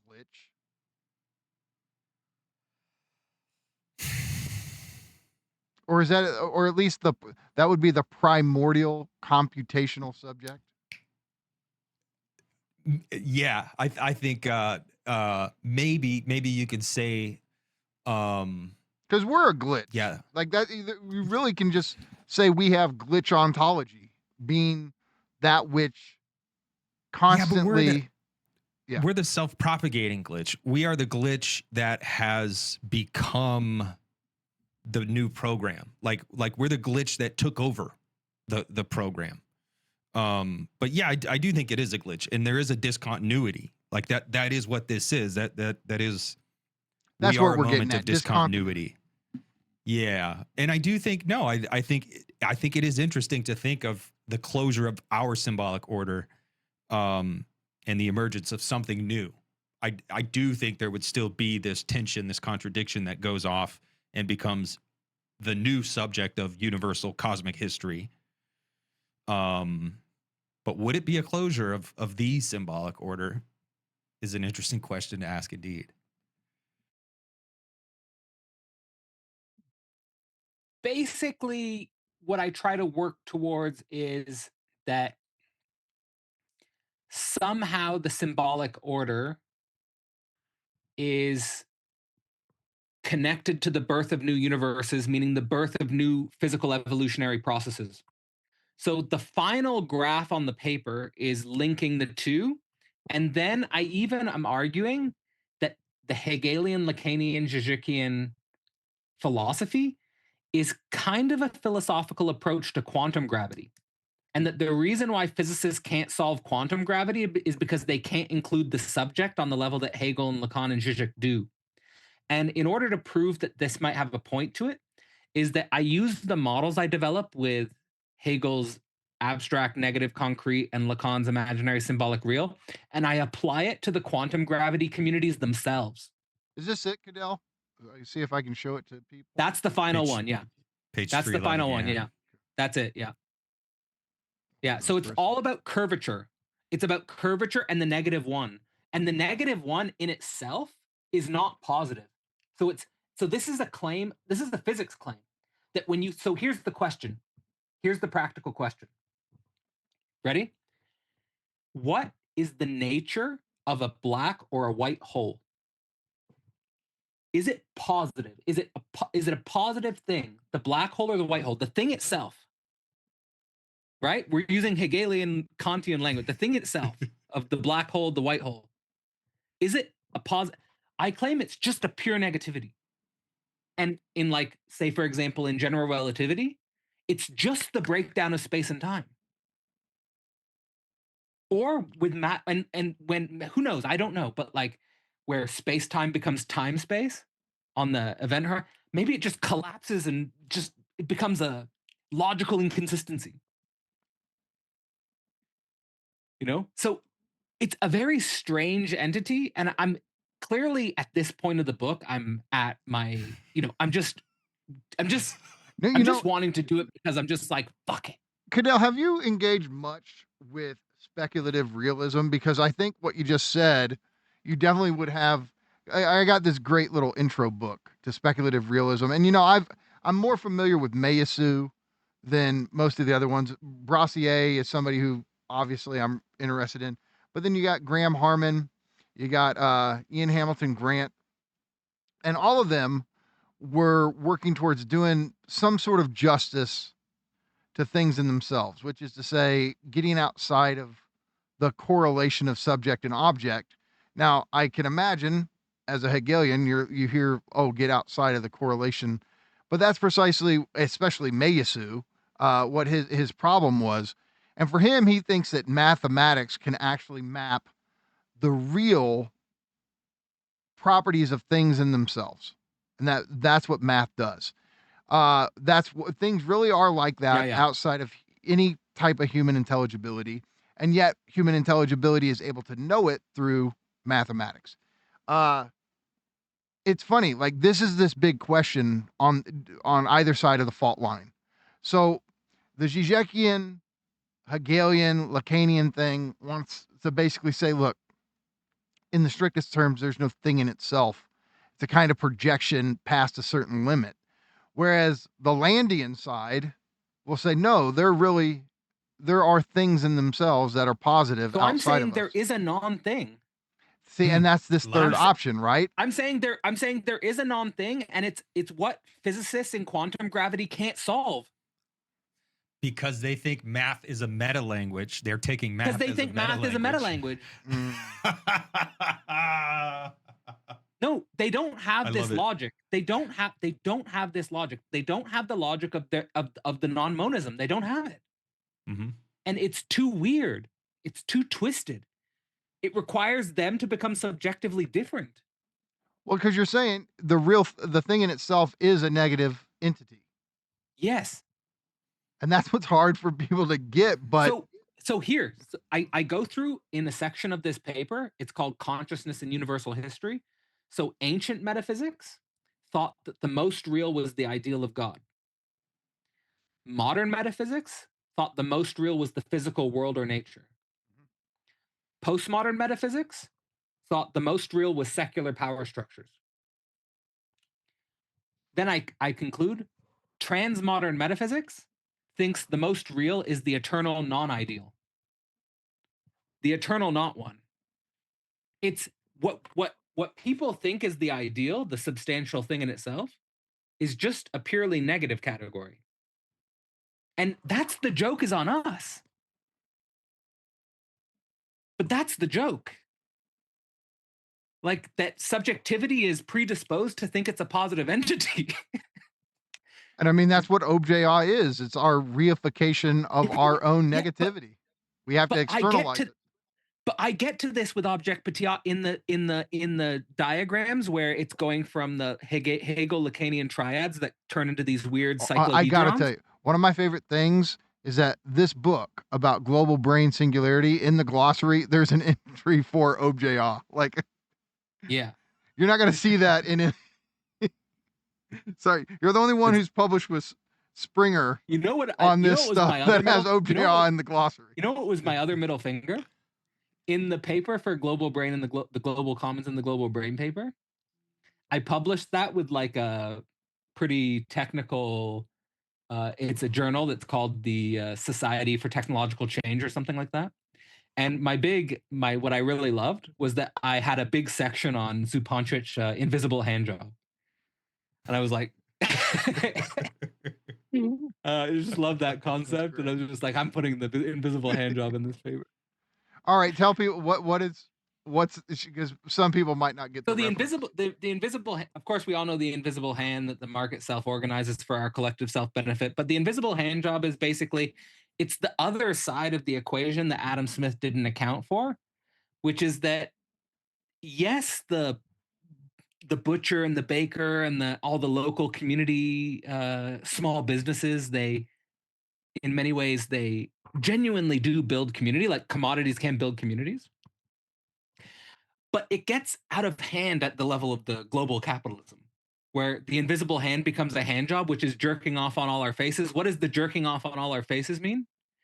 The jerking off on all our faces is the separation of use and exchange value, where people say the economy is doing great because the exchange values are high, but it's completely disconnected from any use value. So it's just, hey, the economy is great, just jerking off on your face. No, and it's the difference between Wall Street and Main Street. Yeah. How we talk about exactly. It. Exactly. Oh, you know, the fact that banks make money. One more thing I want to say. One more thing I want to say. So that graph you showed with the circle. So physical evolution is curved space-time. That's the geometry, Einstein's geometry. Yeah. Yeah. So physical evolution is curved space-time. Biological evolution also has a curvature. Biological evolution's curvature is the fitness landscape. It's maximizing fitness, which means your reproductive success. And that curves organisms. That I'm like, what's the curve? What's the movement? What's the Klineman? What's the swerve? So curved space-time in Einstein, fitness landscape in biology, And I think for symbolic evolution, it's a mortal desire or a mortal drive. It's the desire drive thing. And that's unique to symbolic evolution. And then you have the white hole, black hole, -1. So that's my crazy system. It's curved space-time, fitness landscape, immortal desire, and -1 black hole, white hole. And that's the end of the book. Fuck yeah, go out swinging. Okay, so you did it, Cadell. I mean, this has been absolutely fucking Yeah, we got epic. through the whole book. That's epic. That's That is epic fucking that it's one epic. video. And I mean, you know, this is when it comes to doing this kind of, we're the three of us are cut from a different cloth. So, you know, I kind of expected. I know beforehand we were like, will we be able to do all this? But yeah, we should have had a little bit more faith in We ourselves. could probably go for another hour if we wanted to, but that's if all we good. want to. So here's what. Okay, I can already tell you what I want to do in the future. I want to do Okay. another one of these, but with systems and subjects, and then another one God. with real speculations. Now I Let's do know it. Let's do it. that might be real speculations might be harder to summarize like this because it's a collection of different pieces, but we could still we hit can some, do it. you know, some main stuff. So yeah, I want this to be a trilogy of discussions. Yeah. And so yeah, I mean, this was just fucking epic, dude. Like Fucking hell epic. yeah. I appreciate you There's both for so doing much. it. It's I mean, honestly, it's one of the coolest opportunities I'm most grateful for, because it's again, like, I spent so much time on this, and the weirdest thing is there was a part of me that was thinking, oh, when I publish this through Springer and it's going to come out with this academic press, that something would happen. Like, I put all this energy and something would happen. Nothing happened. You know, the only thing that happened? Alexander Bard reached out to me. That's it. That's it. well, look, That's the only thing that happened. here's what I think. I think this book was, it's the retroactivity thing, man. It came out before its time. And like, I that's why I was so excited to do this. I'm like, no, this book, like it like it's so alive theoretically right now that Yeah. people have got to pick this up. Anybody who's interested in AI theory I or was saying that to singularity Audrey or today. I said, this is still, I was reading it again. I was like, hey, this holds up. absolutely. And so no, it's like whatever part I can play in putting this on people's radar who do AI theory and global brain theory and singularity, and then, you know, interested in Hegel and Žižek. I'm like, that's why I said on Instagram, this is a classic, and I mean that. And like I say, I mean, your work, you know, systems and subjects. That's, I mean, the next book is so important in reckoning with that, because there are systems and there are subjects. Question is, how the fuck do those two things fit together? So And just pointing towards that for a sec, like because like if people pick up systems and subjects, or if people are interested in reading that, what is that? What it is so Hegel's axiom, substance, but also subject. But instead of dealing with the Spinozan substance, I wanted to tarry with the system science. So it's putting system science into a dialectic with modern continental philosophy. And I'm arguing that system science and modern continental philosophy need to talk. You could say system science, complexity science, and the continental philosophy. And if that conversation could get going, that would put together the two cultures. amazing. So, okay, before I say some closing stuff, Nance, what's on your mind? Yeah, I don't know. I think first of all, yeah, this idea of the subject ultimately just being the negativity. I like it, and I think people have played with the idea in some science fiction or some, you know, literary fiction as well. And I think there's, I don't know, there's something almost romantic about it. But it does not compute. It cannot be mathematized. It cannot be scientized. It cannot be commoditized. And so it resists entering into to people taking it seriously. Like from my perspective, like it's like a plaything, when in reality, no, I think this is the fundamental nature of reality itself. And yeah, we need to get a bit more Hegelian. We need to get a bit more weird, I guess, or more radical, or more speculative, or whatever it is. We did not figure it out, and there are people that think we figured it out. There are people who currently they're designing global systems that determine our daily lives, and they're convinced of themselves. They're convinced we figured it out. We know all there is to know, and now we will boldly go off into the future. So I think we need to take a radical stand on the negativity. I also think Mikey and I recently had a conversation with Peter Wolfendale. Peter Wolfendale is also in this world of trying to do complexity science and systems sciences, systems theory, and bring it to philosophy. But I don't know. Like maybe there's a tension in the characterization of Hegel, because I think you have this kind of Žižekian Hegel. And for me, like we end up at this space of negativity, whereas I don't know if Wolfendale arrives at the same location. Can I say just to me, I think it's a slight clarification, not a clarification, but it's an important an addition, which is both theoretically important and strategically important for us, I think, which is my reading of the science of logic is that there's two possible readings which are equally valid. One is that what Hegel's saying is absolute negativity is the true. The other is that he's saying positive contradiction is the true. Both are true, I think. So I hold both together. But I think it's important that we emphasize that contradiction is positive. Yeah. Because if we just emphasize the space of negativity, I think a lot of people get turned off by it. Not everyone, but some people do. And I think that also, like, to think that contradiction is positive, it's actually helpful when you actually run into contradiction yourself. Why? And this I want to say about what you were saying, Nance, is I think that what defines us as intellectuals, as para-academics, is speculative cognition. That's actually where speculative cognition is best deployed. It's in the positive contradiction. It's that contradiction is positive is because we have the capacity for speculative cognition.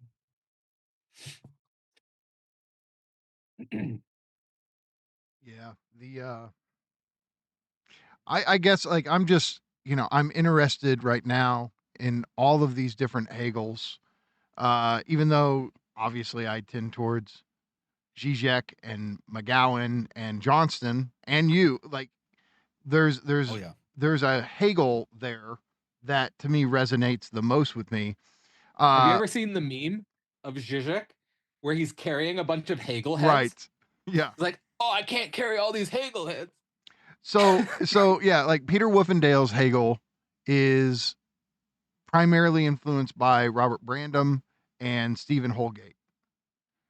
And so yeah, you get different Hegels. And I mean, Kierkegaard's Hegel, Marx's Hegel, they're all of these Hegels are very different. Why and not? So Deleuze's Hegel. Deleuze's Hegel, absolutely. Why not? And I mean, you had Derrida's Hegel, Heidegger's. And Catherine Malibu comes back and against Derrida with to Derrida's Hegel. So, Hegel's such a slut. Hegel gets around. It's because trying to figure out what the ultimate, like, what is he really doing? He did have a child out of wedlock, no? Like he did get around. He did get around. That's what separates Hegel from Kant. That's the thing in itself with Hegel and Kant, There it is. We solved German idealism. Yeah. But no, like, Wolfendale, like his point. So he has this great essay in his book that just came out, The Revenge of Reason. And I was telling Dimitri, like, I want to know what he thinks about this at some point too, but also you, of course. Where is it? Okay. Yeah, the greatest mistake, a case for the failure of Hegel's idealism. And again, I think I have this right. I think Pete is saying the failure of Hegel's idealism goes like this. Hegel wants to use phenomenology of spirit to justify the science of logic. But the problem is he doesn't justify the justification. And that this description of natural consciousness is just one among others that could exist. And it's not necessarily the case that this is just the end all be all description of natural consciousness, but Hegel accepts that it is and then bases the science of logic on that. And therefore, what occurs in the science of logic is ultimately without a justification. Todd, when I talked to him about it, it's like, yeah, that's the point. It doesn't need a ultimate justification. It doesn't need something to act as its ground. But I think Pete would say it does. So I'm just saying, like, these are the kind of, well, Hegel says some like, I think what's key for Hegel's logic is, I think he very fairly, right at the beginning of the logic, tells the reader that if you don't agree with the fundamental foundation of my logic, the being nothing becoming thing, if you don't agree with that, then basically you don't need to read the rest of the logic. Like my logic only follows if you agree. Like, it's like, so say you build a building. It's like, so if you think the foundation's off, don't go up the elevator. Because the foundation, you think it's going to break. But he says, if you agree with being nothing becoming that, then the rest follows, and go see what you can find out and figure out. Yeah, and I don't know if and that rings true. Like, to me, being nothing becoming is beautiful. No, I mean, I wonder if somebody could say to Pete, like, do you expect a philosopher to actually provide a grounded ground? Right. Like, I mean, nobody's ever done that, really. I mean, they think they have. Descartes thought he did it with the cogito, and philosophers think they do, do you it think with Plato did it, or do you think Plato thought he did it with the idea? The idea, the good. Obviously, God usually functions or has functioned as the grounded ground. But, and maybe, what is it? The Aristotelian first cause? The prime mover. Prime mover. Yeah. So the ultimate substance, so to speak. So, there's always been an attempt on the part of philosophers to find the grounded ground. And maybe Pete thinks that's still the task of philosophy. But for me, although, you know what, like, Catrone and Žižek say that, like, philosophy is basically Kant and Hegel. Yes. Like, it basically begins and ends. Well, it's because Kant's the first one to ever really say, hey, wait, what are we actually actively contributing to this? Exactly. No, to me, you know how much I care about philosophy outside of Kant and Hegel? Not very much. Honestly. Yeah. Not very much. Like, my intuition is it's a bit of bollocks. Well, I mean, does Aristotle really think the subject? The creator of Philosophy Portal. Oh, philosophy's bollocks. No, but isn't that like the most philosophical thing you could say, honestly? Yeah. Like, because you're critiquing philosophy itself. Like, I know, and that's always how it's done, isn't it? Okay, hold on. To close, tell people what's going on this month and this year at Philosophy Portal. One, if you're interested in this work, if you're interested in my work, or if you want to learn more about me, just go to philosophyportal.online. You'll find everything there. We host 4 live events every month. I think about the space as an intersection of community and network. So there's like people who are members who are part of the community. They're there most events. And then there's like what I think of as like a para-academic network, which is really what Real Speculations is for. It's for the para-academic network. And I think community and network are necessary. Like, yeah. And that's how I wrote the book, just sitting on the toilet. And then you can just shit it out when you're done. Yeah, and it's I think it's a community of people and a network and a larger network that is really reinventing what we want to call lifelong education or education as a life, or philosophy as a life, a way of life, a way of being, a way of living, a way of building relationships as well. I think what else did I say? You'll find, if you go to philosophyportal.online, you'll find our anthologies. We have conferences, and we're doing a year-long course with Chris Catrone this year, and we're doing a reading group with Dimitri Kroimans on the Slovenian School Reading Group. We're doing the Parallax View, which I'm really excited about. As you mentioned, Mikey, he did a great overview of that, and the Parallax View is a fantastic book. And we do the Sex and Society Circle with Rebecca Prentice. So there's a lot going on. Just go to Philosophy Portal, check it out. And thank you. And mostly thanks to both of you for doing this, because it means a lot. Hell yeah. One last thing.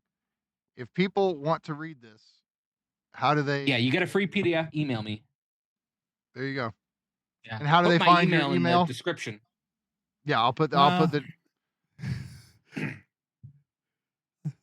there's got to be a better way to do that, but maybe it will be. Yeah. Well, you can go to, if you go to philosophyportal.online, there's a contact form as well. There you go. That's probably a better way. That way they at least have to be somewhat responsible. Okay. I'm just imagining if we just drop your email in the description, it's open to everybody, dude. Like, if they go to the website, there's there's everybody. Yeah. All right, guys. This has been so great. Thank you so much, Cadell. And at some point in the future, Systems and Subjects, Part 2. An honor. Awesome. All right, guys. We did it.